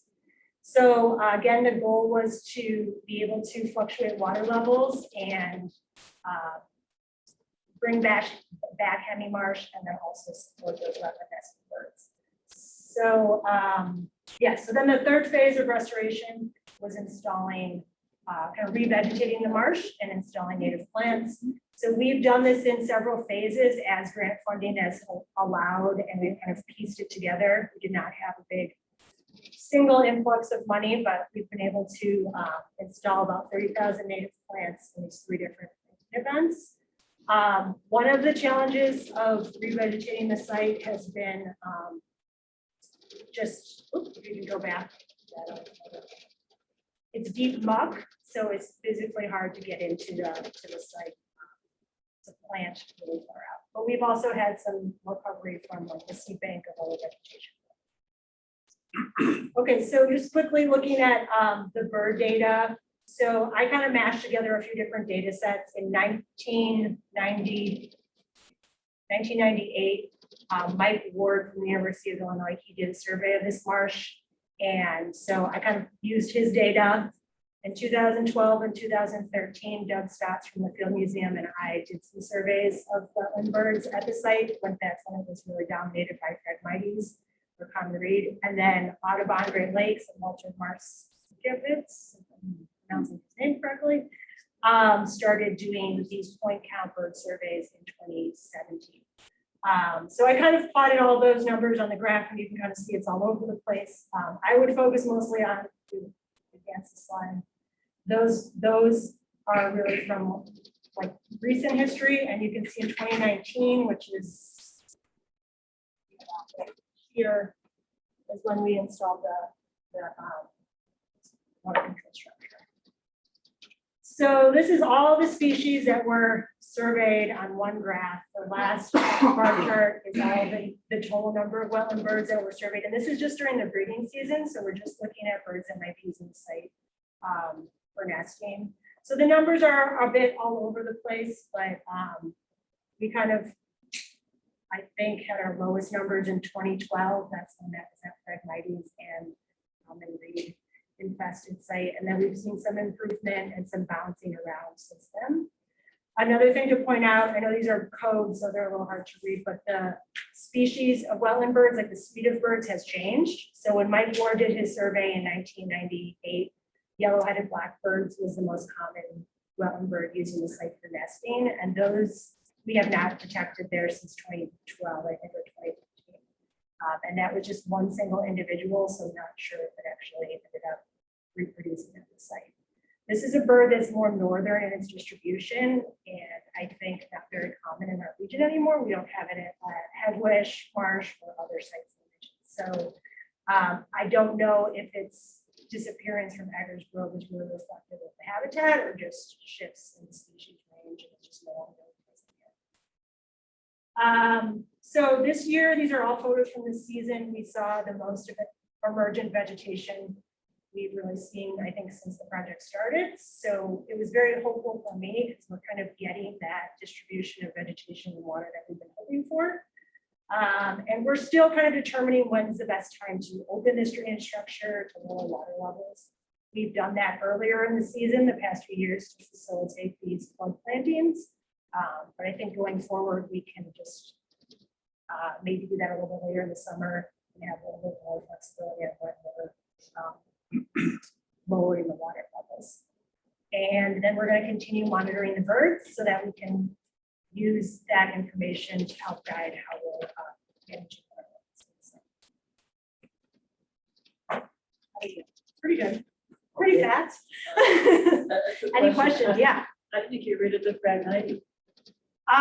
We worked with a contractor and they used herbicide and sprayed the Phragmites, and then there was one prescribed fire that happened shortly after that burned out a lot of the standing dead reed. And then there's been subsequent like follow-up of small populations here and there.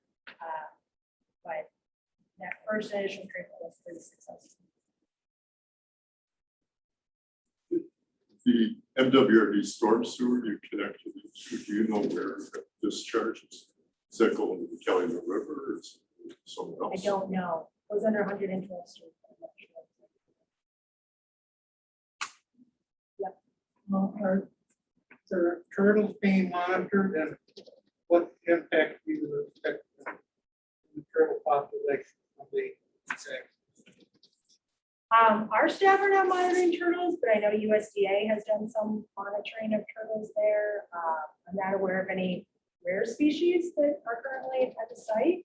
But we are closing up the drainage structure in the fall so that as amphibians and reptiles are looking for where they're going to overwinter, the water levels are changing. So we don't want to like have someone in the muck and then we're lowering the water levels and exposed. So we are trying to take that into account for our system. Yeah. The drain, like, does it have any way to prevent backflow from the city of Chicago into the marsh that occur? You know, I haven't looked at the actual connection under the street, but I think it's more of a gradient. So it's almost emptying into it as opposed to like there being. There's a wetland swale that kind of is in between 112th Street and the marsh. And there's two lateral connections as well. So that water kind of can outflow to those systems so that remains hydric and in the wet system. But I don't think there's any way. There's a question in the chat because you said you only have little blue herons on your list, and they're asking if there are some great blue herons. Yes, I should have mentioned the birds that are being monitored are a suite of wetland birds that were selected by Audubon. They're being monitored at different sites across Illinois and Indiana. And they selected what they call focal species. So these are species of concern that whose populations are declining or we want to keep an eye on them. And great blue heron is not one of those. The population is fairly stable. So it's not that it's not present, it's just that it's not specifically.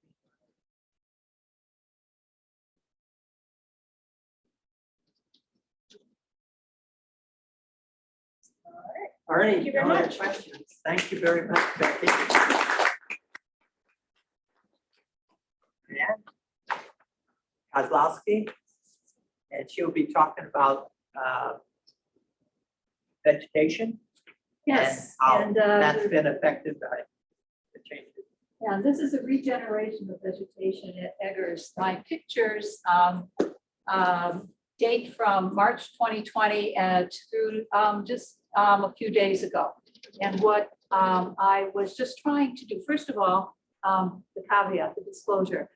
I'm an amateur in a room of scientists. So if you see something that is egregiously wrong, or if I say something egregiously wrong, thank you in advance for any corrections. Okay, so I have shown the map that you've already seen of Eggers, and the red line is essentially, well, it's 112th Street at the top, and right here, this is where the power lines and the slag field started, and you can see the same squared off corner for East Marsh, the marsh we're dealing with. And so the construction went from 112th Street pretty much in this direction and then took a bend into the East Marsh. So we're going to be talking, or I'm showing you pictures here of essentially the red line starting, and I'm not quite tall enough, like from about there all the way through into the marsh. Okay, can we go back up, please? Thank you. So there's two categories. So what we're going to be looking at is the vegetation that was planted in the marsh, vegetation that was already in the marsh, pictures of that, and the vegetation along what I call the construction road, or we can just call the road over the drainage system. And in some cases now it's the path over the drainage system. And well, as it says here, we'll be looking at both the planting process, you've already seen some of that, as well as some of the planted species. And then we'll look at the marsh species planted, marsh species present that were not planted, and then the ridge species, or the ones over the drainage road, which were not planted. So Eggers also has that dune and swale topology. Back it up one more time, Richard, thank you. Dune and swale topology. So these are the ridges. So those are the old dunes and then the swales. And full disclosure, Not all of my pictures came out of East Marsh, but I know those plants are in East Marsh. So my middle marsh is where some of the pictures have come from. Okay, next slide. Thank you. In this picture, you can see the houses along 112th Street. So I have walked from the caretaker's cottage, well, not cottage, brick building, due east to the point where over here I am at East Marsh. So you can see that the construction is pretty much obliterated already. At 112th Street, it's an open field that was easily covered with new grass. And this would also be totally obliterated, except for the fact that it's become such a popular dog walking path that the maintenance crews for the Forest Preserve have continued to mow in there. Now, the species that have come back in many cases are really aggressive native species that we're going to try to control. But a lot has come back in that northern portion right there. Next slide, please. Okay, so now from turning north and looking to 112th Street, we are now pointed south and walking towards the marsh. And you can see there's a fairly dramatic difference between what it looked like in March of 2020, and that picture was taken a few days ago. We still have a road through there. I think that what was planted was a cover crop of grass, but growing in there now, there is various kinds. There's wild rye, there's one little blue stem plant, and a few other plants we'll get into more detail later. Also, you probably noticed there's a lot more woody material here than along here. And that's because we have been working on work days and removing as much of the non-native buckthorn. There's been honeysuckle, multiflora rose, non-native euonymus, and non-native mulberry. And so there's been a good response with other natives in the areas where we've been clearing. And one of my primary thank yous goes to the CUNY crews from the high schools. Calumet is my backyard because we have seen several hundred students come through just helping out in this area. Next slide, please. Okay, so we're continuing walking south. I should have mentioned also that the area we just looked at was generally a parking lot, and it had been dug up by the Forest Preserve as part of a kind of rehabilitation of certain areas at Eggers. We are just about at the end of that ghost parking lot and looking down the path. And so what you can see here from March of 2020 is that well, you could kind of see where the disturbance had been because of the drainage system, which I believe is right there. A lot of the dead trees you see were not anything that was hurt by construction. For instance, this leaning ash. Well, okay, I'll get into that later. But you can see that just as with the other slide, the other shot, we have a lot of vegetation reemerging, and that was not planted. That is what has come back. Again, there's an awful lot of aggressive herbaceous species, but in there's quite a few good natives, which we're going to encourage. Next slide, please. Okay, so we're focusing now on that curving green ash. So the picture over here shows what amounts to the emerald ash borer tunnels in this tree.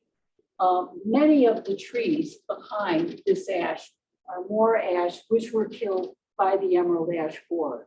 So the marsh did have high water levels, and some of the trees in there were killed by the high water levels, but an awful lot were also taken out by the emerald ash borer. Next slide, please. In addition to the emerald ash borer, we do have beaver that migrate from Wolf Lake up to Eggers. And the beaver sometimes do a very efficient job and take the whole tree down.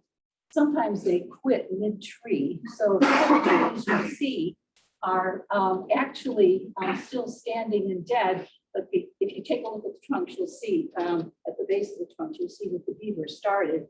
And here, the beaver was a good enough engineer to cut through the tree at the base, but didn't understand that it was going to hang up. And that snag or hanging tree is right over the birding path. This is the East Marsh over here. So the beaver has been active all along the path here, or along the western shore of East Marsh. And in fact, the beaver's taken out at least 100 trees at Eggers. Dan and I have had conversations about this.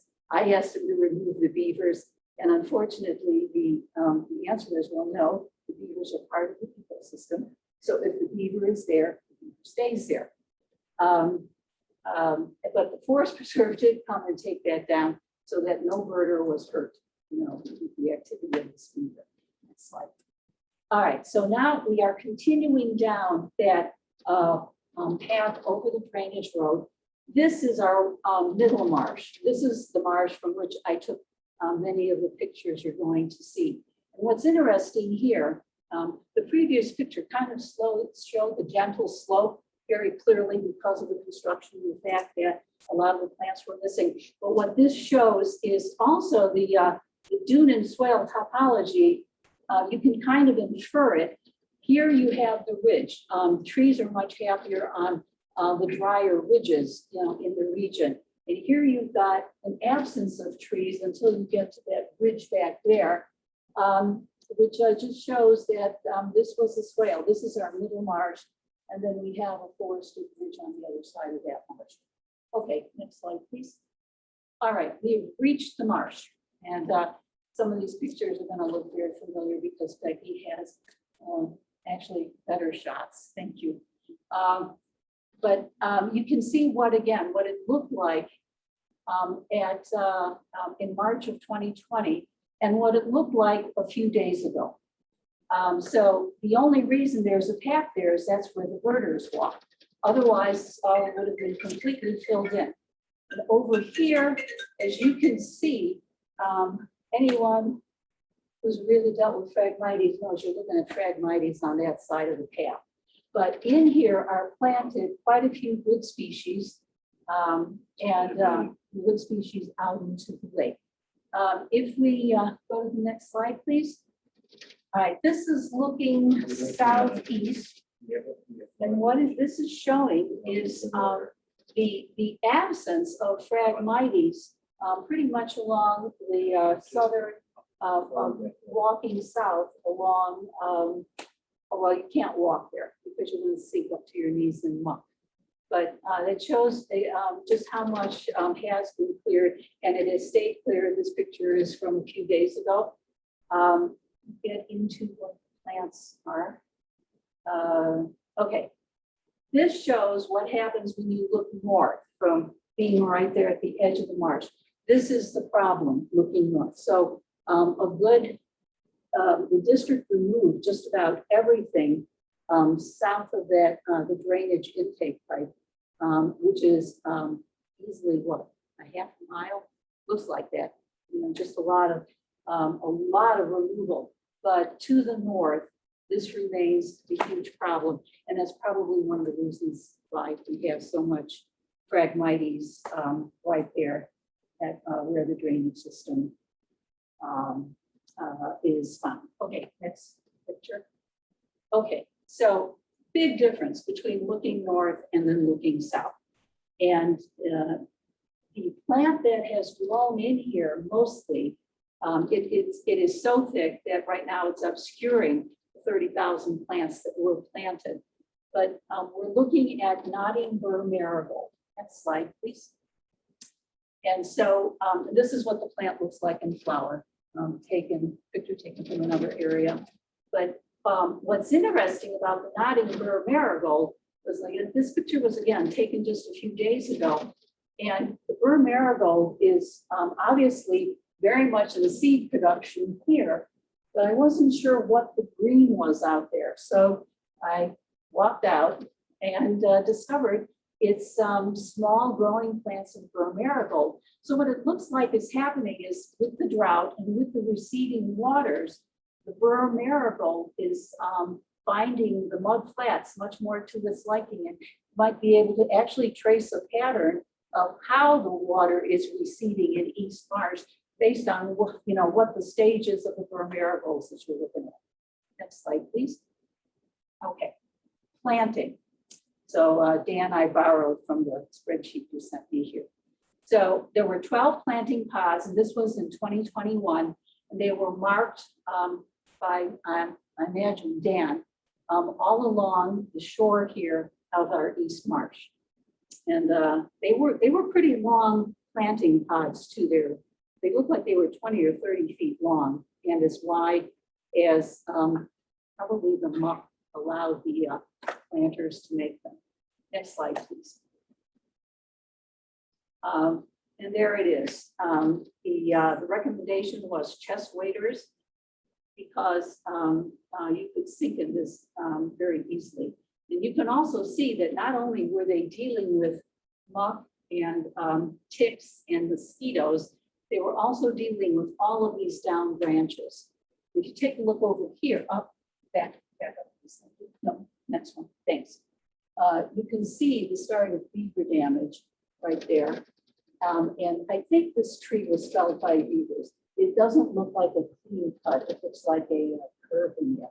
So the planters, which I think were Green Corps, really had their work cut out for them doing anything here. And and all of this out here, that is probably remnants of the Phragmites and the cattails that had to be removed. Next slide, please. And there was the request, please plant as far into the marsh and away from shore as possible. By the way, that's probably a native water lily right here. But you can see some of the plantings here. In terms of just how deep this is and whether or not you really needed waders, one day when I was out there just surveying things, I met up with a contractor from, I think it was Pizzo Associates. And we started talking about the work necessary at East Marsh. And I told him that I had walked out there and I had sunk up to my knees. And if I hadn't had boots on, I would have lost a gym shoe. And he said, he had a story to top that one. He had thought that he could get out. And unfortunately, the islands there, full disclosure, are almost solid purple loosestrife. So he thought in low water, he could walk out there, and he sank up to his chest. And if he had not had other, contractors out there from his firm, he would have been stuck or worse. And I think it took him quite a bit. I don't know how they got him out there. It was quite a bit of effort. Okay, next slide, please. All right, the plantings. All right, so in 2021, Becky gave you much more current information. What I knew was that in 2021, 12,500 plants were planted. And you can see them here. They're doing very well here. And I believe that the tall rush you have is, next slide, please. It's either great bulrush or hard stem bulrush. I have trouble telling them apart. And since both of them are planted in the marsh, I'm just telling you it's a Strenoplectus. Next slide, please. And then we also have the dark green bulrush. These pictures, by the way, were taken in Middle Marsh here, not in the East Marsh. And then what I knew is Chairmaker's bulrush. I think I'm going to stop calling it that because I discovered this particular Strenoplectus has at least a half a dozen nicknames, and I really like the bayonet brush better. So now I'm calling it bayonet brush. Next slide. Okay, so those were the bulrushes. What we have here are the flower, well, the bulrush is also flower. We have the forage. So we have Sium suave, water parsnip. Again, this shot was taken in our Middle Marsh.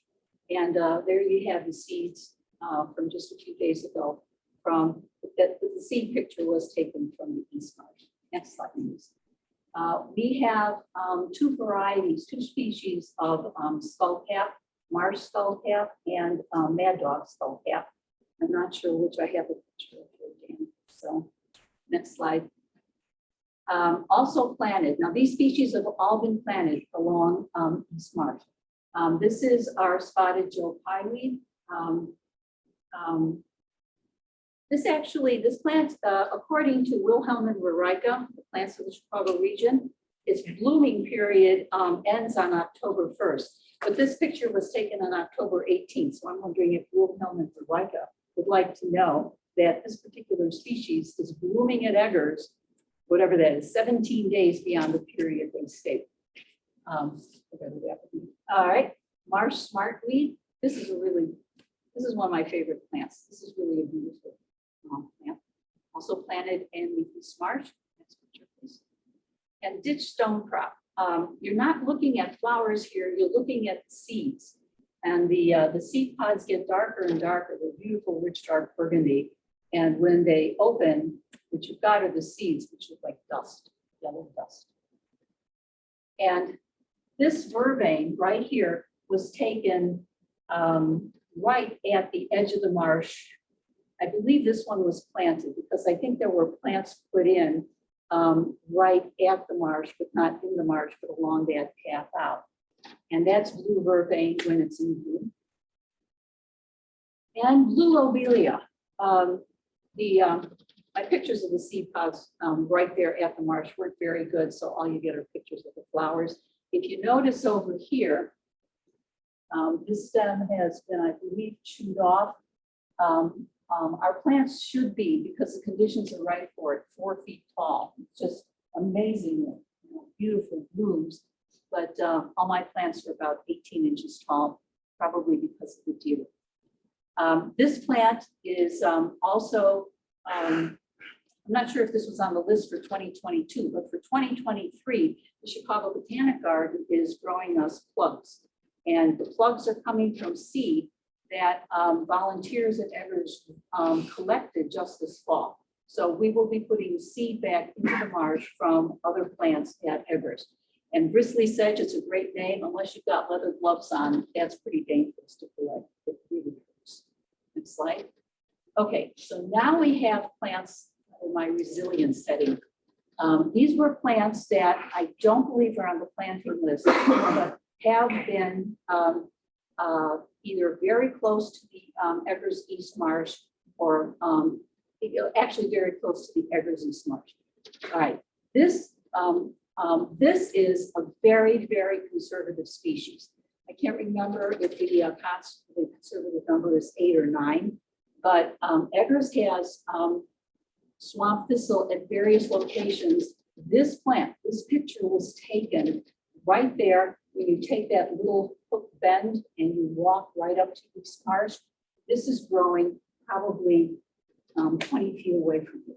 And the way I've had it explained to me is if you've got swamp thistle, you're probably doing something right.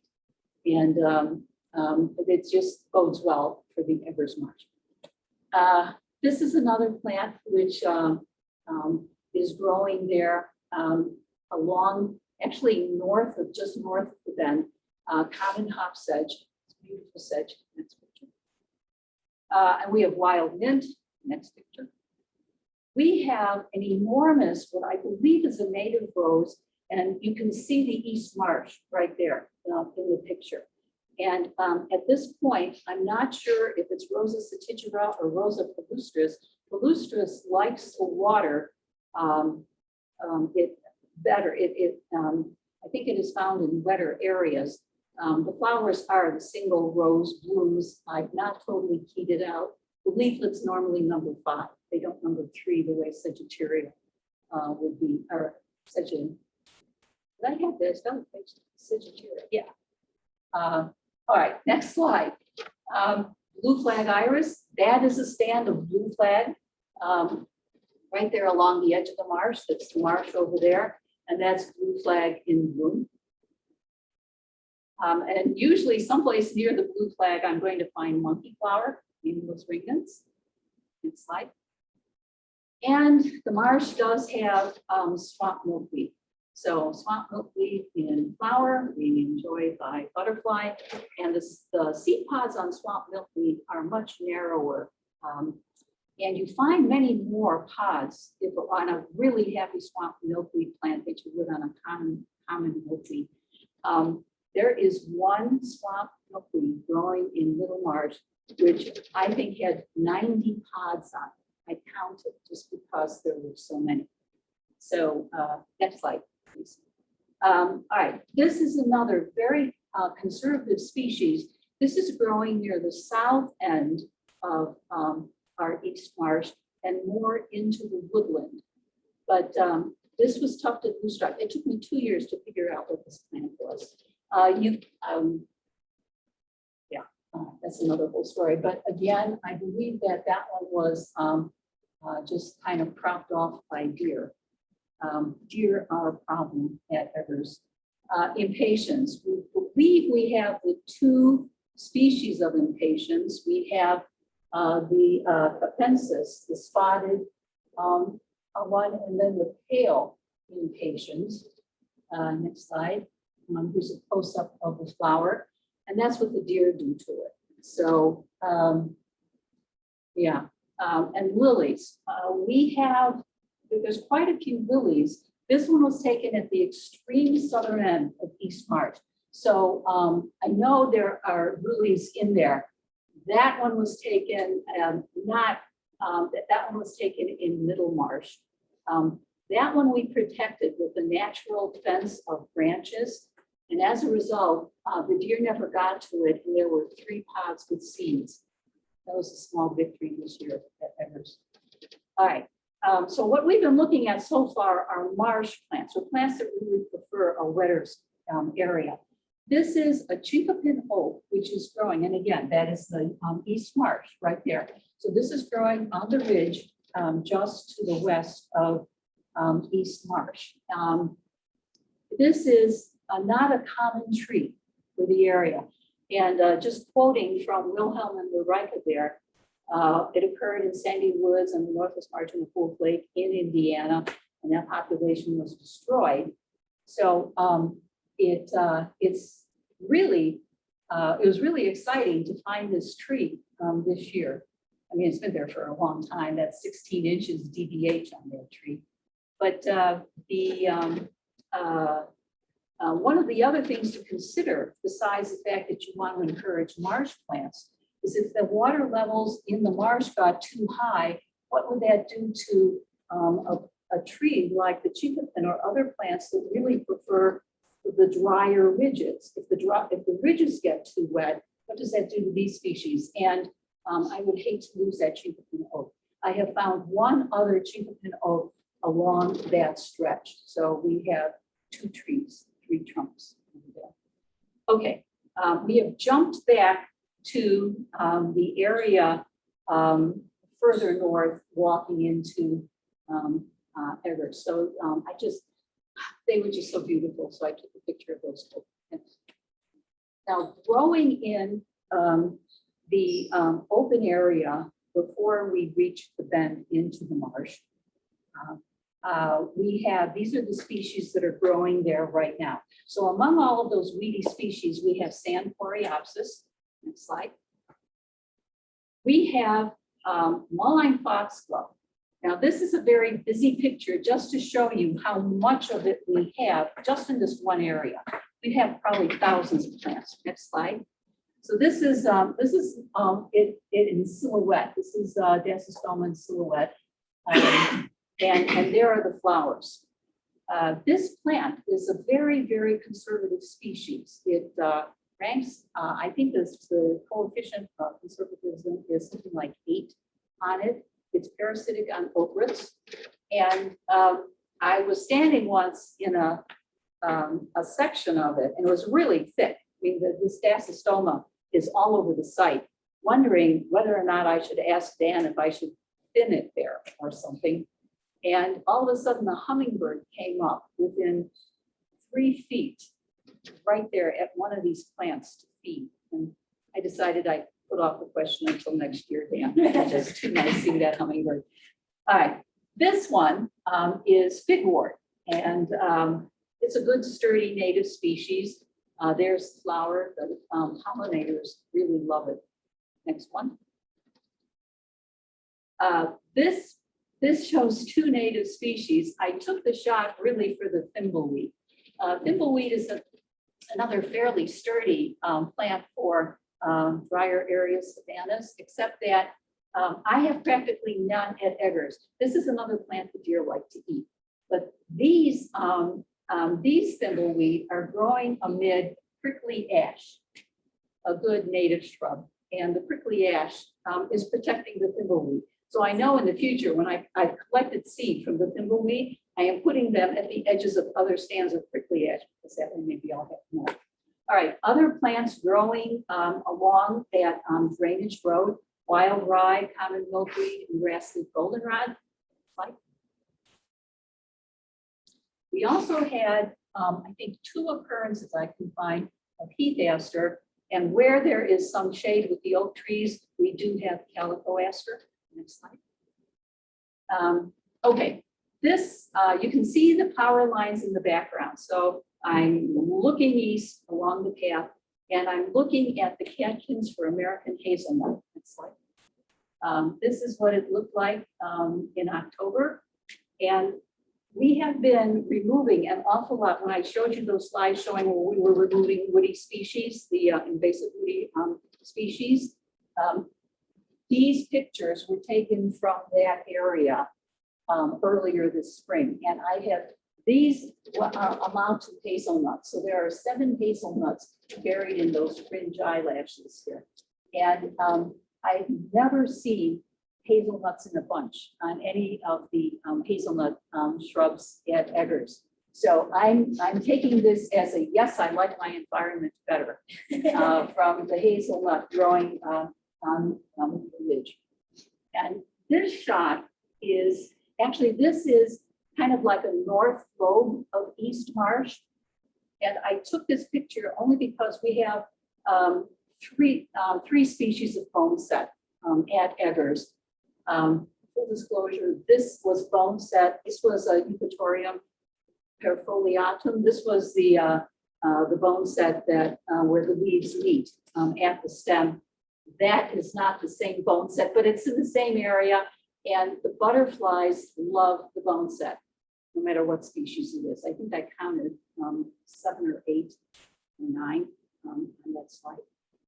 And I've included this to just, this picture, these 2 pictures always remind me of what a miracle Eggers is, because here with industry really, going full blast on the other side of Eggers, we have this jewel. It's like, and as I was walking out, wondering whether or not, I was going to be able to remove all the native or non-native species, and whether or not things would really be turning out well for Eggers, I looked up, and looking out towards the marsh, the plant gave me the answer in French. So yes, Eggers will be very healthy, maybe a nature preserve someday. And also, yes, vote for the referendum if you are an Illinois resident, because that's going to help the forest preserve. And that's the picture of the single little blue stem, which is giving me a lot of hope in the area that we've been talking about. Thank you.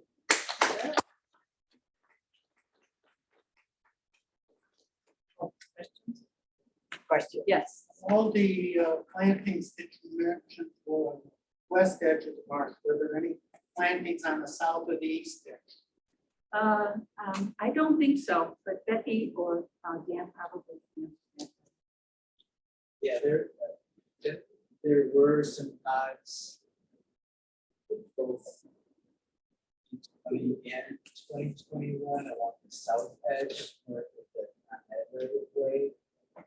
We had 2 pods also on the east side too, but they were very small because there wasn't very much practical space at the time, given the steep drop off of that eastern service road and the fact that it holds more water on that side of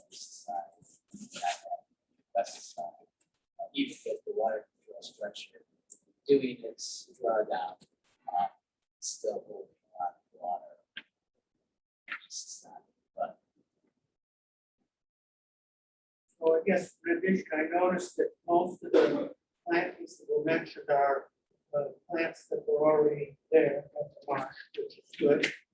Are you, are there plans to not monitor one planted plots and compare unplanted areas with planted areas? Well, I think we initially wanted to do that, but what we found since we did those plantings is that specialists were currently doing drawdowns with the water control structure, that we were seeing expression of some of the same plants from the seed bank within the pods and directly adjacent to them. It makes it very hard to tease out after a while what we planted and what we didn't. I mean, there are some species where we can tell, you know, we know that it's not just coming up in that area by itself. Basically certain, you know, especially with like cheap plants, things like that. They're where we but other species, it's hard.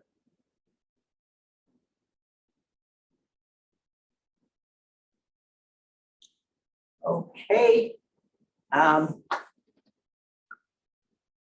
Up next is David McGowan with updates on the documentary film Wolf Lake Abides. And Dave is from Ravenswood Media. Are you there, Dave? I'm here, Mike. All right. You're coming in loud and clear. All right, great. Hey, everybody. Thanks for having me. Listening to what you all have been doing at Wolf Lake, it's just a reminder to me of how timely our documentary is. We're making a 1-hour documentary about the history of the Calumet region through the lens of the Anthropocene epoch. For those of you who aren't aware of the Anthropocene, it's a new term that earth scientists have determined that humans now are overwhelming the Earth's natural systems. And going forward, it's going to be humans that have to manage it. So what you're doing with Wolf Lake is a really good example of what the rest of the world's going to have to do with our environment going forward. So we've been working with Michael. He's our fiscal agent for raising funds. Not Michael, but the Association for Wolf Lake Initiative. And we've had some success with crowdfunding.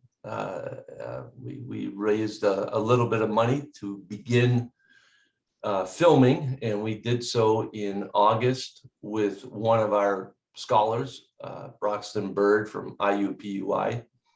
And he did a core sample at Eggers, or not Eggers, George Lake. What's it called? George Lake. George Lake, that's right. George Lake, sorry. Senior moment for me. And we put together a little 4-minute film. I'll share that with you in a minute. That we also have made contact with Ford Motor. They were at an event that we had earlier at Big Marsh Park last month. We brought in 3 scholars, Phil Willink and J.R. McNeil from Georgetown University. He's an environmental historian that wrote a book about the Great Acceleration, which is kind of an outline of what's going on with the Anthropocene epoch. And also with Ted Karamansky. He's a local historian, environmental historian, that was able to incorporate the Anthropocene into the history of Southeast Chicago. I'm going to put the link in the chat. We did a recording of the event. It's 2.5 hours. If anybody's curious, you can go there and listen to what they had to say.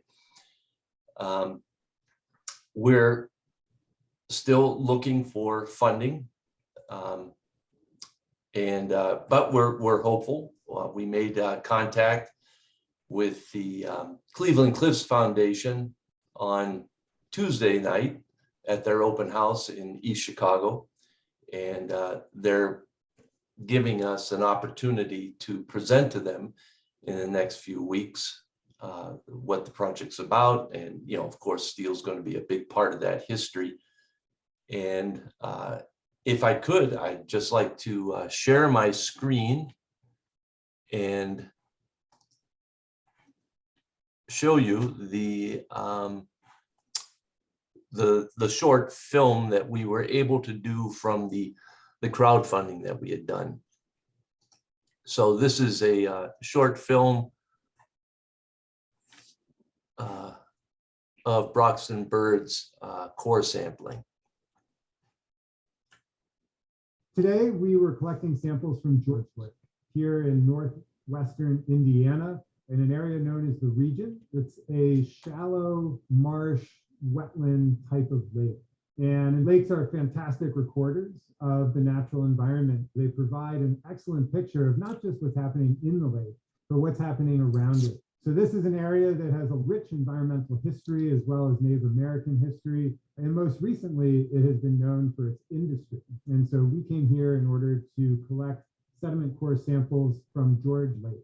Throughout Earth's history, the vast majority of it has been a natural system, one where the variability in the climate, the environment has been caused by natural processes. But recently, with the advent of the Industrial Revolution and the widespread population growth of humans, we as a species have begun to influence the Earth in ways that it has never been influenced before. And we are here to document the transition from our natural environment into the Anthropocene, with anthro being human and then the scene being our time. And one of the reasons that we are here is that because this area has been so impacted by anthropogenic and industrial activities, many of the sites in this region are no longer natural. They have been dredged, they have had their upper sediments removed. And so we came to George Lake because this is one of the areas that still retains these sediments today.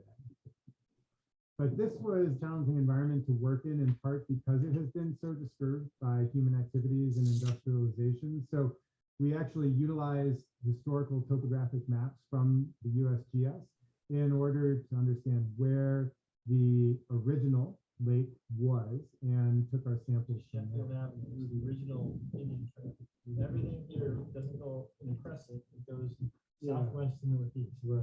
So part of what we do when we collect samples from any lake is really try to speak with local individuals that know the site, that have local knowledge about the environment. Has it ever, experienced any type of event that might be unique in particular? Here, for example, there was a refinery explosion and fire, I believe, in the 1950s.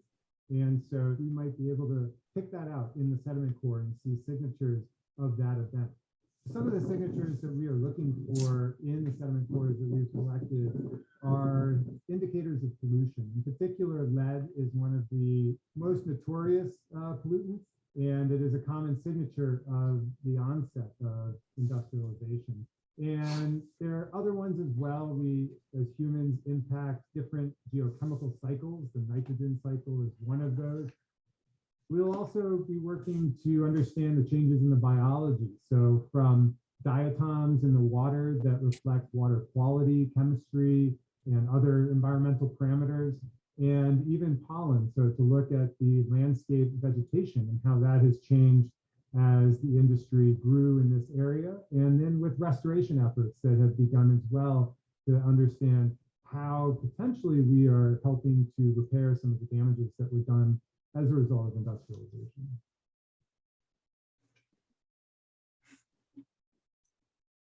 So the reason why we're making this documentary is because what is happening in Wolf Lake and the Calumet region at large is, as you've demonstrated today, you've taken charge of the environment and you're managing it in a way that nature can no longer do. So this is a really good lesson for the rest of the world about what we're facing in the next, for the rest of our future, actually, that humans are now the dominant driver of the Earth's natural systems, and that what you're doing at Wolf Lake is a very good example of, how we need to manage this and to create not just green spaces for people, for mental health and so forth, but also for the biodiversity, for our own health. So that's the reason why we chose the Calumet and Wolf Lake as an example of how humans can confront their new responsibility to the earth. Yeah, so if anybody has any questions, I know you're probably at the end of the day, yeah, and you're probably kind of tired, but I'm here to answer your questions. One thing I would like to add is that we did the core sampling at George Lake just because we could get permission there quickly to do it. But George Lake is pretty shallow, and there's not much muck out there. There wasn't much sediment for them to do a proper deep core sample. One of the spots that we are interested in the future of doing some core samples is a slough in Powderhorn, and we'll have to determine whether there is enough muck out there to do a core sample. But Broxton's working on the analysis of what he did at George Lake, and he actually is getting some data. They're taking it out to UC Berkeley to have it analyzed at that lab too, for a more comprehensive idea of what's been laid down. And why that's important is, just like written history, the history of the region is also in the muck of these lakes. It tells us when the Anthropocene started in Northwest Indiana, Southeast Chicago. It gives us some ideas of, they can tease out down to hydrocarbon molecules. So they'll be able to tell us when things like the refineries began to emerge, and what impact they might have had on the landscape. If anybody has any questions, I'm more than happy to answer them.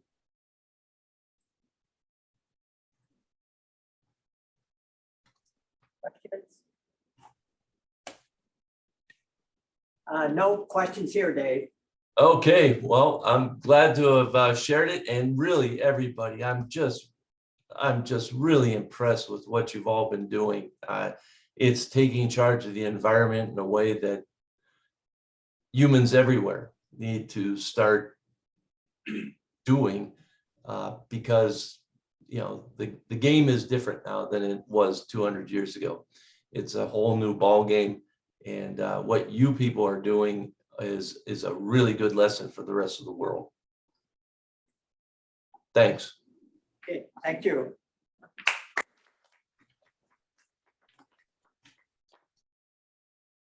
Turn on the lights. You know where the light switch is up?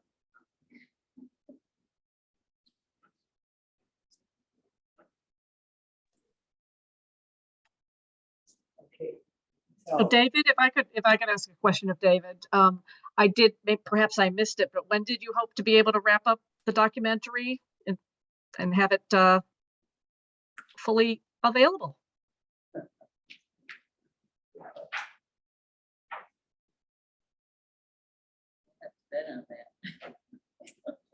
Is Dave still on? is Dave still on?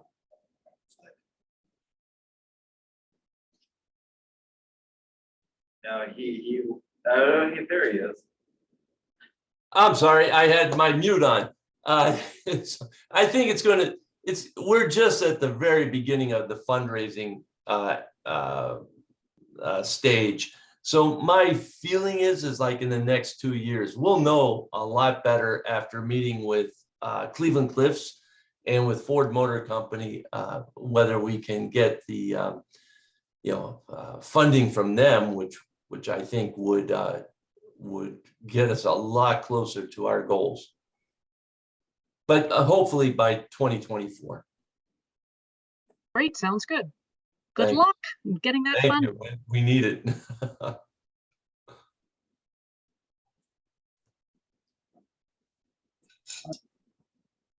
We have to thank Richard for all his work over there.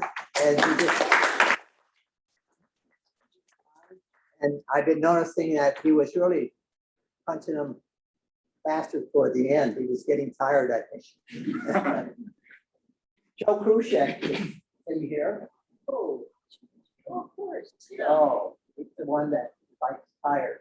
Right, we heard your story. And the 40-year-old tires are just great. Yeah. 50 years old. Age tires. And some of them still have the wheel in them, right? We just got a couple out of acres this morning on the bike path, but the water levels dropping, Yeah. we're able to spot them, so we just take advantage of that. Were you the one who took out that truck tire from that from along the bike path at Everson? I've been needing to get that truck tire out of there. Is it still the days they spotted it recently? I haven't seen it. And that might be. Say yes, anyway, Joe. Well, we've got about 80 of them staged by that one NIPSCO tower in the southeast corner. Go back towards the Wolf Lake Overlook woods where it starts. That's when we staged and NIPSCO picked up. We had about 100 last year, and then we zigzagged through NIPSCO property and through the Wolf Lake Overlook.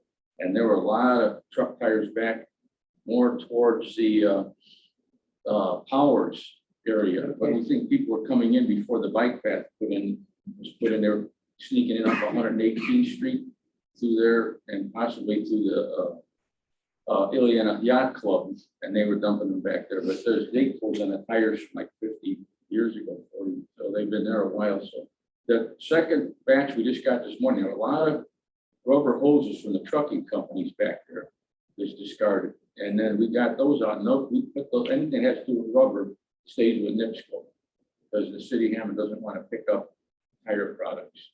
So NIPSCO picked them up last year. We're going to notify them again that we've got a second batch that came out of there from their property, NIPSCO property, and it's staged at their one. We marked the tower number. We call Mark Leonard from Lake County Health.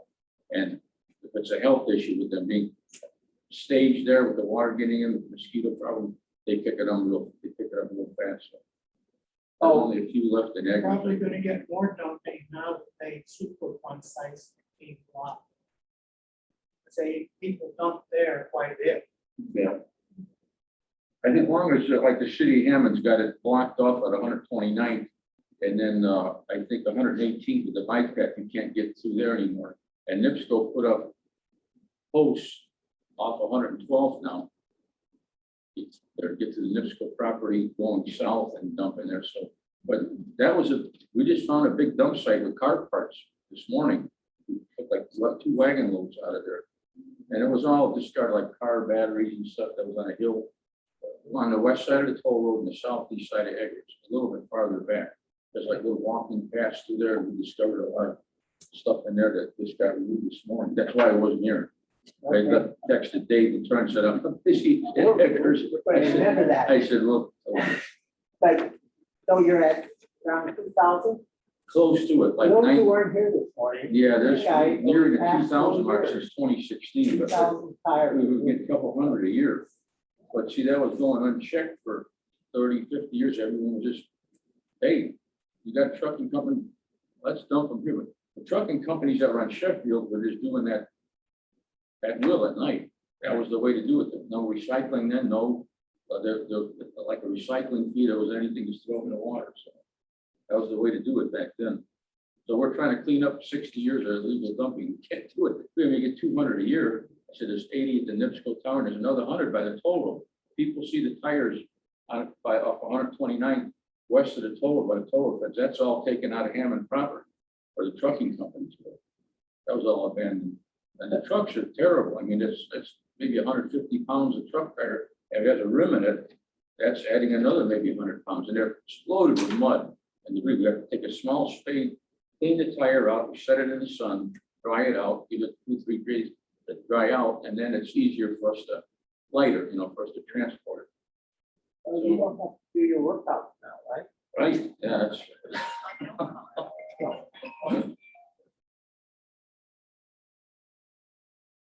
We're almost done, Mike, we're almost done. How are you getting along with the tollway?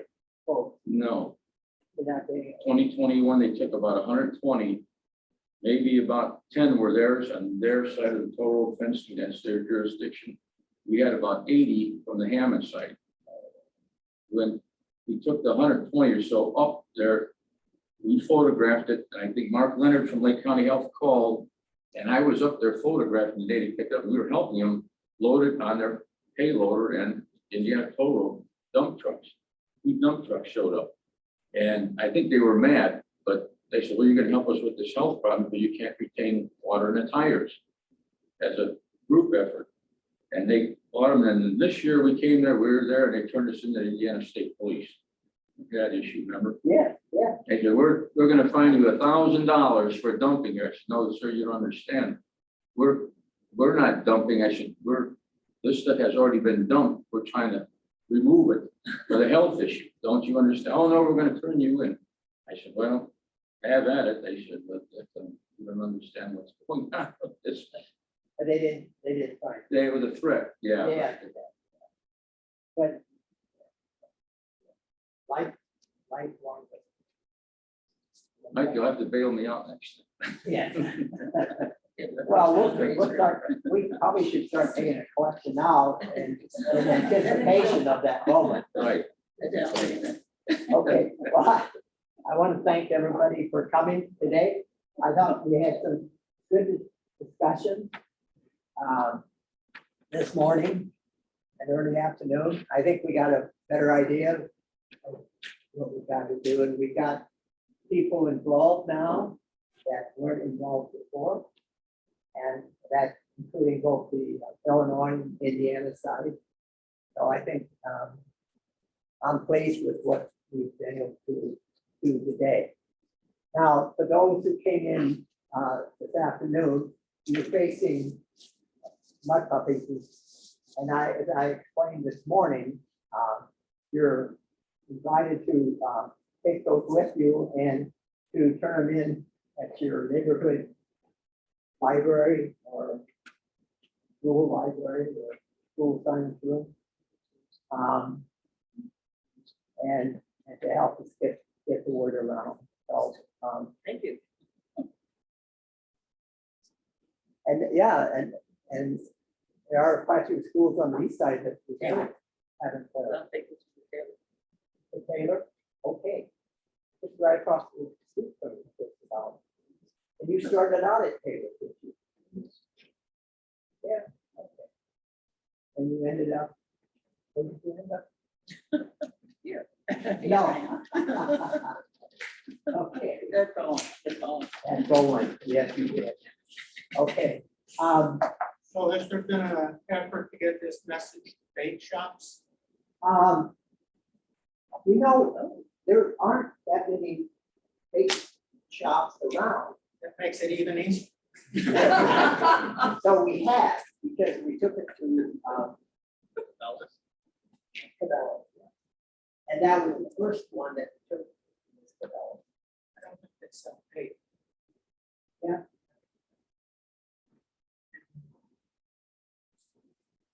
There's a place called Terry's Aquarium, kind of close to where I live, that self-made last time I checked.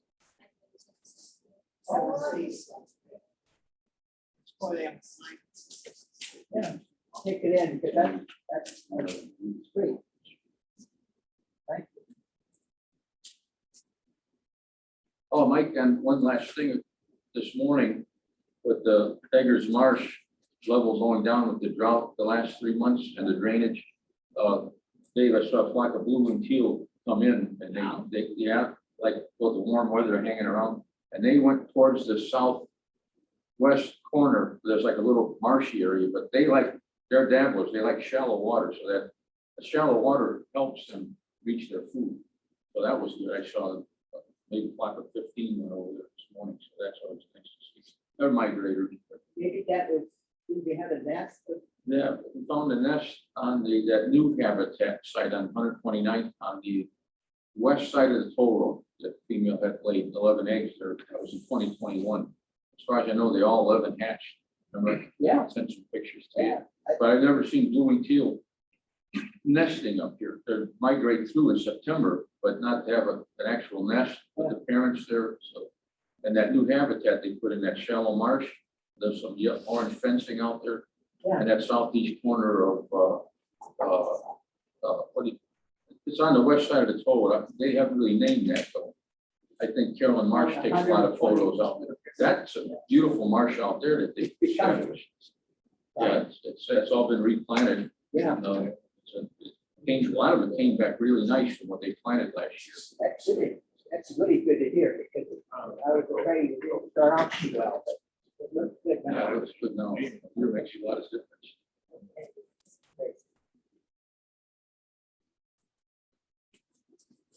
I just think we should thank Mike for doing Yes. this. Recommend.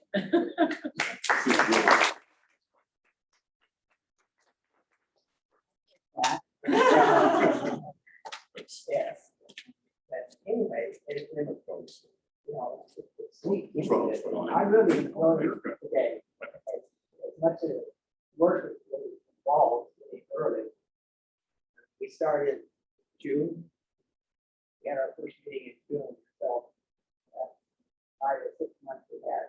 And then I have to explain myself what I'm trying to get at. Remember those first couple meetings we had, you know, and but it's really nice after a day like this, where I was really impressed with not just what was going on in Zoom, but what was going on here too, and our discussion. And I think we're going to make some progress from today's work. Anyway, at least I hope so.